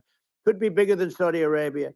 But they went in and they terminated it. And I'll get it going very quickly, because not only is it big for Alaska, I mean, you talk about economic development, that for the United States, I mean, that is, they say bigger than Saudi Arabia or the same size, and pure, really good stuff. And, they end it. So I think we have, perhaps hundreds of years left. Nobody really knows. But during that time, something will come around that will be very good. Yeah.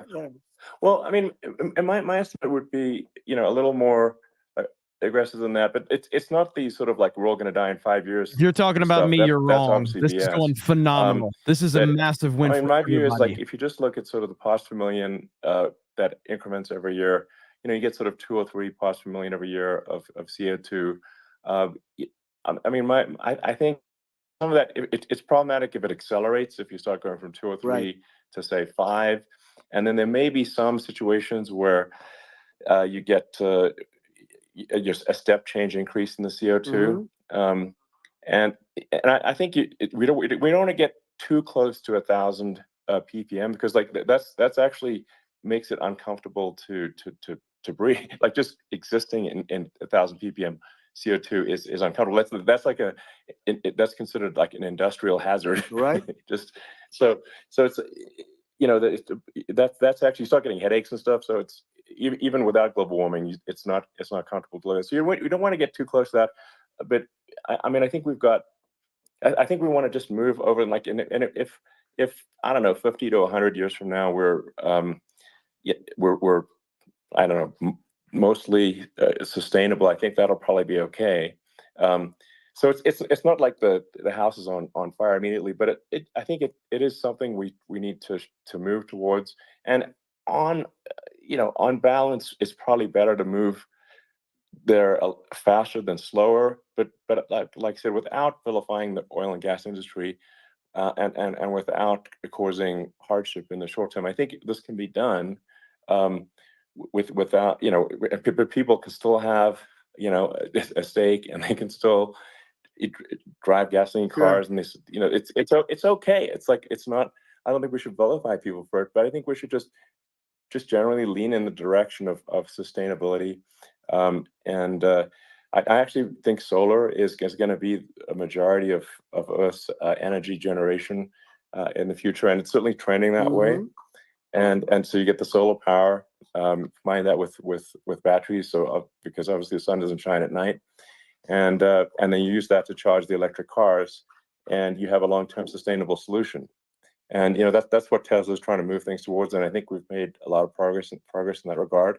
But when you look at our cars, we don't believe that environmentalism, that caring about the environment should mean that you have to suffer. So we make sure that our cars are beautiful, that they drive well, that they're fast, they're sexy. I mean, they're cool. In fact, literally, I made this sexy joke: Model S, Model 3, Model X, and Y spells out sexy. It's probably the most expensive joke out there. But I don't know, I like cheesy humor, So, but I'm a big fan of, like, let's have an inspiring future, and let's work towards a better future, and we can do so without demonizing people. Right. I'm okay. It's very interesting. You use the word global warming, and today they use the word climate change, because you have some places that go up, and so they were getting themselves in a little trouble with the word global warming, because not every place is warming. Some places are going the opposite direction. But I'm sort of waiting for you to come up with solar panels on the roofs of your cars and on the trunks of the cars. And it just seems like something that at some point you will come up with. I'm sure you'll be the first. But it would seem that a solar panel on the roofs, on flat surfaces, on certain surfaces might be good. Yeah. At least in certain areas of the country where you have the world Sure. where you have the sun. But I would think, and I have no idea because that's not my world, but I would think that this would be something that would be interesting. But the one thing that I don't understand is that people talk about global warming or they talk about climate change, but they never talk about nuclear warming. And to me, that's an immediate problem because you have, as I said, 5 countries where you have major nuclear and probably some others are getting there, and that's very dangerous. That's where you need a strong American president because you don't want to have this proliferation. But you have 5 countries and getting more. China is much less than us right now, but they're going to catch us sooner than people think. They're way lower. Russia and us are number 1, and I mean, we're sort of tied. And China is far behind, but they're developing at a level that you're not surprised to hear very fast. They'll end up catching up, maybe even surpassing. But to me, the biggest problem is not climate change. It's not, and everything's a problem, but it's degrees. To me, the big problem is the nuclear power. The power of nuclear is so great. And when I talk about I'll prevent World War III, I will. But the Elon truth is tries that to say something. you have Trump to, just because keeps this is no longer plowing army through. tanks going back and forth and shooting at each other. This is a level of destruction and power that nobody's ever seen before. Yeah, and actually, there's the bad side of nuclear, which is a nuclear war, very bad side. But there's also, I think, nuclear electricity generation is underrated. You're right. And it's actually, people have this fear of nuclear electricity generation, but it's actually one of the safest forms of electricity generation. It's just a huge misunderstanding. And if you look at the injuries and deaths, caused by, say, I mean, I'm not going to try to pick on coal mining, but just any kind of mining operation. And there's a certain number of injuries and deaths per year. And you compare that to nuclear. Nuclear is actually way better.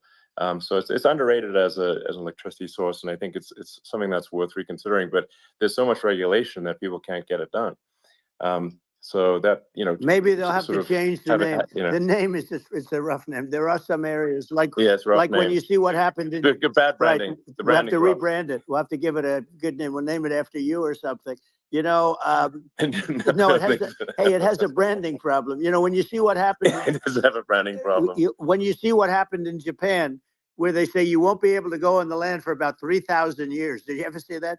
And in Russia, where they had the problem, where they there's a lot of bad things happened, and they have a problem. And they say that in 2,000 years, people will start to occupy the land again. You realize it's pretty bad. No, that's not true. But you're right about it. It's amazing.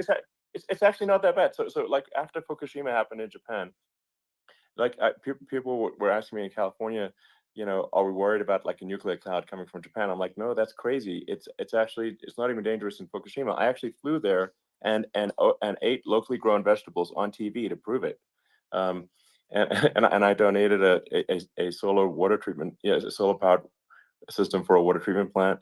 And but you haven't been feeling so well lately, and I'm worried about it. No, but I mean, I'm only kidding. It's fine, It's like Hiroshima and Nagasaki were bombed, but now they're like full cities again. So it's really not something that That's right. So it's not as scary as people think, basically. But let's see. I mean, are there some other topics we should touch on? Like lawfare. I think we need to be concerned about what they've done to this country. Obviously, yeah. Well, we just won the big case in Florida. This was a Biden administration did something that's never been done in this country, and that's go after their political opponent, me, with this nonsense and just nonsense. And the big case in Florida we won, but they always pick a judge and a jury, and they use local DAs, they use the local attorney generals, like Fani, Fani, spelled Fani, Fani, and it's all a big hoax, and it's all run from there, like in Manhattan. The one of the top people from the Justice Department went in, ran Manhattan, ran the state. The Letitia James deal was run by a person from the Department of Justice, Biden. They've never done this before, and they set up a very bad precedent. It's called lawfare, warfare. It's a terrible thing, and never happened in our country. It does happen in banana republics and third world countries, but it's never happened. And the incredible thing is it actually drove my numbers up because people see, fortunately I have a platform like you, or, in all fairness, like a conversation like this, where I can talk about it and people understand. I mean, you fight for election integrity and you end up getting indicted because you're fighting for election integrity. And when the day comes that you can't fight for election integrity, you don't have a country anymore. So what happens is they went after their political opponent, me. Now Biden's, close to vegetable stage, in my opinion. Okay, I looked at him today on the beach, and I said, why would anybody allow him? The guy could barely walk. Why would anybody allow him? Does he have a political advisor that thinks this looks good? He thinks this looks good because it looks so bad, and it's ridiculous. I mean, and he's been doing that for a long time. He can't lift the chair. The chair weighs about 3 ounces. It's meant for children and old people to lift, and he can't lift it. The whole thing is crazy. Well, he's clearly. He's clearly like we just don't have a president right now. You don't have a president, and she's going to be worse than him because she is a San Francisco liberal who destroyed San Francisco, and then as Attorney General, she destroyed California. You talk about location, and we're talking about the sun and the water and all. There's nothing better than California. She has destroyed that. She was the original DA. She was the original in San Francisco. She was the original Attorney General in California. What she has done to California is, well, you know better than I do. You just left California for a lot of those reasons. And what she's done with crime, with cashless bail, where you kill somebody. I mean, we have states there you kill somebody and they let you out right away. I mean, you don't have to even put up, and then they never find the people unless they kill again, and then they let them out again. Our country is becoming a very dangerous place. And she is a radical left San Francisco liberal. And now she's trying to protect. Now she's looking like she wants to be more Trump than Trump, if that's possible. I don't think it's possible, but she wants to be more Trump than Trump. Yeah. I want a wall. I think that's, she wants to release all the prisoners that are in detention. And some of these guys are really bad. Right. That just came out today. She doesn't want to build the wall, even though the walls work. Walls and wheels. In your business, everything you do is obsolete, almost, well, not the tunnels, but everything is obsolete. Even your rocket ships, they're like a month later, they're obsolete. You find a better way to. The only thing that's not obsolete is a wall and a wheel. And the wall, I built hundreds of miles of wall, and that's why we had such good numbers. I was going to add 200 miles. We bought it. We could have flipped it up in 3 weeks. And they sold it for 5 cents on the dollar. That meant, I said, wow, that means that they actually do want to have open borders. She wants to have open borders, and now she's going like she's tough on the border. It's such a lie. Yeah, this is simply not true. This is simply not true. And everybody knows it's not true. It's a disgrace that she can say it. No, I mean, obviously, what's happening sort of overnight is they're rewriting history and making Kamala sound like a moderate when in fact she is far left, like far left. Worse than Bernie Sanders. She is considered more liberal by far than Bernie Sanders. She's a radical left lunatic. And if she's going to be our president, very quickly, you're not going to have a country anymore. And she'll go back to all of the things that she believes in. She believes in defunding the police. She believes in no fracking, zero. Now all of a sudden she's saying, no, I really want to see fracking. If they got in, the day she got in, she'll end fracking. And by the way, if people didn't think that, the lunatics that really believe in that, they won't vote for her. Like the Palestinians and Israel. She is so anti-Israel, and she's bad for both. Biden actually did something that was impossible. Both sides hate him. Both sides. That was a hard thing to do. Unification. Yeah, no. I mean, Netanyahu came to give a talk to a joint Senate and House sitting, and I was there, and Kamala stood him up. What does that say? I think it's highly That's disrespectful. And I say, if you're a Jewish person or if you believe in Israel, if you're a person that, is a very pro-Israel, if you vote for her, it's worse than Biden. And Biden was bad. But if you vote for her, you ought to have your head examined. And you see tonight, I mean, as we're doing this, I'm seeing reports coming that they expect an attack tonight or tomorrow from hundreds and maybe thousands of rockets.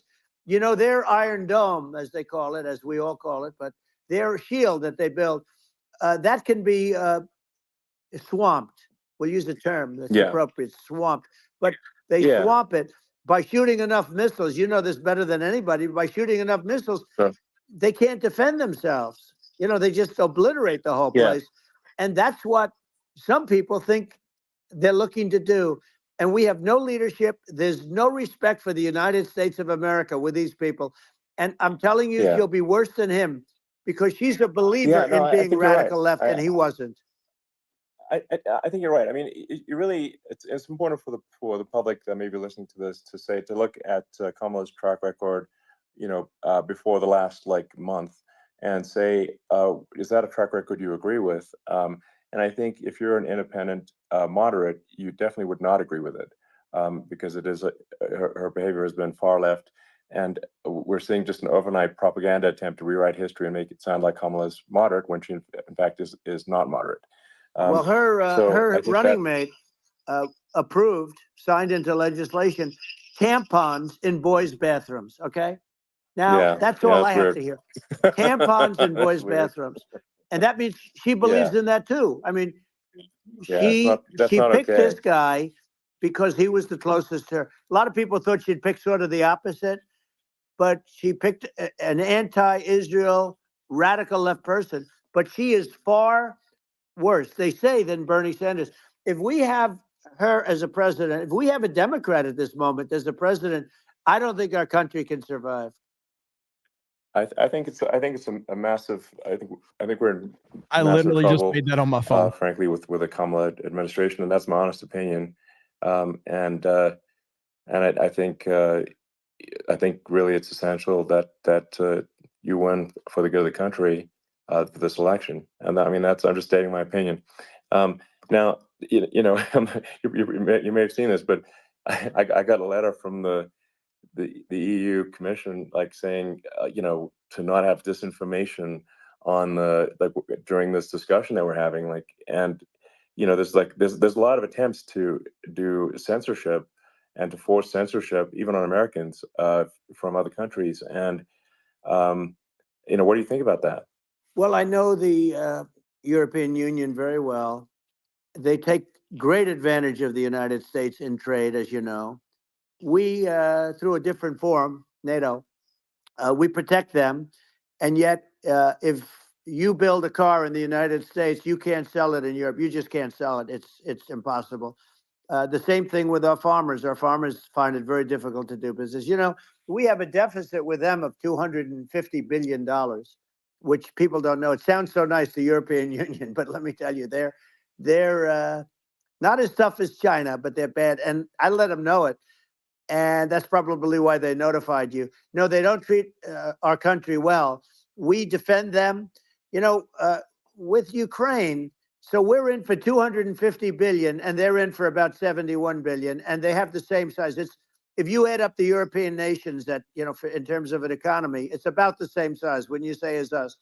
And they're in, and they're in much greater risk. They're right there. We have an ocean separating us from, in this case, the enemy would be Russia. It used to be for the Soviet Union, but let's assume they're close enough. And what happens is they're in for 70-something million. I think even less than that, billion. And we're in for about 250 billion, and it could be a lot higher than that. And I say, why aren't you going to equalize? Why aren't they paying what we're paying? And they're in much more, it's much more important for them because of the fact that, they're right near there. I mean, they're all sort of in that location. We're not. But they should, and I did it with NATO. there were only 7 countries that were paid up in NATO out of 28 at the time. And the United States was the United States was subsidizing NATO, tremendously subsidizing NATO. And I said, I went in and I said, you got to pay up. If you don't pay up, we're not going to defend you any longer. I took a lot of heat, but you know what happened? Billions and billions of dollars came flowing in. And Yeah, you know, I think a lot of the public isn't aware of the fact that the United States pays a disproportionate share of the NATO expenses. and then we get even though, taken like, advantage of on trade. So think about it. well, I mean, the point of NATO is defending Europe, and it's it's like, then okay, well, why is the United States paying disproportionately more to defend Europe than Europe? That doesn't make sense. That's unfair, and that is an appropriate thing to address. Well, you know, when you talk about so- cost cutting and savings and everything else, I mean, honestly, look, there's nobody that feels worse about the Ukraine situation than I do, because I know it would have never happened. I know Zelensky. He was very honorable to me, because when they went with the Russia hoax and they said I had a phone call with him, he said it was a perfect phone call. It was a great phone call. He could have grandstanded and, you know, said, oh, he was very threatening. He said, no, it was a very nice phone call. I called him up to congratulate him on his win, and you end up getting impeached because these people are lunatics. Yeah. You know, I was talking about the difference from the people within and the enemies on the outside. In many cases, the people from within are more dangerous for our country than the Russians and the Chinas. If you have a smart president, you're not going to have a problem with them. You're going to do things. Yeah. Now, they've taken advantage Yeah, of absolutely. us incredibly, but you're going to do things with the right person. Yeah, well, I think it's obvious that you're a believer and an advocate of free speech, because during your first term as president, you were attacked relentlessly every day, often very unfairly with with false attacks, and you didn't try to shut down the media. You didn't try to inhibit their freedom of speech, and I think that says a lot.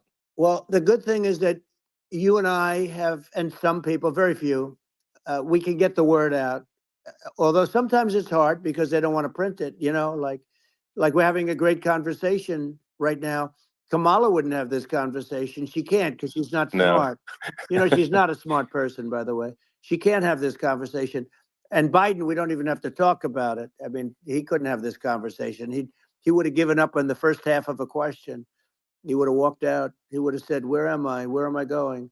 So anyway, but no, he wouldn't have this. That's true. Not a lot of people would have this conversation, but, you know, we cover a lot of territory. But the beauty is that you know, we can have a conversation, and Yes, you I'm can actually able have a to get it out without, because I get treated unfairly. This is a really big point. You can actually have a conversation with you. Yeah, it's nice, isn't it? And you can't have a conversation with Biden or Kamala. It's like it's not possible. That's This is like talking to an NPC. No. So it's just impossible. Well, but think of it. We need a man or person who's unbelievably sharp in order to stop all the nuclear danger and all the dangers that I'm talking about. And I got along with all these. You know, I got along with Kim Jong-un. We had dinner, we had everything, and he really liked me, and I got along with him really well. By the way, he's the absolute boss over there. You know, a lot of people said, "Oh, do you think he really?" That's for Let sure. me tell you, I saw things that you don't want to know about. He is the boss. But we had a good relationship, and he doesn't like Biden. He considers him a stupid man. He said he's a stupid man. Well, at least he speaks his mind. But, you know, in this country, you're not sort of allowed to say it, but I guess you are. You should be allowed to say it if it's true. But we need smart people, and we need people that have an ability to lead. And she doesn't have that ability. Can you imagine? Now, you know Chairman Xi very well. Can you imagine her and him negotiating, or No, it's even silly. It would be standing silly. together? It is, the whole concept is ridiculous. She is terrible. She's terrible. But she's getting a free ride. I saw a picture of her on Time Magazine today. She looks like the most beautiful actress ever to live. It was a drawing. And actually, she looked very much like our great First Lady, Melania. She didn't look like Camilla. That's right. But of course, she's a beautiful woman. So we'll leave it at that, right? Yeah. Well, you know, maybe it's like, I think part of what, you know, people in America want to feel excited and inspired about the future. They want to feel like the future is going to be better than the past, and that America is going to do things that are greater than we've done in the past, reach new heights that make you proud to be an American. and excited about the future. They want the American I think dream just back. They want the American dream back. More important than anything else. It's like you don't have that today because the people, they've been just sucked. They see incompetent people running our. The Biden thing is very interesting. People just found him to be incompetent, and when I debated him, I was like, "Is this for real?" It was. Yeah, it was just absurd. But I think there are like some grand projects that we could do. I mean, I think like we could build a base on the moon. We could send American astronauts to Mars. We Right. could build high speed connections that are more advanced than anything else in the world between our cities, so people have fast transport. It's possible to solve traffic with tunnels. That's right. We've we already made great progress in Vegas doing that, and and just do things that are exciting and inspiring and make the future feel like it's better than the past. Well, I saw what you Like, did in Vegas, and I'll tell you, it was amazing. I got to see. I took a big glimpse at it, and it's incredible. It's incredible, and you could do that all over. You could do that all over. It's deep. Yeah, You don't even need much structure. Assuming you're in the right area. no, it's straightforward. It's amazing. I think we could do some things that like China's got incredible high speed rail between its cities, but I think it's actually possible with tunnels if with deregulation, with an ability to actually where it's like legal to actually do the tunnels. Then you could have high speed tunnels that are actually better than anything else in the world for high speed transport between cities, and that would be something that Americans can say, wow, okay, we've got something that's cooler than anyone else in the world. That's the kind of thing that makes you proud to be an And American. much safer than surface trains, where there is a danger there. With crazy people, it's much safer, much better. And it's sad because I've seen some of the greatest trains. I find it fascinating, and I've seen the systems and how they work, and the bullet trains they call them, I guess, and they go unbelievably fast, unbelievably comfortable, with no problems. And we don't have anything like that in this country, not even close. And it doesn't make sense that we don't. Doesn't make sense. Yeah, and I think also like there's I'm kind of hopping on the excess regulation, but I think something that that I think people can generally understand is that what happens with laws and regulations is that there's more and more of them every year, and unless there's a process to clean them up, eventually everything becomes You're right. illegal, and that actually it slows down the development of new technologies. I mean, if you take the sort of like I think there's room for some reform at the FDA for improving the speed with which we approve drugs that could help save lives and improve people's lives.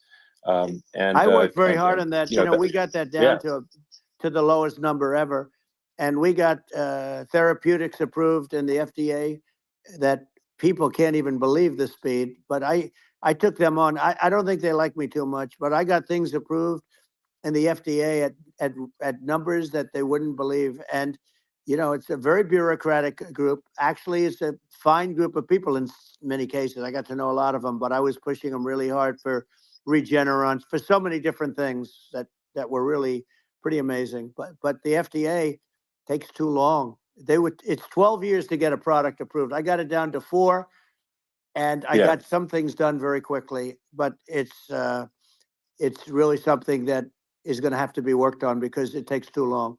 Just takes too long. Yeah, it just takes too long, and it's you end up in the same with the approval, but it's just it takes years instead of something that I think could potentially take months, and that improves people's lives. I think I just wanted to hop on this point that like there has to be an active process for reducing rules and regulations, because otherwise they just keep building up every year, and you get like hardening of the arteries, and eventually everything's illegal or takes forever, and then we just ossify as a society. We can't make any progress, and it's a really big deal. Elon, just getting back to the FDA for 1 second, I got something done called Right to Try. This is where you can go in, and if you're terminally ill, you can use a space age, medicine or whatever it may be. We have the best doctors, the best labs in the world. We really do. And but people would go to other countries because you couldn't use the product, even if they thought it worked, because it's going through the FDA.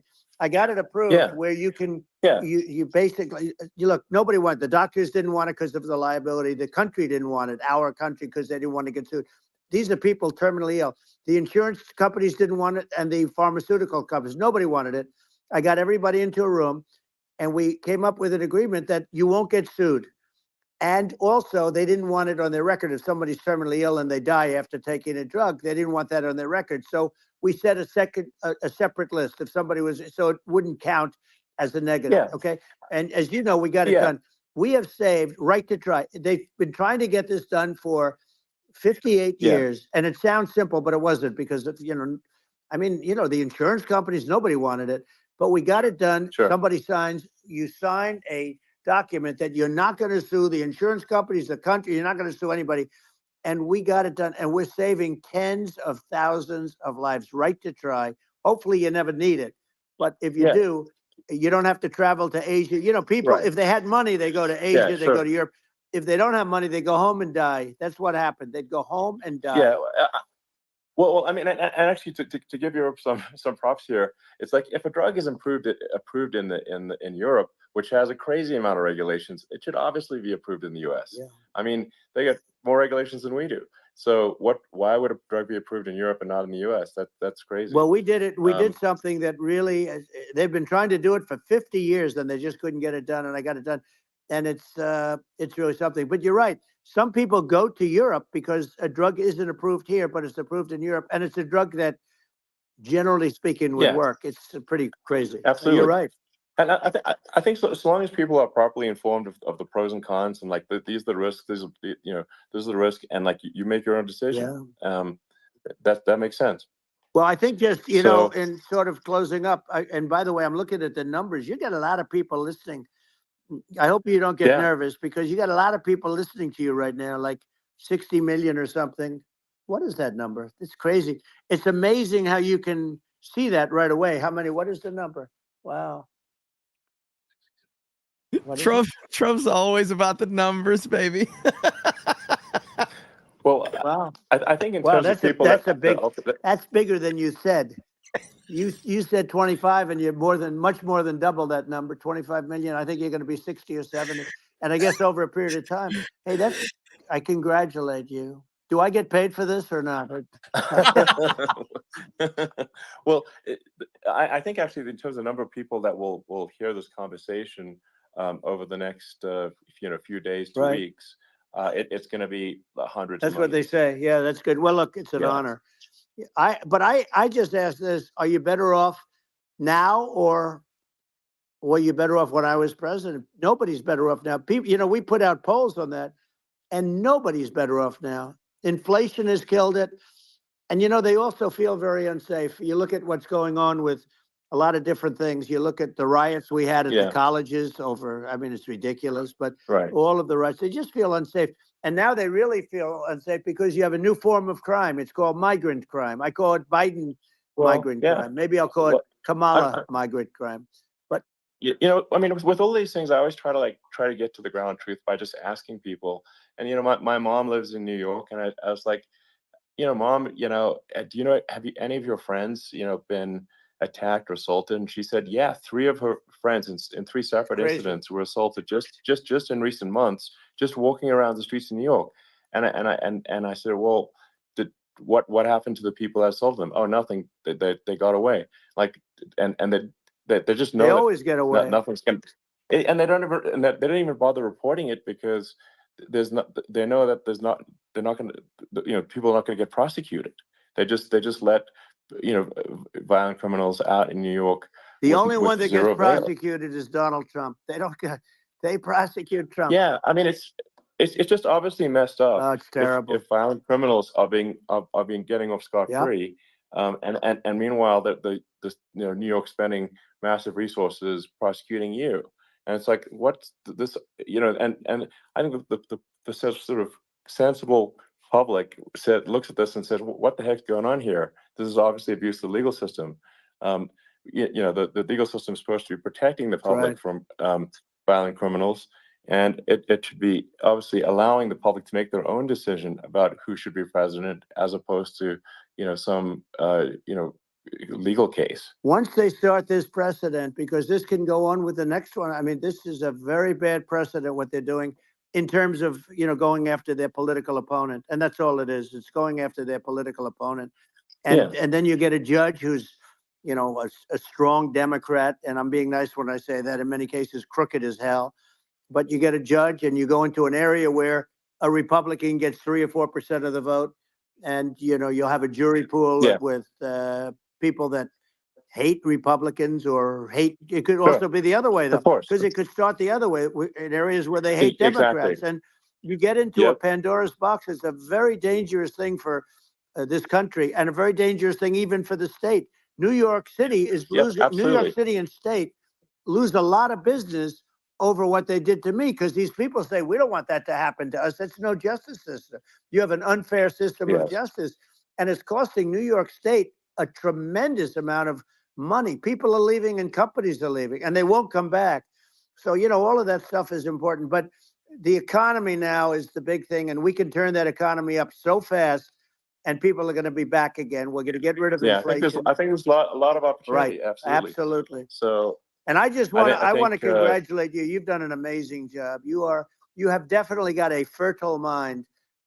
We can talk. You and I can talk about rockets. It's kind of you to say. Thank you. Tunnels. We can talk about tunnels and rockets and electric cars. So many things. And now you're into the AI, and that's going to be another beauty, I'll say. So it's an amazing thing you've done, Elon. It's an amazing thing, and I congratulate you.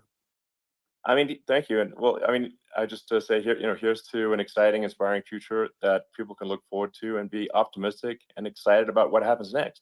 And that's the kind of future that I think you will bring as president. And that's why I endorse you. Well, I appreciate that. That endorsement meant a lot to me. Not all endorsements mean that much, to be honest. Your endorsement meant a lot. And, we have a phrase, make America great again. It's pretty simple, but it really says that we want to make America great again. And we can do it. We can do it now. But if we were going to suffer another 4 years like we suffered for the last 4 years, I'm not sure the country can ever come back. That's how bad it is. It's so bad. We have to do a lot of things. I think that's a very real risk. Yeah, it's a big risk. It's a very real risk. Yep. And it's, I'd just like to note to people listening, like I've not been very political before. And if you look at my record, I've actually been, I'm not like, some they try to paint me as like a far right guy, which is absurd, because I'm like making electric vehicles and solar and batteries, helping with the environment, and I actually I supported Obama. I stood in line for 6 hours to shake Obama's hand when he was running for president, and so it's not like I'm like some sort of dyed-in-the-wool long-term Republican. I'd call myself historically a moderate Democrat, but now I feel like we're really at a critical juncture for the country, and I think a lot of people thought the Biden administration would be a moderate administration, but it's not, and obviously we're just going to see an even further left administration with Kamala. That's my honest opinion. I mean, her dad is literally. She was brought up as an actual. Her dad is a Marxist economist. You can Google it. I mean, it's not we're not making this up. That's how she was brought up. So, and we want to have a future that is prosperous. And I think we're just at this critical juncture. And I think this is a case of the America. Is going to at a fork in the road, and true. And I think it will take the path to, like you are the path to prosperity, and I think Kamala is the opposite.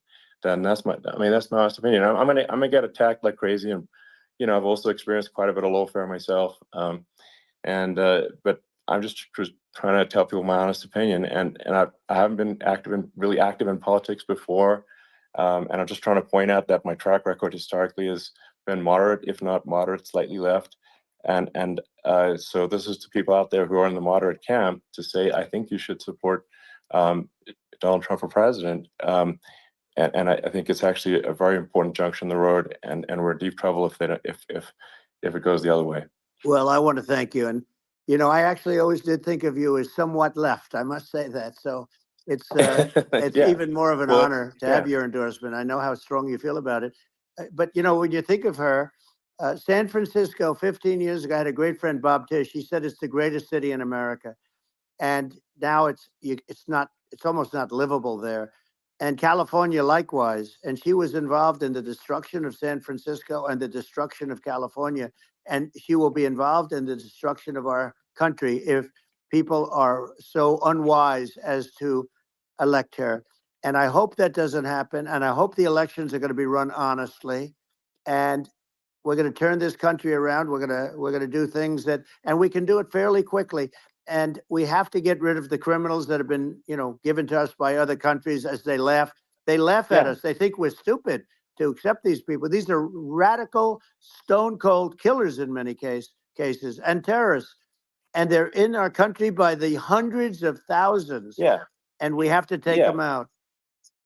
Yeah. I mean, if I could summarize it, perhaps, you know, I think these are issues that I think most people in America would agree with, which is that we want safe and clean cities, we want secure borders, we want sensible government spending, we want to restore both the perception and reality of respect in the judicial system, just, you know, stop the lawfare, and I think that's like, and how are those even right-wing positions? I think those are just that's just common sense, and that's I mean, would you agree with that? 100%. I don't understand, you know, the whole, they call it progressive. They don't like the word liberal anymore, but call it liberal or progressive.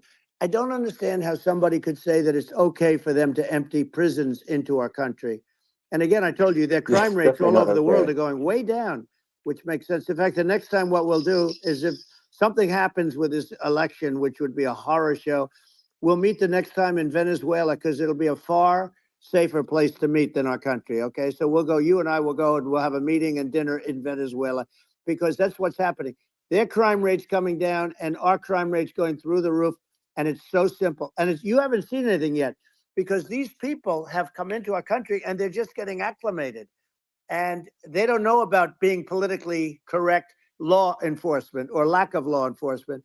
And our police, I have to just end with this. We have great police. We have great law enforcement, but they're not allowed to do their job. They have to be able to do their job without being destroyed. Well, absolutely, and it's obviously demoralizing if you're a police officer risking your life to arrest violent criminals who could kill you and do kill you sometimes, and then you arrest a violent criminal, and then the DA, you know, doesn't prosecute and they just let the guy out. Right. Well, then, like, why should a police officer risk their life to arrest a violent felon? Well, even worse, Elon, if nothing's going to happen. Even worse, they prosecute the police officer.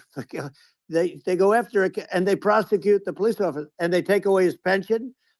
They take away his job. He loses his family. He loses his house. Well, I thought it was very telling, like incredibly telling, that, you know, when there was that case where you know, sort of a gang of thugs beat up police officers. I think it was in Times Square in New York, and then nothing happened to those guys. They were let out, zero bail, and I think a bunch of them were given free tickets to California.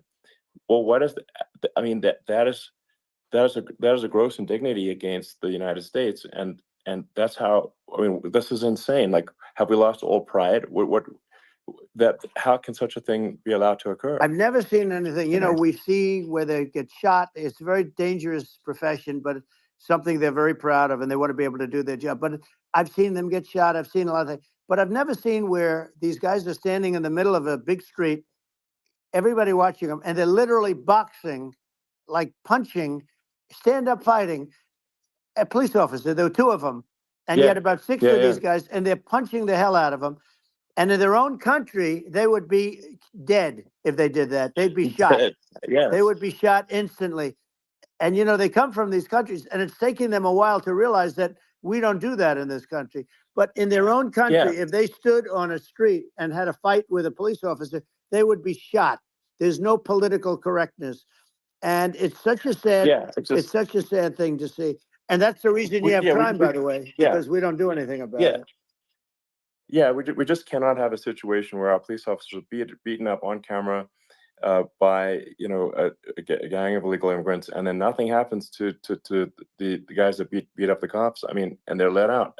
This is Well, unacceptable. we're going to change it, and we're going to get them out of the country. You know, when I first got involved, they said you couldn't get them back to these countries. You couldn't take them back. In the case of Guatemala, Honduras, El Salvador, some others, you couldn't get them back. And I said, really? Oh, you can't get them back? Because under Obama, he couldn't get them back. They'd fly them in, and they'd put planes on the runways in these countries, so you couldn't land a plane. They'd bring them back. And the generals told me, sir, we can't bring them back. The countries won't accept MS-13 gang members. They won't accept them. And I said, really, how much do we pay these various countries in terms of economic aid, which is also somewhat ridiculous? And the answer was $750 million. I said, good. Tell them they're in default. They're delinquent. We're not paying them anymore because they won't accept it. And you know what happened? They all called me, every one of them. They said, we would be honored to take them back, sir. We would be honored. It was so easy. But it's one of those things. And we got them back. We took in so many, the MS-13 is probably the worst gangs in the world. They're the most vicious, violent. We took them out of here by the thousands and got them out of here. And their countries took them back. And because I said, you're not getting any more economic aid. And once I said that, they were nice. They wouldn't take them back for Obama. They wouldn't take them back for anybody. And now we have a problem because we have this guy, and they don't take him back anymore with Biden because they don't respect him.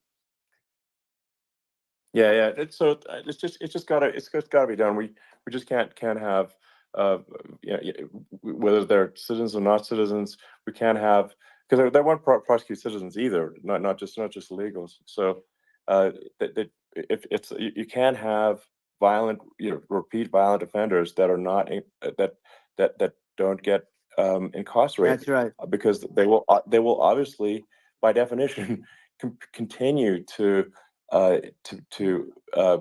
hurt people. And I think where part of this comes from is that there's and I do sort of consider myself liberal in some ways. I mean, it's just that you want to have empathy for people. Obviously, you want to have empathy for people. I totally agree with that. You want to have empathy, but you also have to have empathy for the victims of the criminals. And if you just have empathy for the criminals, it's actually shallow empathy. It's not real. You're not thinking. You have one layer deep empathy. You got to say, like, what if you don't incarcerate this person?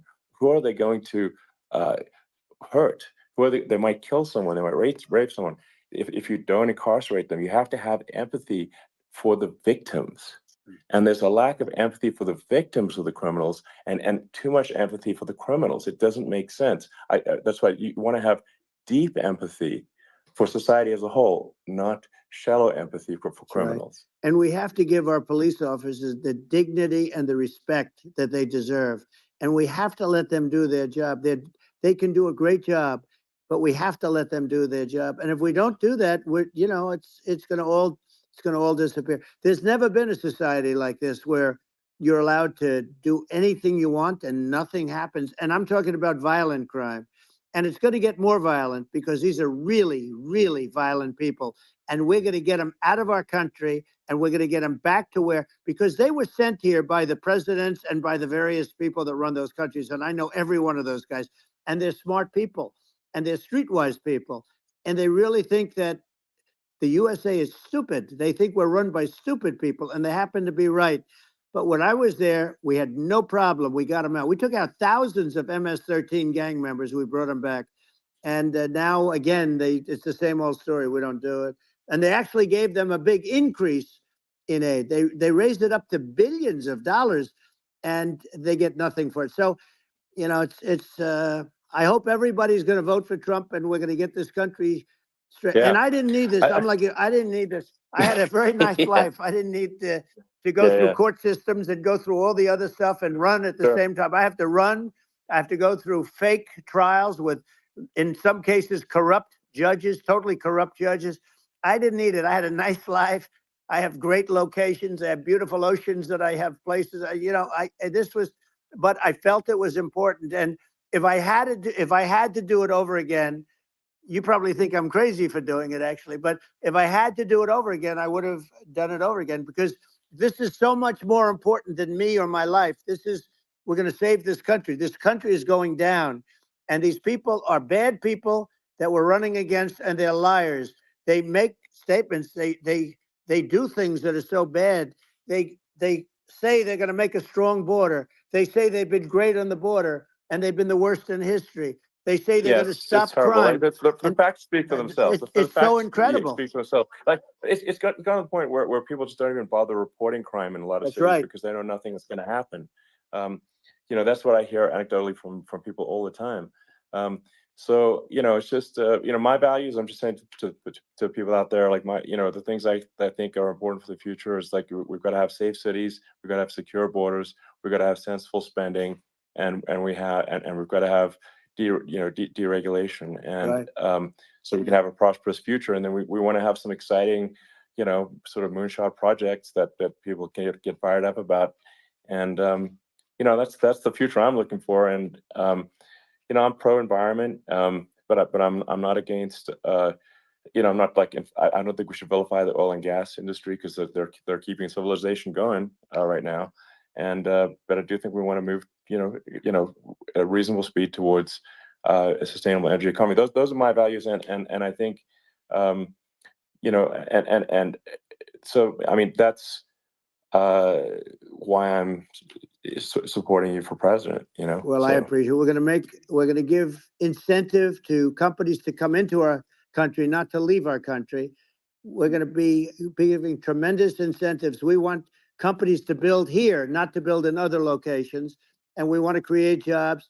And again, it's about the American dream. You don't hear about the American dream anymore, Elon. You don't hear. You're the American dream in the truest sense, but you don't hear about the American dream anymore. And you're going to hear about it. People, they need that incentive to go out and do it.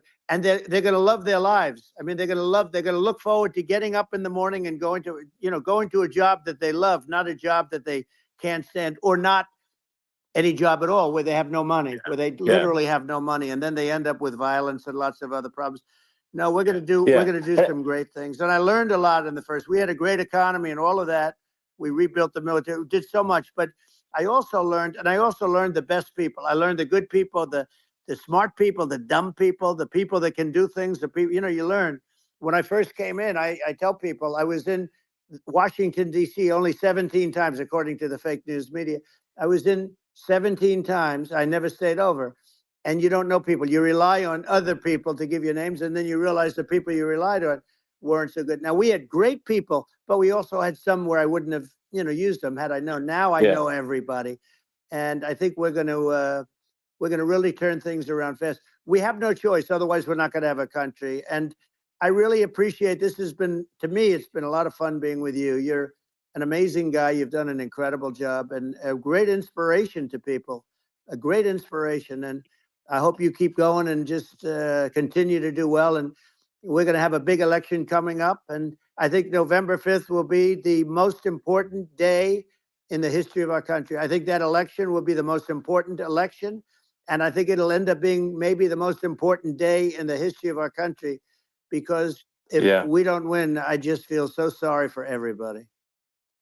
No, I think we're at a fork in the road of destiny of civilization, and I think we need to take the right path, and I think you're the right path. So I think that's what it comes down to. Thank you very much, Elon. It's a great honor, and we'll do it again sometime. And it's been really fun, and I hope you got a lot of viewers. I hear you got a lot, but I hope you got a lot. I know you got a lot of them. So I appreciate it. I'll see you soon. All right, sounds good. Thank you. Thank you, Elon. Thank you very much. Bye. And there we go. I think that is it, ladies and gentlemen. The end of a legendary conversation between Elon Musk and President Donald Trump. Wow. It was a little rocky to kind of get that thing started, but once it actually got going, it was phenomenal. And Trump's going to dominate any conversation he's in, because that's who he is. He's the alpha. He's always the alpha. That's just who he is. So that was crazy. Elon, obviously, like if you go back to Elon when there was this reported conversation or this meeting that they had. Elon said, like, me and Donald had a conversation. If you know anything about Donald, he did most of the talking. And that was like when they had their meeting at like Mar-a-Lago or whatever. That's who Trump is. But I will go back to what I said. Elon Musk buying Twitter, which is now X, will probably go down as one of the most crucial moments of all of this. What did you think of it, Jay? You're muted. You're muted. There you go. This was pretty epic. The fact that anyone could listen anywhere around the world if they're able to have X. So, and that there was millions of people tuning in apparently. So that it's just something different that we've never seen before in this type of like political atmosphere. So it's very unique to see Trump first go and stream on Kick with Aiden Ross, and then now he's there on Twitter. So it was a huge win. It's a huge win. It's just so different, Yeah, it was a huge win for Trump. It was a huge win for Elon Musk. It was a huge win for everybody, basically. We obviously had a great turnout tonight, and so I really do appreciate that. Jay Ritzy says Biden or Harris couldn't have a solid 15 minutes if they had that same interview. 1,000%. And that's what everybody's going to point to, and that's the whole point behind it is when Trump does this stuff. That's why he did the press conference the other day and he took all the questions from the media, because he was basically showing like, I can do this. I can do this all day. He pulled a Captain America. I can do this all day. But I just think, when I really hope people see when they are, listen, there's one side of the coin that no matter what's going to happen, they're voting for Donald Trump. There's the other side that no matter what will happen, they will vote for Harris. I just hope the people that are, I guess, still undecided will see that he's a leader that is not afraid to like talk to anyone, be interviewed by anyone, and even try new things. The fact that the other side is, before they talk to anyone, they've got to set the stage. They got to have the questions pre-given. They have to have their rules, their way or no way, things like that, just for them to answer simple questions. It should be telling. You don't want a leader, especially the leader of America, that is scared in any way, that's scared to talk to anyone or scared to answer any questions thrown at them. Like that's you don't want that.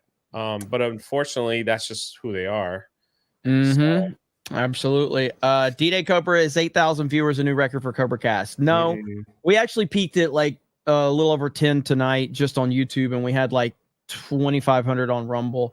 But the record for Cobra Cast was, I think it was Trump Tucker Carlson's interview. It was 25K. 27. I was on that. It was 27,000 is the record for Cobra Cast. So 27,000 still the record on the YouTube side. It was like 27.5 or something like that. It was absolutely insane. But we are closing in on a record on memberships for a stream. Eric Guidewall dropped 10 more gifted memberships as well. So yeah, we're closing in. Somebody said they want to buy I Agree with Jay shirt. There's no way nobody would buy that. Maybe one person. No one wants to walk around with a shirt that says that. But gesture though, that was nice. Trump is just funny, dude. The dude is funny as hell. He just makes so many comments, and this meme was perfect in terms of like the mic quality and just a couple of dudes hanging out. BSing. It was really good. We're obviously going to have to do a super chat square up. There's no way I'm going to be able to catch up to all of these. Krista Nova, we got a lot, don't we? We definitely do. Yeah, we got a few. So might do that. I might do that tomorrow. So basically I have Geeks Gamers Daily, and then we have Tuesday Night's Main Event. I might, in between Tuesday Night's Main Event and Geeks Gamers Daily, do a super chat square up here so we can kind of talk about the reaction to this interview, and then obviously do the super chat square up as well. Brenda with 5 gifted memberships. Thank you, Brenda. And Jesse with 5 gifted memberships as well. Holy crap. You guys have been way too supportive tonight. Trump is a true class act. Let's see. Somebody buy my boy Trump a Logitech. I agree with you, Jay. Thank you. Trump and Elon, a perfect example of an introvert and an extrovert. I also agree with gay. Thank you. He said that'd be gay. wild. Like if Trump said wins and he gay. puts, I know. It'd be wild if Trump wins and he puts Elon on special financial projects to try to fix the financial issues that we're having right now with government spending and everything. I need you guys to go retweet this tweet right here. Hang on, let me find it. All right, I need you guys to go retweet. I've tweeted a lot because I was so right here. All right, because Aiden Ross was watching earlier. Okay, so I need you to retweet this because I need to get in contact with Aiden Ross because you know what I can do? That puts me potentially in contact with Trump. The reason I'm saying that is somebody needs to be advising Trump. Trump and Elon Musk need to get a fucking Logitech webcam. I think they can work it into their budget, okay? They need to both get Logitech webcams, get an XLR mic, get on a StreamYard call, and fucking do a stream. And maybe even play some fucking video games. Do you know how many people would watch this? Seriously. Do you know how many people would watch a stream? Maybe Barron's talking to him right now. You know, they need to play Fortnite. All right, Barron's the guy that set all that up. You know, he's got his finger on the pulse. He knows what's going on. They need to do a gaming stream, man. They need to do a gaming stream every time Kamala does a rally or something. You know, so more people would watch the gaming stream. Oh man, watch the rally. Like whoever, seriously, Trump does need, and I think his campaign's having some issues for sure, but he needs, like, there is so much that Trump could be doing right now and connecting with people, and it would just be, whoops, there we go. It would just be phenomenal if he just absolutely just, did some things that kind of, brings him into the kind of the nerd geek culture. It would be huge. Barron must know about Geeks and Gamers. That would be cool. That would be cool. But Project says 15 says that this was a legendary conversation between two great men. Brilliant stuff. And I am going to bed as it's nearly 4 a.m. here in the UK. Love to chat, mods panel, and to you, Jeremy, you beautiful fig. Thank you. Man. Let's see. This guy's a clown. Talking about me? You talking about me? You calling me a clown? You calling me a clown? Hang on. Let's find it. Let's find it. Let's find the comment. I think he was talking about me. Damn it. Chat's moving too fast. I can't find it. Which is true. There's 10,000 people watching this clown. So obviously the circus is here. You don't. One thing about this Cobra Cast chat, you don't call me names, okay? You respect me around here. My audience does not call me names, and they do not disrespect me, okay? We have a very classy chat here. High IQ, very respectable. We respect women around here. We don't call each other names. We think that is degenerate behavior, okay? So just back up off us, okay? Just back up off us. Oh, respect our gay commanders, he says. But all right, so we'll work it out. We'll get the super chat square up. I know Dan wants to play Fortnite. Not happening. I got to make videos. I got to make videos for Geeks and Gamers. Geeks and Gamers is closing in on 400,000 subscribers. All right, I've got to make videos for Geeks and Gamers.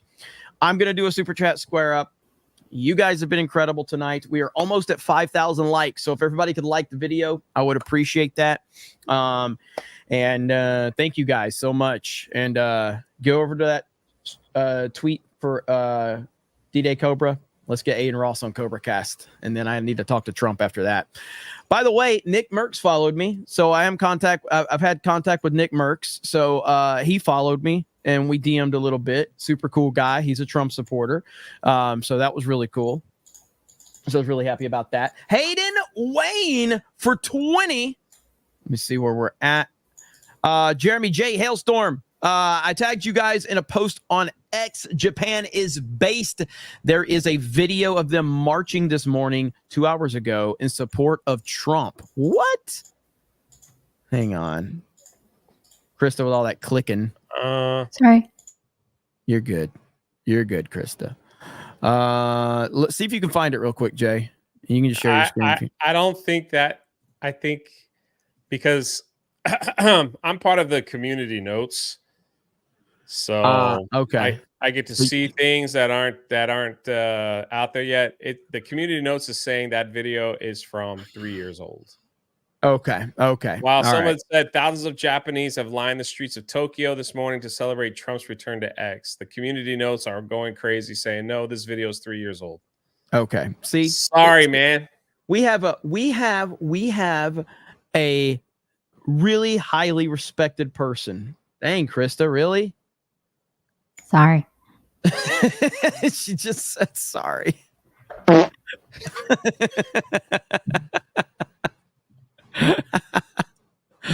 Oh man. Look at Gary. Hang on. The chat's moving too fast. I respect Jeremy, even though he's a homosexual. No, who is a homosexual. I can't get it now. All right, super chat square up. So we'll get that done. Geeks and Gamers closing in on 400K. So I gotta get to making some videos. Over there, there's a lot of content from the nerd world and the geek world that I got to talk about. Thank you, everybody that supported on Rumble, everybody that supported on Kick, everybody that supported on YouTube, and followed me on X. That's right. I'm calling it X. And I guess I got to drop, you know what? I got to drop a few more gifted memberships because I did say the T word a couple times. So let's see. Here's more gifted memberships for you, okay? Here's more gifted memberships for you. There you go. That's not going to be a rule moving forward, okay? I can't afford to do that every night, okay? I can't afford to do that every night. Don't yell at me, okay? Don't yell at me. Don't yell at me. Big spender over here. Shut up, Jay. All right. D-Day Cobra Clips. We'll have some stuff uploaded over there. Thank you guys so much for all the support. I really do appreciate it. Blank Canvas says Trump killed it tonight. I think if he could do this a few more times before the election, he would clean up. Anyways, back to my Russell's Reserve 15 year. Hey, I think he absolutely should do that. Okay.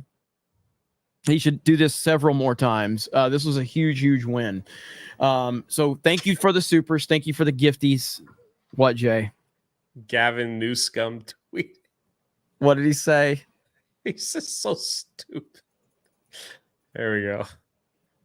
Sharing it.